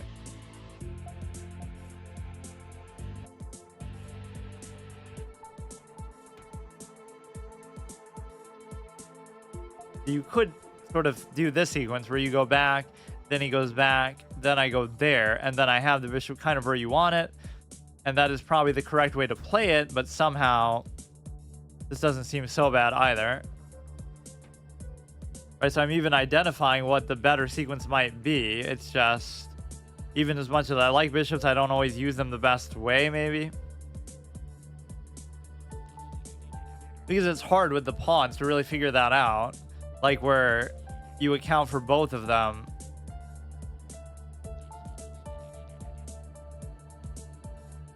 You know, to not block one off or have something bad happen to it, basically.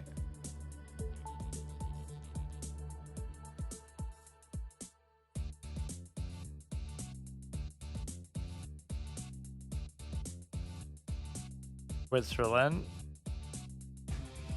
Why is Switzerland's logo look like a first aid symbol? Because they actually have good healthcare, unlike the US, am I right? Ha ha ha. So this is going to block that off at least.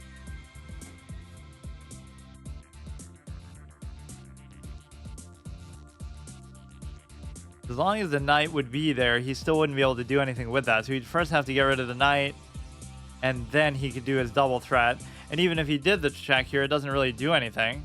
You move the king, you could maybe even still trap it in there. That's okay.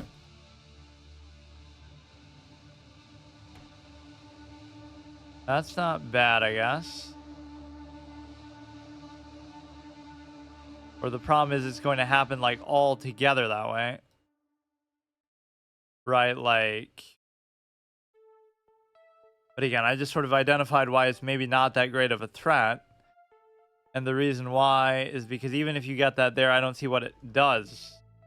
Or rather, the real threat is sort of something else.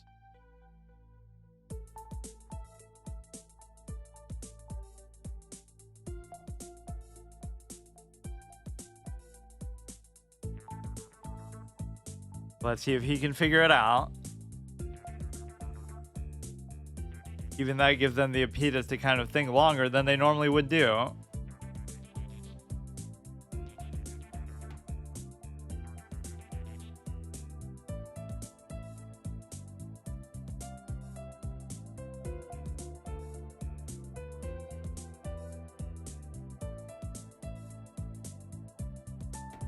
This should solve a lot of my trouble, to be honest with you. Raises, I take. He takes, I take back.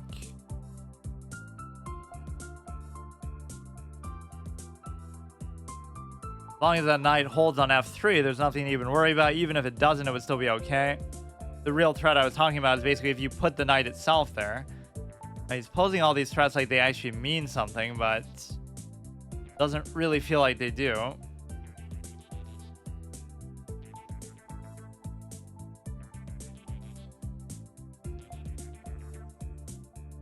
Like, what is that aligning with? There's no corresponding threat.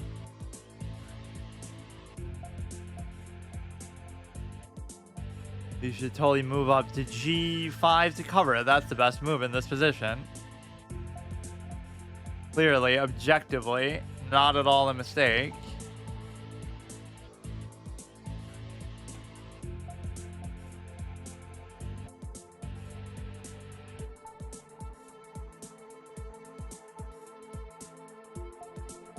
Might be a little bit overly aggressive, greedy, something of the sort, but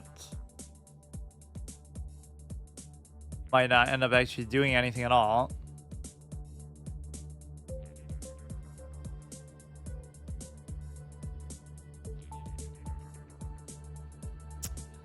All this effort, but not really winning anything for it.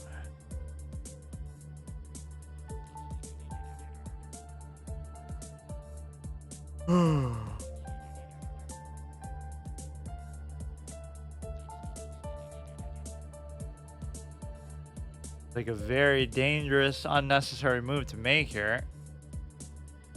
In fact, there's really no reason to do it at all.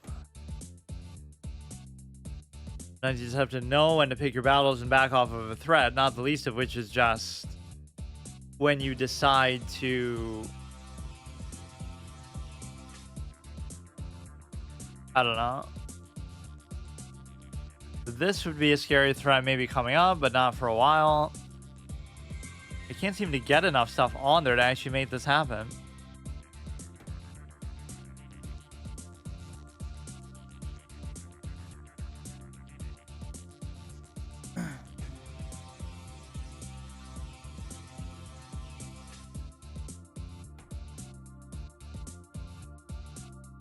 I would take, he would take, I would take, he would take. Even without that, I still couldn't have done it. Could I take, take?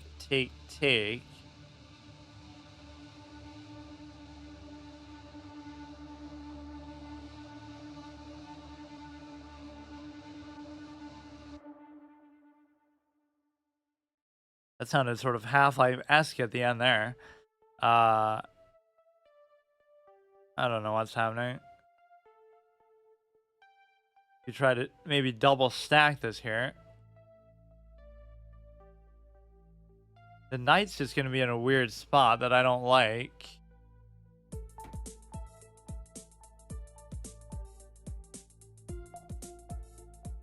It's still not a big deal. Like, whatever threat he's trying to do here just isn't good enough. Right, that double diagonal is sort of deceptive because you can't do the yo-yo by going, like, off the board with it.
I guess I just failed to see why that check is a big deal. Right, the fucking stupid bishop check here. Like, it's not a big deal at all.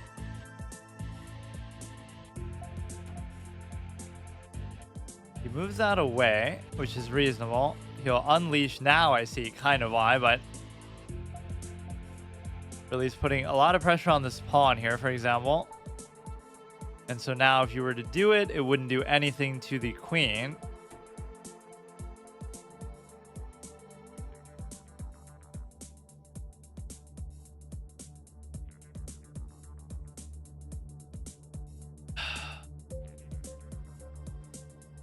That's the thing I hated about the Han situation so much, is all this sort of ex post facto justification, like, oh, we had this one game with really good accuracy, or oh, like you've already decided what you think and now you're trying to piece together.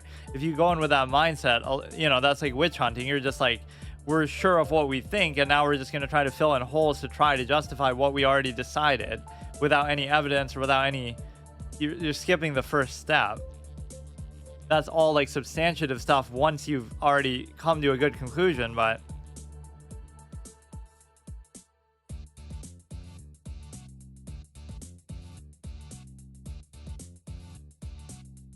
what would he do here? We're certainly putting an adequate amount of threat pressure on the pawn.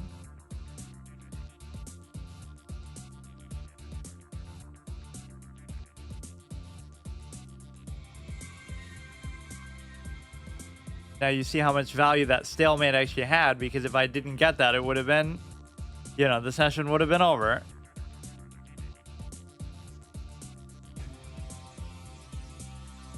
At least it's sort of a good problem to have if you're spending too much time on it. It's only because you're doing well.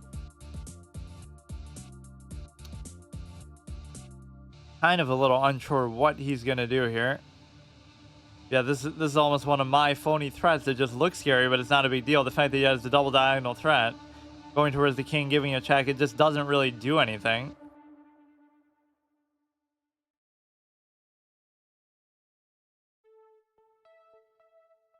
Very complex, nuanced position.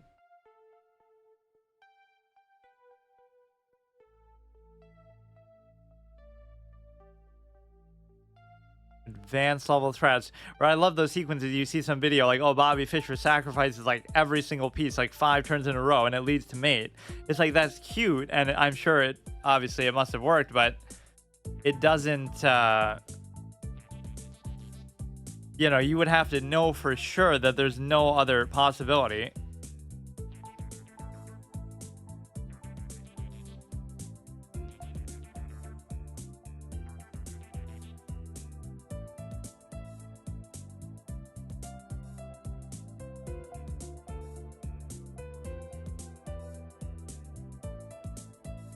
Really fought hard for this pawn here. I have to give him credit.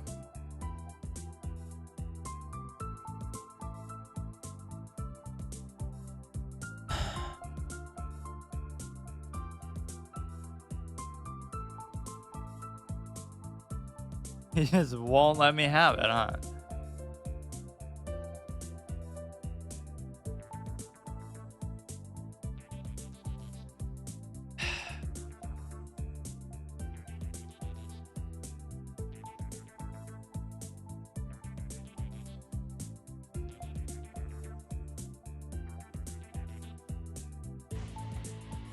What, is he gonna win the whole game because he promotes this one pawn that isn't even a passed pawn? Like, what is his big master plan here?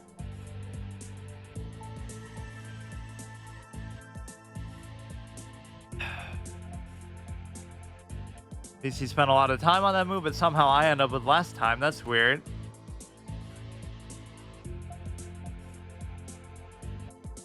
I would take, he would take, I would take, he would take. Wait. Oh, maybe I had it before I even realized.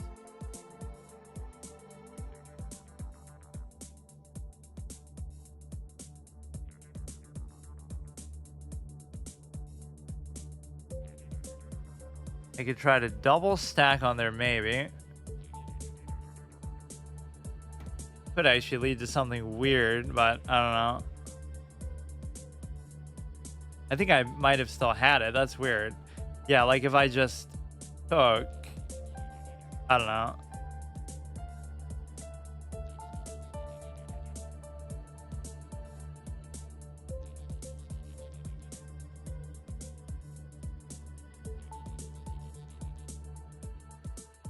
borderline actual trap position, but maybe it'll lead to like a mate in one or something that otherwise he couldn't have done. You want to play? Sure, we can play one after this. What's she doing? That was a very scary spot, though. Man, he guarded this pawn so well.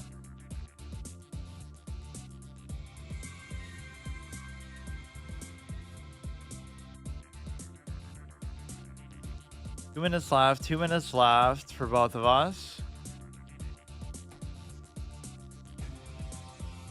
Can't do anything with that, but we can still keep this alive somehow. Fuck. Something is not going to go too well here, but he's almost baiting me into a position where mating him would be very possible. He's attacking there. At least we can trade this in then. And then at that point, we could do this, but I still can't do it. Okay, let's just get the queen out of there potentially.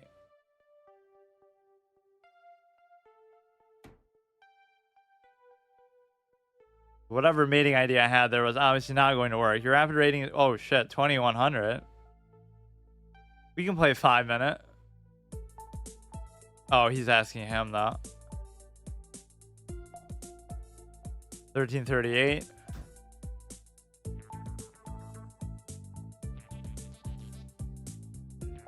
I don't see what's so crazy about that actually. He'll try to take there.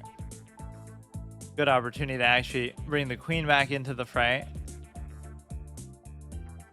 1358.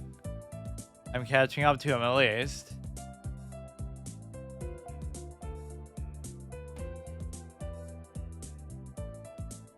Maybe this is okay to do. Like, I just don't know. Because of time, I almost don't have a choice. This is a very annoying game. You double stack on there, so everything would be good with that.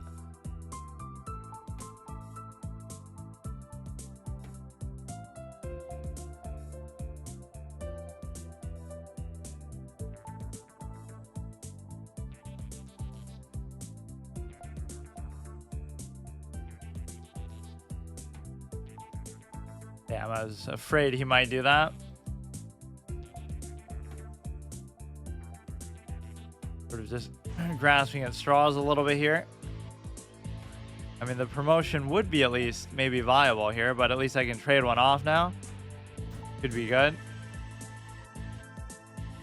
As long as the king is sort of in the vicinity there, it could be okay.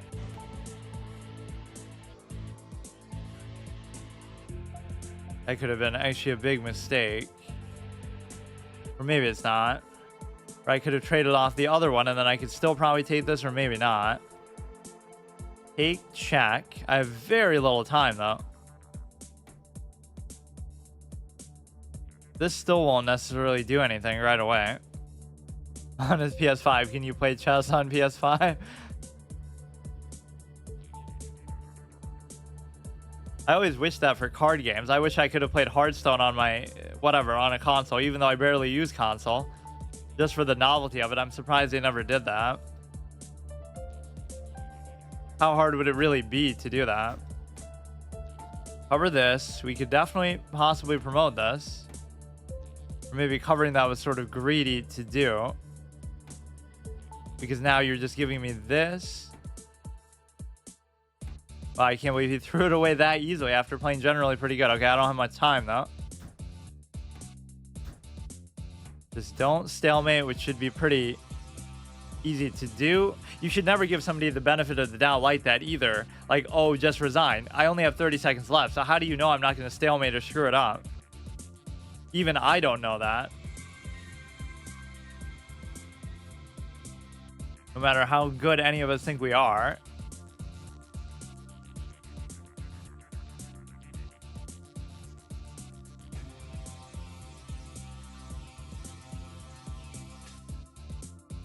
Let's see.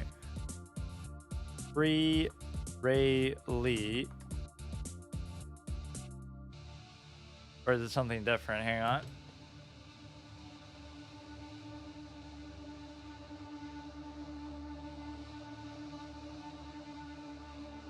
Or, oh, what's your username on here if it's not that? Oh, Mr. Hun. Okay. 7 views. Wow, he's actually, yeah, 20. Wait, 24. Oh, that's Blitz. Yeah, let's try a 5-minute game because clearly I don't struggle on time.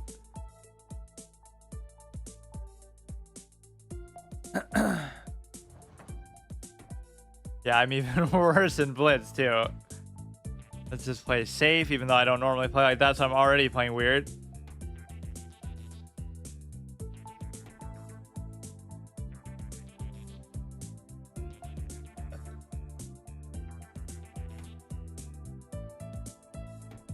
Cover that.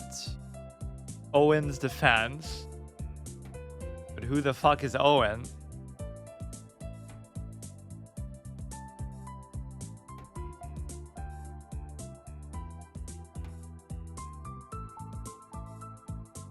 Here, I'm not really sure what I should try to do with that. I could pin this down.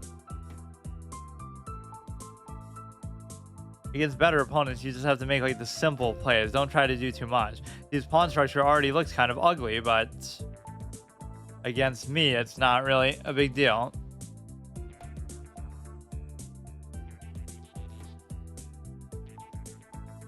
Maybe seal off that diagonal a bit. Double threat doesn't even really matter. If you keep that secure, then at least you have something going with that idea. Very defensive-minded pawn structure. See, sometimes it's just how quickly they see it. It's not like I didn't see that, but now you can open the king with that. He doesn't want to.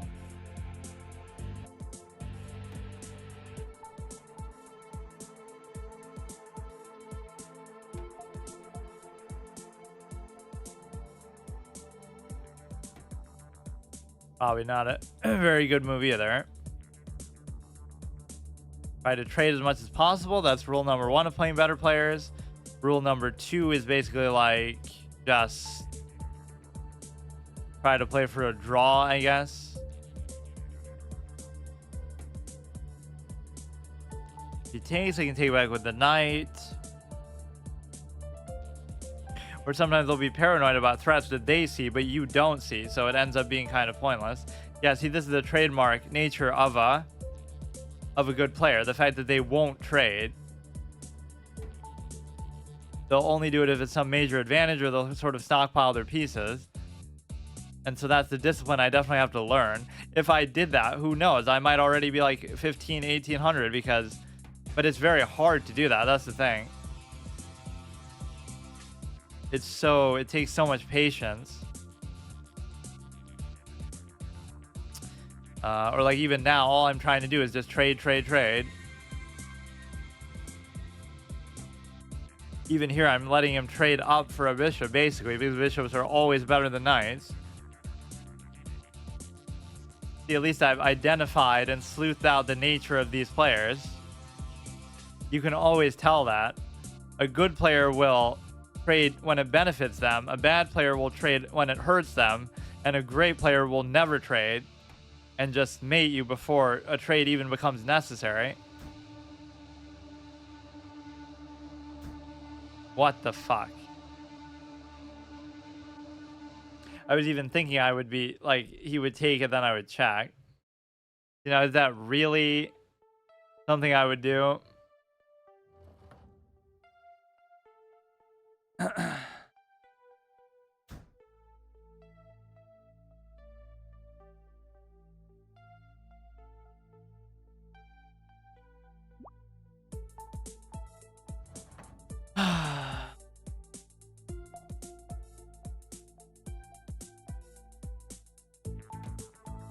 Let me try to play this one a little more disciplined. Nice little King's Indian.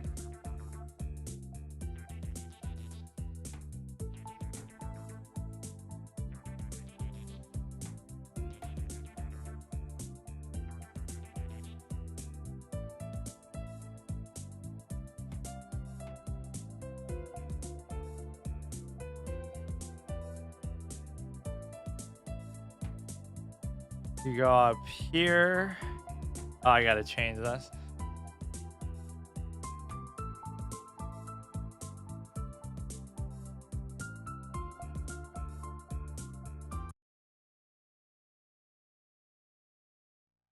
Pushes pawns towards the center. I take outward with the center pawn, which is objectively bad in and of itself right away. So I love these sort of impulses that I know something might not be good, but it's just in my nature to still do it.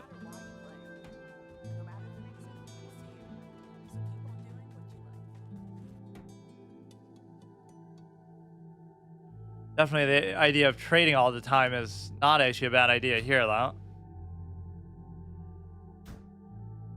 Attacks there, go here. If he raises, I can take, but I can't take. Okay, that's not necessarily the best. But couldn't I have just took there? Or I can still take. Or no, wait.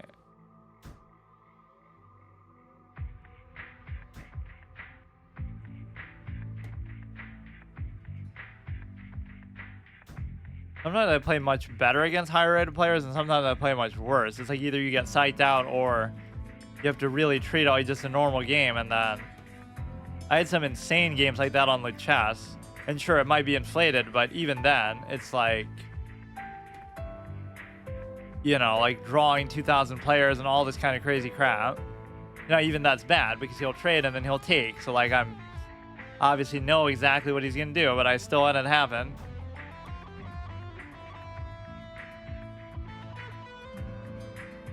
At some point, I have to graduate from doing stuff like that. But he won't let me do anything with the knight.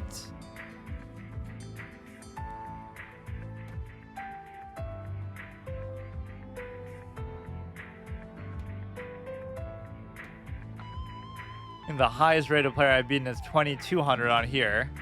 But that was obviously a very fluke thing. You're going to fork it. I won't even be able to take back. I'm obviously just pretending, like, come on. Or like I'm trying to play way too fast, but I'm trying not to give him time to think either. Like if I had time odds or something.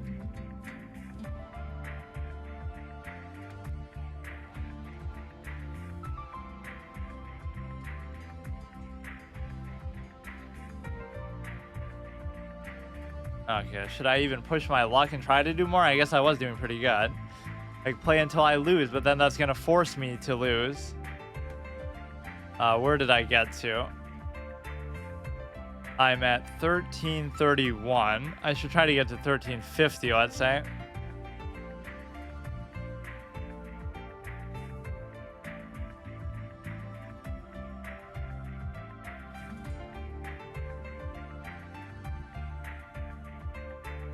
Kind of gonna be ruining my other format though. But who cares? We can do one after this. Good job, man. You're pretty good. Thanks. I don't think maybe that's my strongest format, but...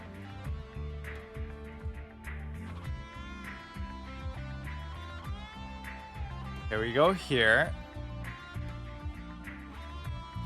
You can attack there, and then he would actually be able to trap it, so this is a little bit different than what I'm used to seeing here. Now, this isn't the best spot for actually the bishop to be. Then I sometimes stubbornly still leave it there, like I just assume it'll be good later. I had to trade so much. It's very hard to resist that temptation. But honestly, against somebody like you, I would justify doing it more because, you know, that kind of simplifies things down to where I'm going to lose, but at least it gives you less things to attack me with or whatever. So here I almost don't want to do that. I want to go like this maybe. No, I don't know. Maybe here. Playing very aggressively with his pawns for black. Or at least in faster paced games, I feel more comfortable doing that too. But this is kind of weird because then he'll take, and that's not what I want to happen either. This is a very oddly placed pawn. Okay, that I can just take.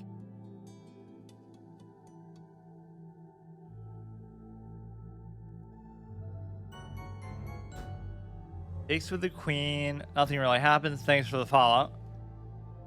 Okay, have a good night.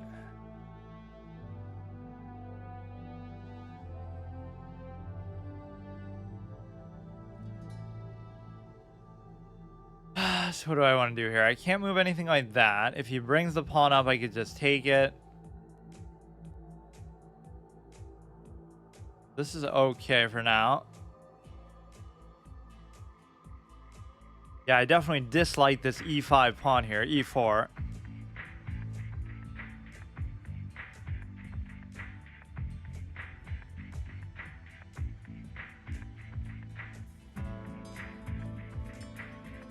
That is weird. Yeah, I usually used to like, okay, force, a higher rated player to do something weird or fancy or crazy.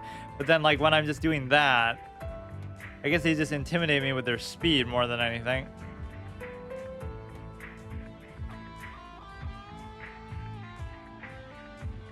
So then I try to compensate for that, but then you end up messing up somewhere else. We do have an octopus knight position here, which is very nice. Not that he couldn't still take it with something like the bishop, the knight. He has plenty of options to trade. That's the one benefit of this pawn that I was even just complaining about.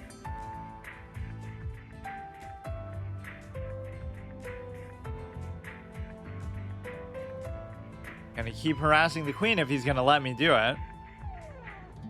Attack there. Certainly castle, but then you immediately do this, so I can't do that.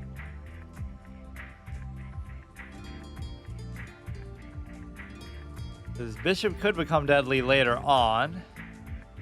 It's very important to either raise or to just go here. So then the queen could at least take the bishop.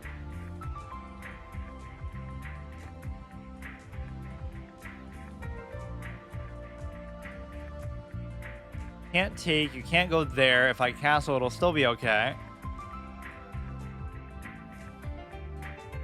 That should be fine, at least for the time being. Or no, now you're still double attacking that, but I'm still double covering it.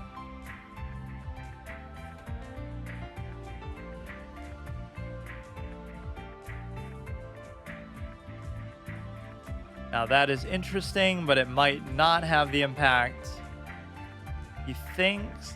Well,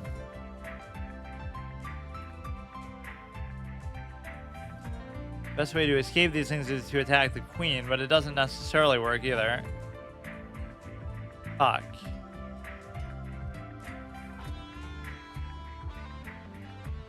This wouldn't even actually help because he could still take, then I would take, then he would take back, then I would take back, so...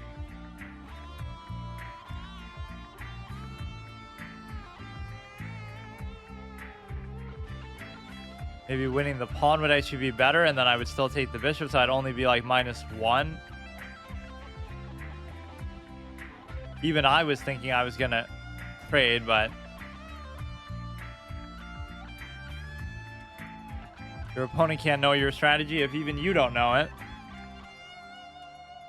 That could at least be a little bit better. But that was a very devastating mistake. See, that's the kind of thing I don't mind. That was an earned good play. Maybe I could have looked at it a little bit longer, but that was at least a good move by him. He brings the bishop.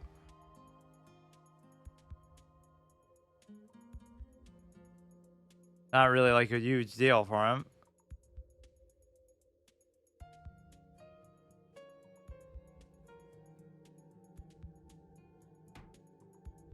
Very, very odd decision to make there.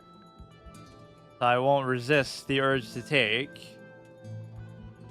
He could be setting himself up actually to get mated. Maybe I had something better there, but...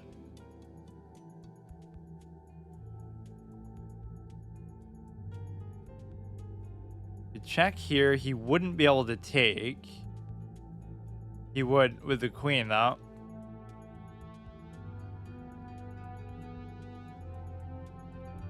This is the octopus knight thing I was looking for, but it's not going to actually do anything here.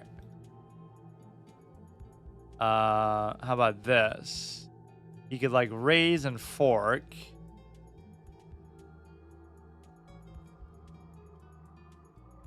My chance to claw my way back in it, though, regardless of anything else. Queen isn't really doing anything too scary for the time being because it's basically just... It's a very weird move. I have no idea why he did that. They might be seeing whatever threats I have available better than what I am seeing. They give you credit for stuff you don't even deserve. You're winning in some sort of subliminal bait trick way. Like, you know, they assume you know what you're doing, so they'll sort of play around it and then make a mistake, even though you wouldn't have seen it otherwise, like that.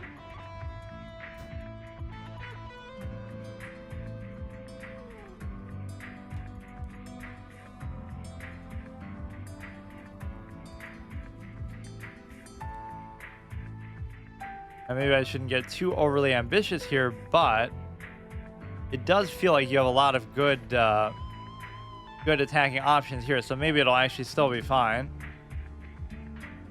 You come there, I come there, then you...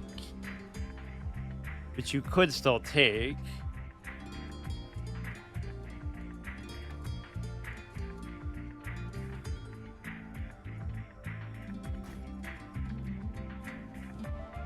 Can't take. Like, how much can he cheat death here anyway?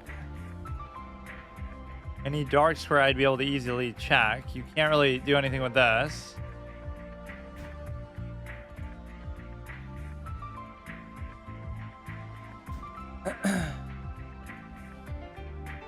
Either he misclicked or there was some better threat that I had, or he just thought there was one.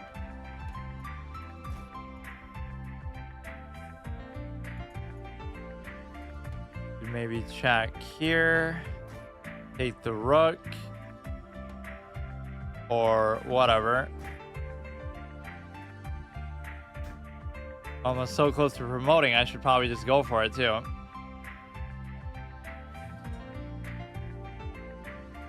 I have so much cover, it really doesn't matter. He would take, I would take, he would take, I would still take.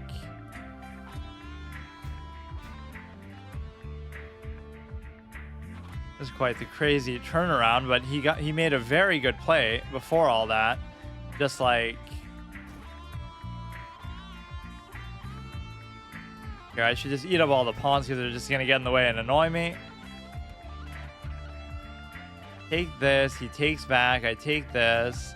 He's trying to almost set himself up for a stalemate, but it shouldn't happen, really. As long as that pawn is there. Or doing it with the bishop can sometimes be difficult. Just like let him take it. I'd rather just do it with the king anyway. That's actually pretty close. That was dangerous. He goes there.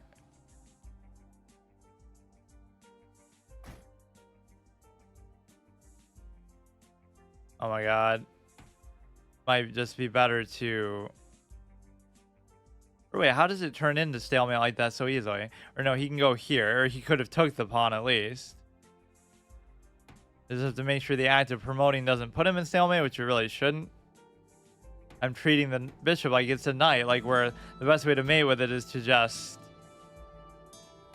you know, to not even use it at all, basically.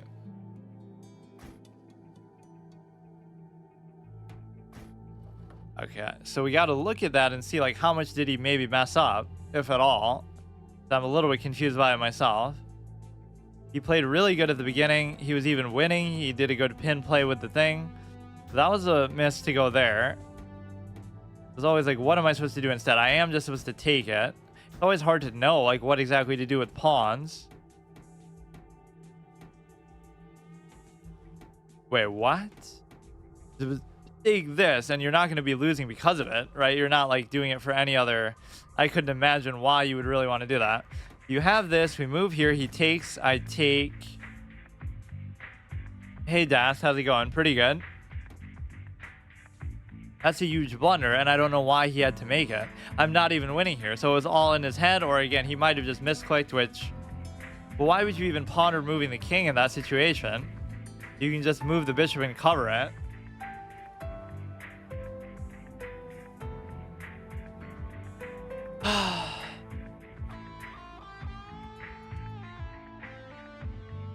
why won't it show me my playlist out here? Wait, let's get to 1350 and then I'll play Paladins because I do want to still get that episode in there. I already skipped one episode on account of chest. Where is it?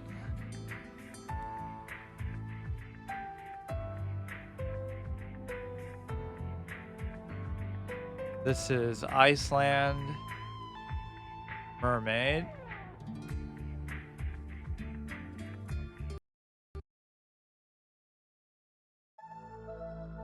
Okay, so 2 more should pretty much do it. 1450 with chance, that's pretty good. Yeah, let's see what we got here. How fast, look how fast. How does he know? How does he know what I would have even done? Or like, isn't this the annoying sequence that you sometimes, it always messes me up, so why wouldn't it mess you up? Like, whatever you do here is just annoying. Although I'm not really comfortable playing with this sort of pawn structure either. So go like this. He could cover it there, I guess. That good. Lichess is a little worse than yeah, it is. Inflated by maybe like 100 points or so, but still. So you go here. You'd go here, he would take, I would take, but then he would still take. If I take, it doesn't really do anything for me, but I don't know what I was trying to prove with this game. Basically, I guess I was trying to, you know, punish him for that knight placement. It is basically very weird still.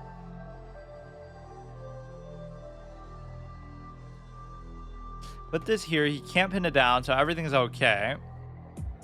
Go like that. Don't try to go too fast. That's my biggest #1 rule here.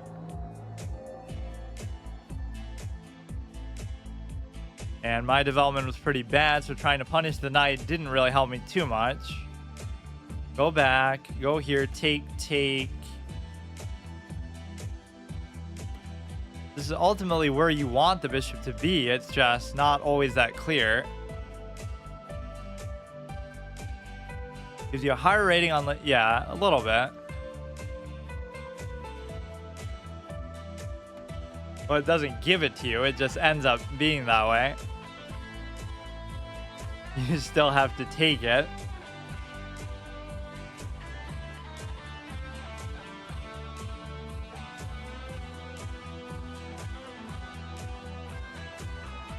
Very confusing, actually, what I should be trying to do with these pawns. That was actually a pretty good move. All things considered, I really don't like my lack of development here. Maybe I'll just wait it out for a second.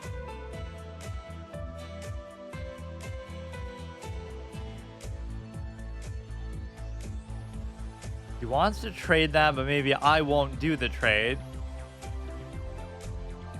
Let's go here and then try to figure out what I'm trying to do with the dark square bishop. I can take with either the knight or the rook, so it doesn't really matter to me too much. He would take, I would take, but I don't really want to do that. He would take, I would take. What's weird is the further I get, the less I'm going to enjoy it, because it feels like the only reason why that's happening is because I've just played so much, or then I'm going to start to study and stuff. So it was most satisfying at an innate level. It always gives that impression that, oh, anybody could just study and it's not that big of a deal.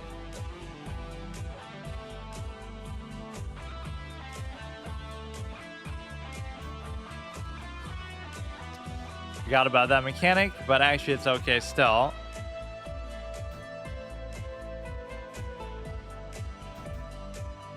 I was even just accounting for it, but I guess it didn't.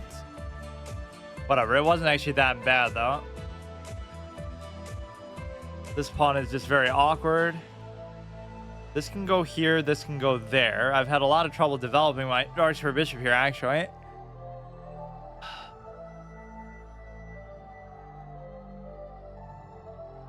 Gonna be a tough game. This guy is almost 1400. Normal variation. Isn't that kind of an oxymoron? If it's normal, it's not a variation. Just like how they say there's another one like that doesn't make any sense.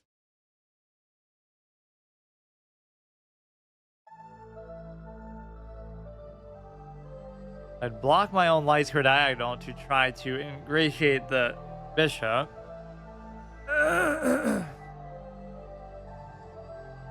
That wasn't exactly as I planned, but it still worked out. The queen kind of saves the day a little bit. Although that pawn would have still been covered either way, but by the bishop. This knight is in kind of a weird spot. But I see sort of a good path for it that I won't say what it is even. Let's let him figure it out. Opens up the diagonal at the very least.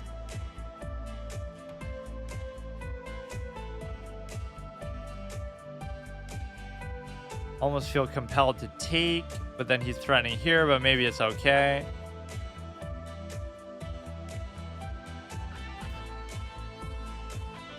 I can't do that though.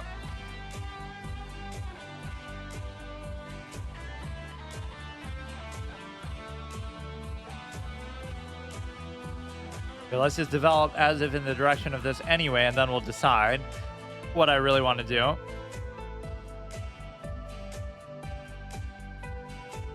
This one pawn here on a3 doesn't really need a cover. That's the only good thing about it. He's letting me do that, but I don't want to do it. That's the thing.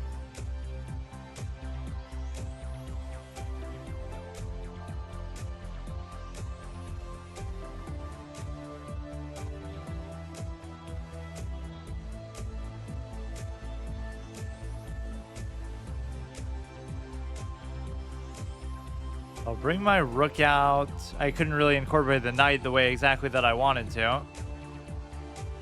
He's attacking here. But doesn't this still...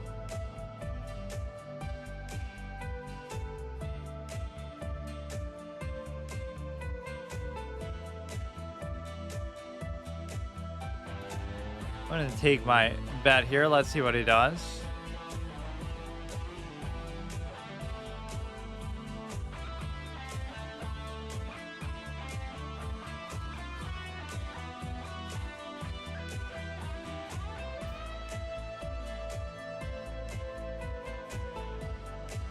He takes a pawn.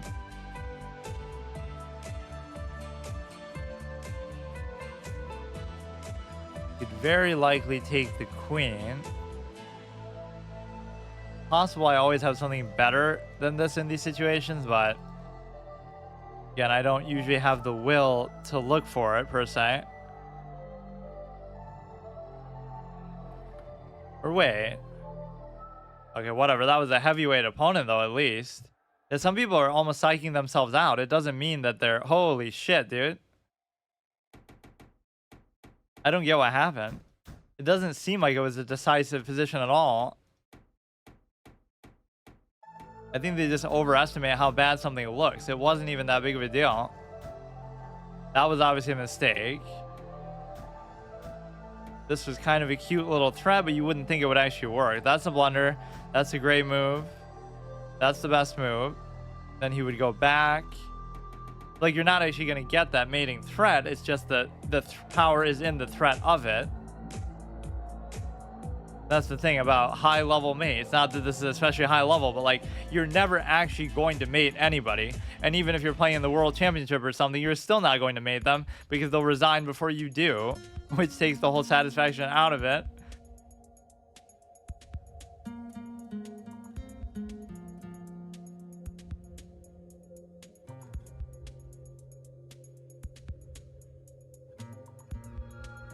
Let's get to 1350 real quick. Go here. Go there. One day I'll be able to actually say where I'm going by the notation of it, but isn't that just too boring? We have some sort of pin idea that he's going to do here, so I can't allow that.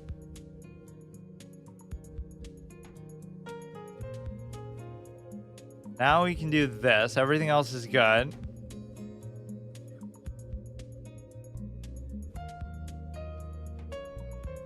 He didn't give me the chance to pin that. And so This allows my bishop to escape from his knight, basically, is the point. That is just basically a trade at best, so it's not a big deal.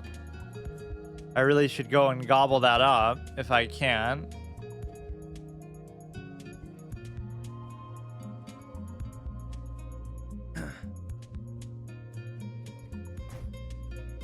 That's not a big deal at all. I actually kind of like that. He doesn't allow this to still escape, though, so that's perfectly okay. You don't need another website to loop, right-click, and loop. Yeah, I guess I never really tried doing that. You might be right. Actually, to shuffle stuff, though, you kind of do need another website, because if the playlist is too long, then it somehow won't actually do the whole playlist. It'll do like the first 100 videos, or there's some weird bug like that.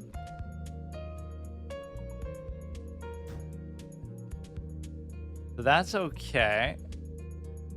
This is not really what I wanted to do, though. I took, he took.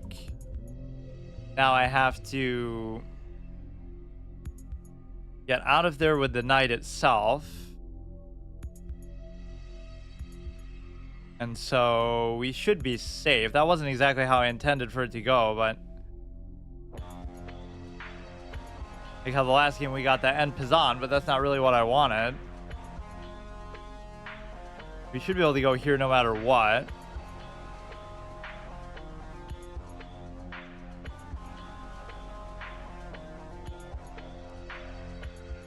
I'm always late with the bishop development. It's like you're saving the best for last, but somehow...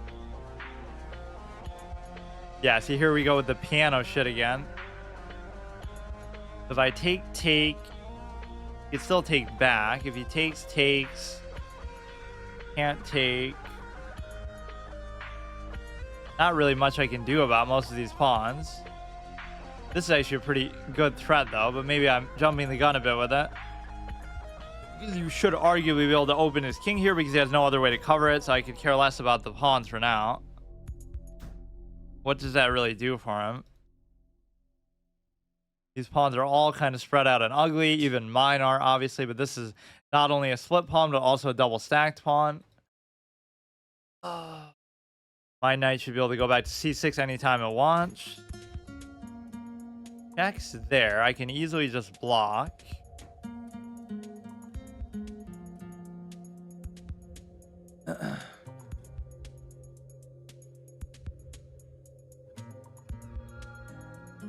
I'll just cancel here. Everything will be fine. If he ever moves that, we have a good option there. Or what I thought is he did that to escape the fact that it's pinned, so then he could have moved it back, but then he chose not to do that anyway, and now we should win a pawn out of it too. So he had the right idea there, but then he didn't realize that he could have just moved the knight.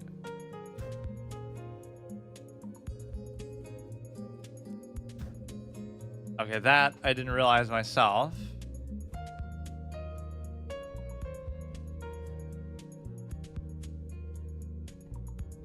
I could check, set up for a take, but I'm in kind of a weird spot now of not being able to protect the knight.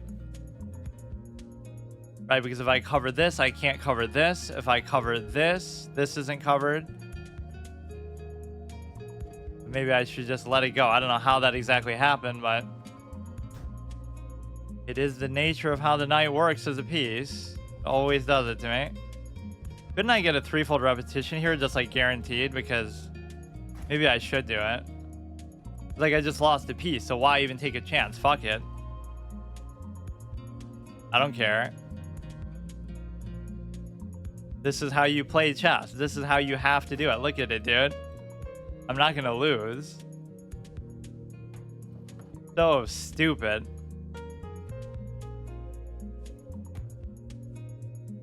$81.93. These last two games I've been like a 2000, but it doesn't make sense because, or I didn't really look at that very thoroughly. Yeah, let me actually try it like this. That's footsteps. Tremors. But yeah, like they never used to have that option back in the day, so maybe I'm not used to it. 81.93. And yet it ends in a draw. So despite my 500 rating better play, I'm basically a 2,000 rated player, is what this is telling you. Even if you think it's inflated against lower rated opponents, it's not like a big deal. I was supposed to go back and give a check, but then what? Basically, give a check. How do you escape from this? King H1 is not only the best move, but it's the only move, so this is what I mean. Degenerately playing for draws. This is how you have to be. This is what it'll do. This whole permadeath session format too. I'm gonna have to do that because otherwise it would have been over. I'm done playing then for today. The cheat death is a power only one has achieved. You go ahead and do this. Just watch out for the pin coming up now. Why did I do that there? Like, it wasn't bad, but that was like weirdly premature. So here he would be able to take and double stack, which is maybe acceptable to let him do, but I typically don't like to let them do that. I do actually let him pin it down, which is very stupid. I guess I could go here though in the worst case, but they're always so generous with just giving me the thing here. Go here. And so if he takes, I could still take.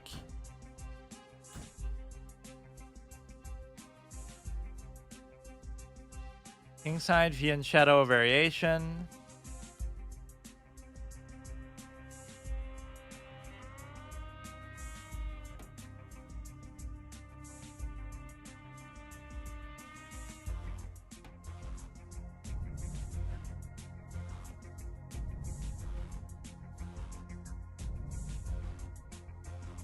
Could easily just go back. There's no need to force the issue here.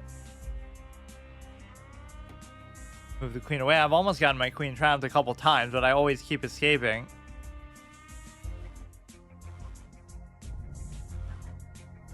Really, the best and only way is just to threaten their queen back instead, but it's not always that simple. I feel like a lot of these games, though, they were just resigning when they're not really losing. Or not by too much, or even sometimes when they're winning. So it's just kind of weird. Like, they don't really have to. Not that, I'm not complaining. It's just like, you can't really rely on that, I guess. Goes here, take, can't take, or I could take. I could take there, but I don't know if I even want to, is the thing.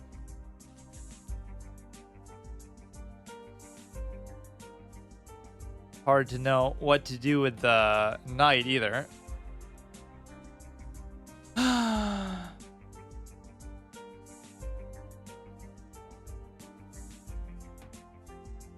Comes up there, but again, I don't know. It's not even pinned, so let me just not do it. Or maybe the knight's better here. I don't know. Kind of like a semi-close position, but I don't know. This would be attacking here, which is not a very big deal. If he doesn't do it, that could be very dangerous for him as well. Could double stack on here for sure. So the biggest question becomes, how do I incorporate the knight into this position? And the answer is, I really have no idea.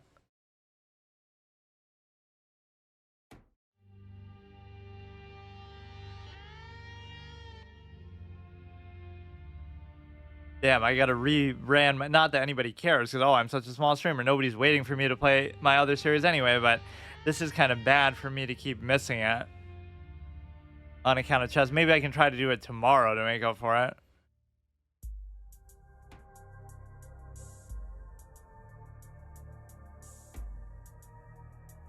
Stay out the dark squares. Biggest thing I have to do.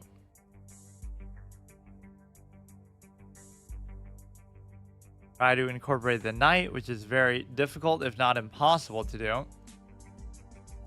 Go ahead and take.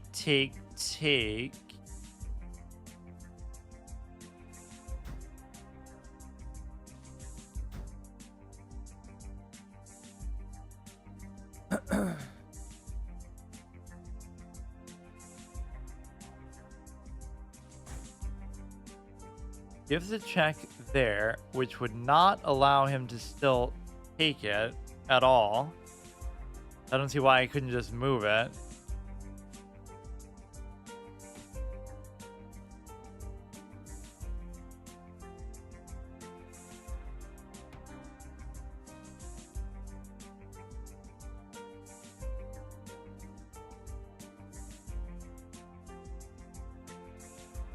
Would be fork, but I can't do it yet. Double stack there, so I could just do like this maybe to block it. I could do this maybe to cover it. I think this would be maybe okay for now.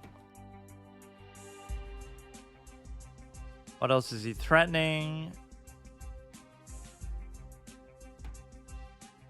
Comes into there. That's a little clever threat, but now it does allow me to at least do this. And frankly, all you'd win on that side is a pawn, so I shouldn't be worried about it.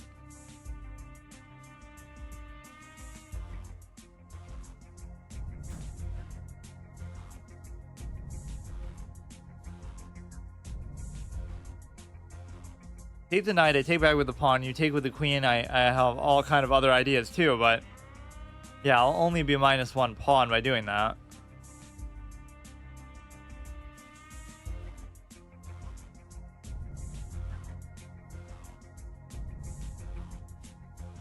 Take the stupid knight if that's really what your heart desires.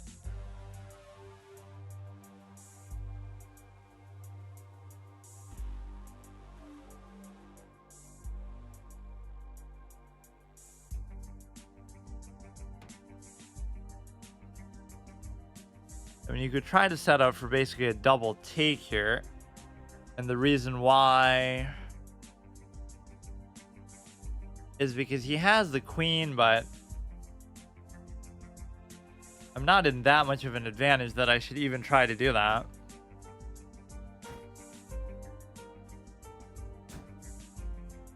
Threatening there, but I don't really care too much. I could check or I can't check. He could double stack a pawn. He could check on... Oh, shit.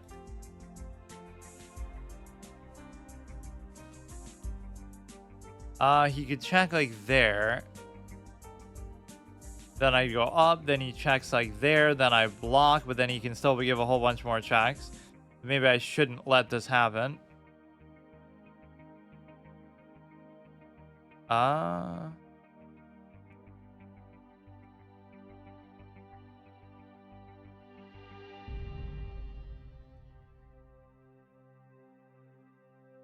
Actually a very annoying, weird kind of check. At least here I can block maybe the first one with the pawn before he can do anything else. Once again, the knight gets in the way because...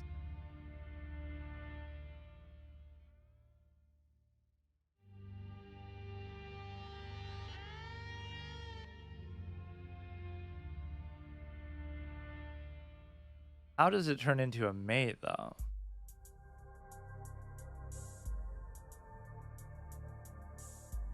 Doesn't really feel like it does. Or he'll take that.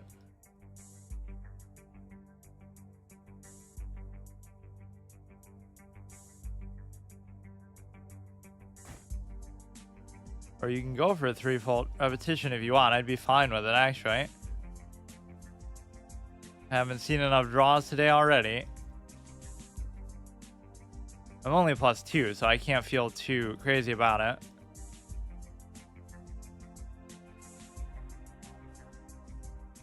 Come on, once more.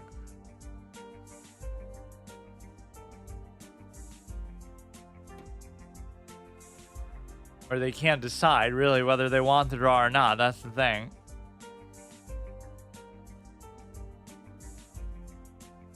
The stupid knight. Okay. So we'll have to do one more at least. I can live with that if that's how it's gonna be. Like, just either draw or win or whatever. There is no third option. That's what all the good players do. Unironically, like, you can't win every game, but you can't really afford to lose because black is winning, but I don't see how. But whatever, they don't see how either, so. The blunder to move the king. So what should I have done? He goes there, I take. But that makes no sense because then you'll go here anyway. So then what? I obviously have to move there, and then you can obviously do this. And then I can do this, and then you can do this, and then it'll basically still be the same thing where it won't be mate necessarily, but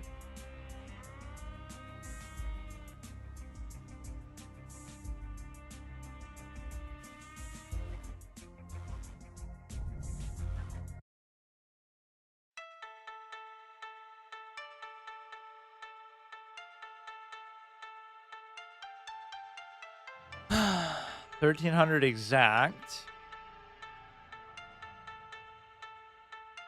Even this 1 or 2 rating that we lose for drawing or gain is not a big deal. Go here, nice and patient. He's threatening to take, so unless I do knight covers knight, you're setting up for the fact that you can double stack the pawns in this weird structure, which apparently isn't that bad to do.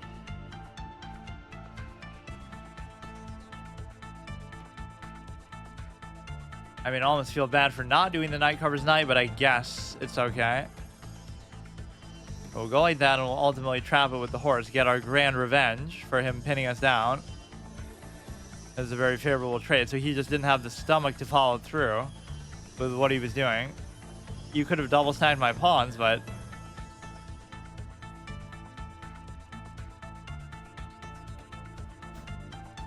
just name dropping everybody this opening. It goes from Steinitz to Morphe, give us Bobby Fischer.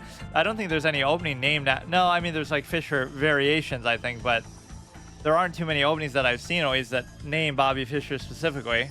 Or I don't think I've ever seen one that names Kasparov, but maybe, you know, he's such a modern player that they don't really get credit for the openings, but they still use them obviously very effectively.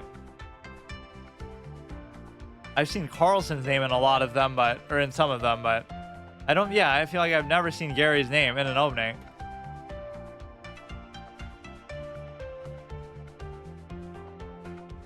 But it's not like I know everything, but I know he was famous for playing the Evans Gambit when it was not considered that great even then, and it's certainly not considered great now. But you can't really judge it like that because players don't get better. The game just evolves and players keep up with it. So they have more information available today than they did in the past. So that's not to take away from the best players at the time, but it's like relatively, Hikaru is higher rated than Bobby Fischer. That doesn't mean he's better than Bobby Fischer, right? You have to measure them against their peers who have access to the same resources.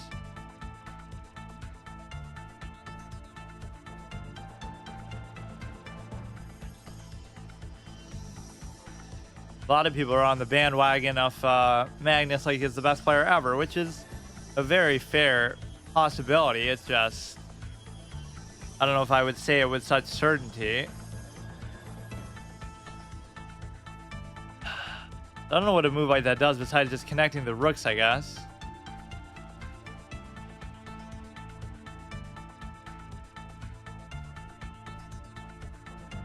So here the only thing is just try to open some threat going that way. Maybe try to reorient the Dark Square Bishop. In fact, I have no idea at all where the Dark Square Bishop is supposed to be in this game. How did it even end up there? That's weird. I almost never do that. Wait a second. Or I guess I normally would trade it off or do something else with it, but double stack there, which doesn't seem to have much special meaning to it. That's definitely one of the weirdest spots for my Dark Square Bishop to ever be. And now you're going to be practically begging for a trade for it, I guess.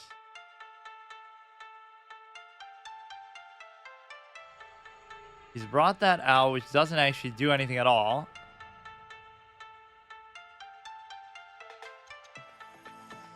Yeah, I do have to wonder about this Dark Square Bishop. Everything is fine with that. This is a similar threat to what we normally see. Except normally the queen is there in place of the rook.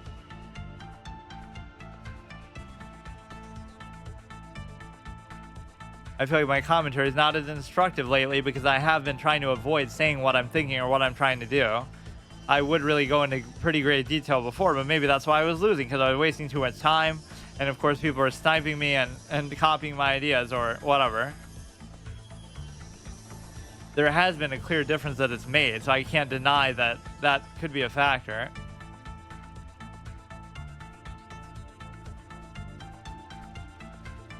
Morphe defense, Caro, Norwegian, like make up your goddamn mind. Roy Lopez, how many different openings is it in one?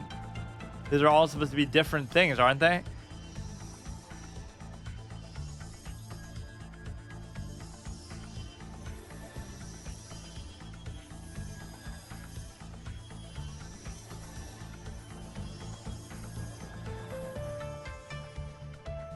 Holy shit, I'm back on chess? I'm always on chat. Like, I play on a couple fixed days, but... How's it going? So here, I could do the simple take, and then he has to open the king at least. I could give a check, but I can't. Let's see. You really deleted your account last time I viewed? Oh yeah, I've had to delete it twice now, but I survived this time at least. Although I guess it's not really anything to be proud of because I shouldn't have really had to. Because that's not exactly a very difficult challenge, I wouldn't think. This would at least give me some good movement on the dark square. The dark square bishop if he does decide to take. Goose chess almost sounds like a name of a variant. Like instead of duck chess, it's goose chess. He takes. I could take and check also. I was thinking more for the dark square bishop, but I don't even know where it's going to go now. The check is kind of tempting, but it really doesn't do anything, so... I don't know. I kind of want to reorient for this still, because... Now, you can't really push out the bishop from where it is, but it's also not in such a hot spot anyway.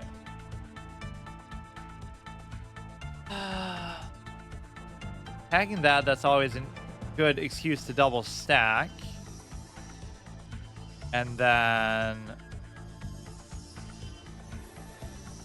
his pawn moves are not particularly impressive either. Gotta watch that sneaky knight here.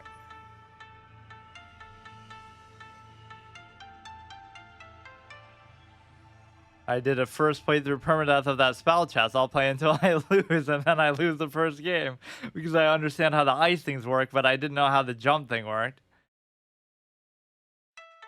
It's kind of overpowered that you can do both in the same turn. Like, not both spells, but like you can play the spell, and then you can move also.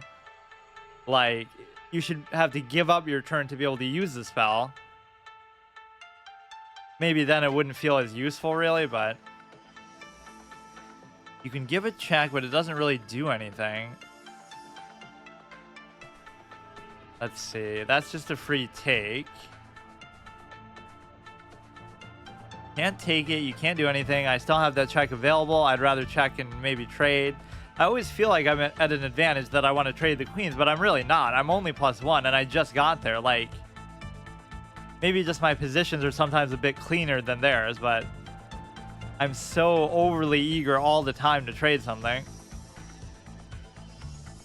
So this check wouldn't actually do anything, and it would even allow him to take here. But I guess it wouldn't, because he wouldn't be able to...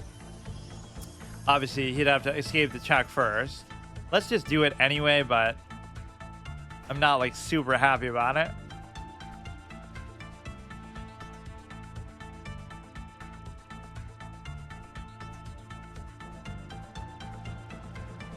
It's one of those instances where he doesn't even have to take, but I better not give him any ideas. My main advantage here is just time. Okay, this is perfectly okay.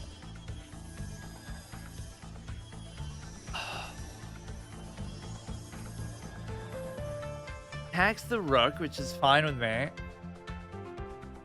Bring it back to here, cover both.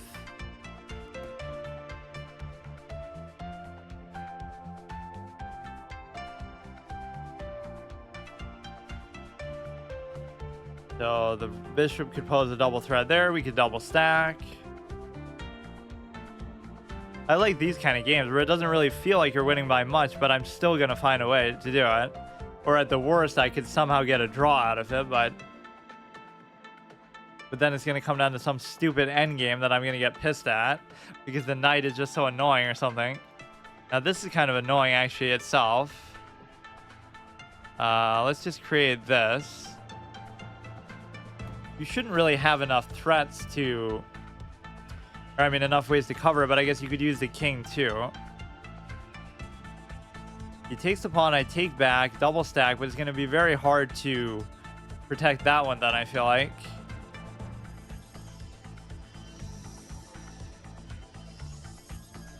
You have to not worry too much about time. You have to not get too cocky when you're up, but it's all very hard to do that.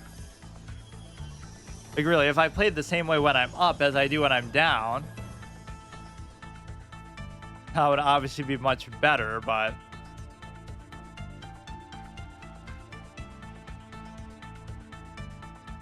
Because then how did I get up in the first place, you know? Although people do sometimes have some crazy adrenaline rush where they go Super Saiyan when they're losing.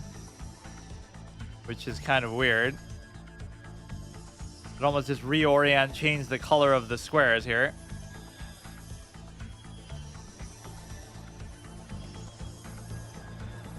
So he covers that adequately, so let's just try to get this guy out of the way. Because at least these connect, and then you go here, you go here. You can definitely commit a cover to that. He'll take, though. I'll still take. You're not threatening anything meaningful there. So now I just have to find a way to... I don't know, put some pressure on the king, maybe.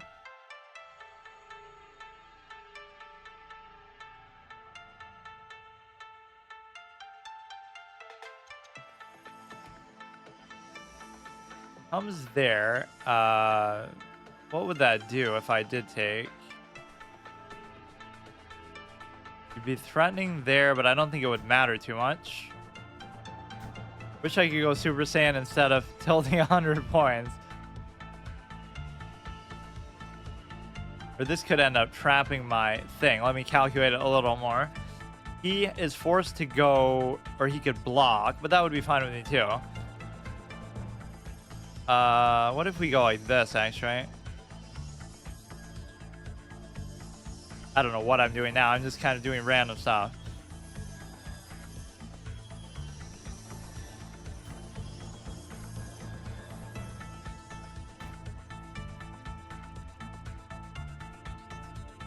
Come on, give me that much at least. Fuck. This would even allow him to undouble, so I'm not really doing myself any favors here. You could cover this. This is getting kind of annoying.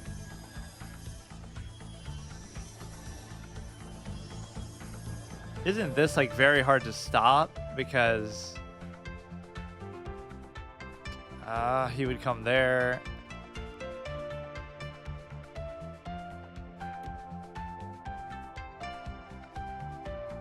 Oh no, I blundered my pawn. Please don't take it.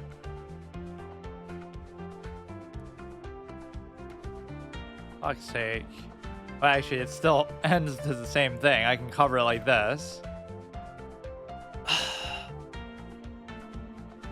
It should just be that I went on time, but this was a little bit annoying.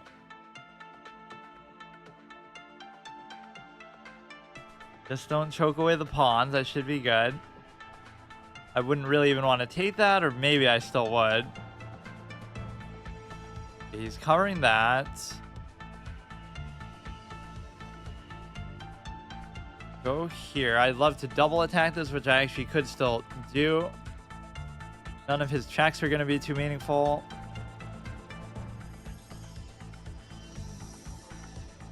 I'm double attacking 2 different pawns, and the king's presence there doesn't seem to matter much.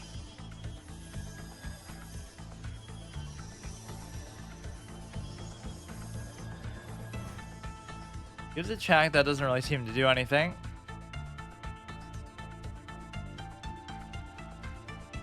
It should be pretty impossible to cover both. Attacking there, so it gives me incentive to do this, and the reason why is because, you know, if I took there, then he'd be able to still take. Okay, that's fine too. Let's just move this away. Or I guess we could set up for that threat sort of in advance. You'd have the same double threat going this way, but then I wouldn't be able to take without giving up that, which might still be worth it to do, all things considered. Like, you're never really going to mate them here, so it gets so annoying with how you have to slow pace. That's like, you're going to win, but... Trades, now it should be fairly easy to do this. He attacks that. Let's just try to get behind it, is sometimes the secret. But that can be very difficult, too. That's okay. I'd have to almost just bring the king in.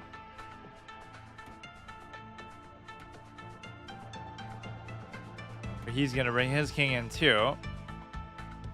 But as long as this is here, then his king can't cross. So it's basically just stuck there.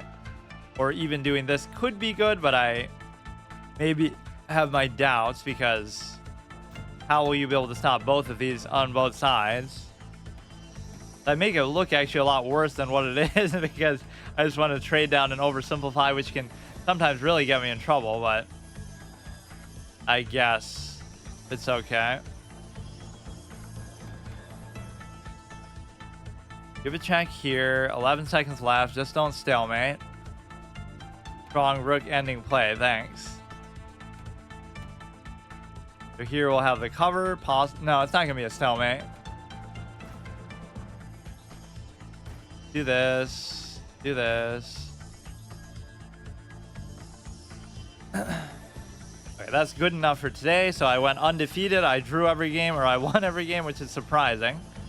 So we just have to maintain this next time. Makes up for a very unproductive week on Tuesday and Wednesday.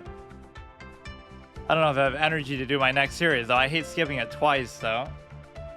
Maybe I'll do it tomorrow.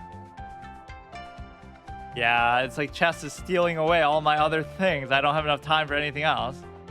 But how many games was that? The losses are, of course, to other people. So let's see. Win, draw, draw, win, win, win. It's only 10-minute games that matter. And then win, win, draw, draw, win. And one of these draws was pretty spectacular because it was completely losing and then he stalemates me. So if that didn't happen, then I would have ended the session right there. So that would have cost me like 40 rating. I have to not get too overconfident, though, because that's when I go on bad streaks. But at least this way, I can't go on bad streaks because I can only lose 1 game per day. Okay, see you tomorrow.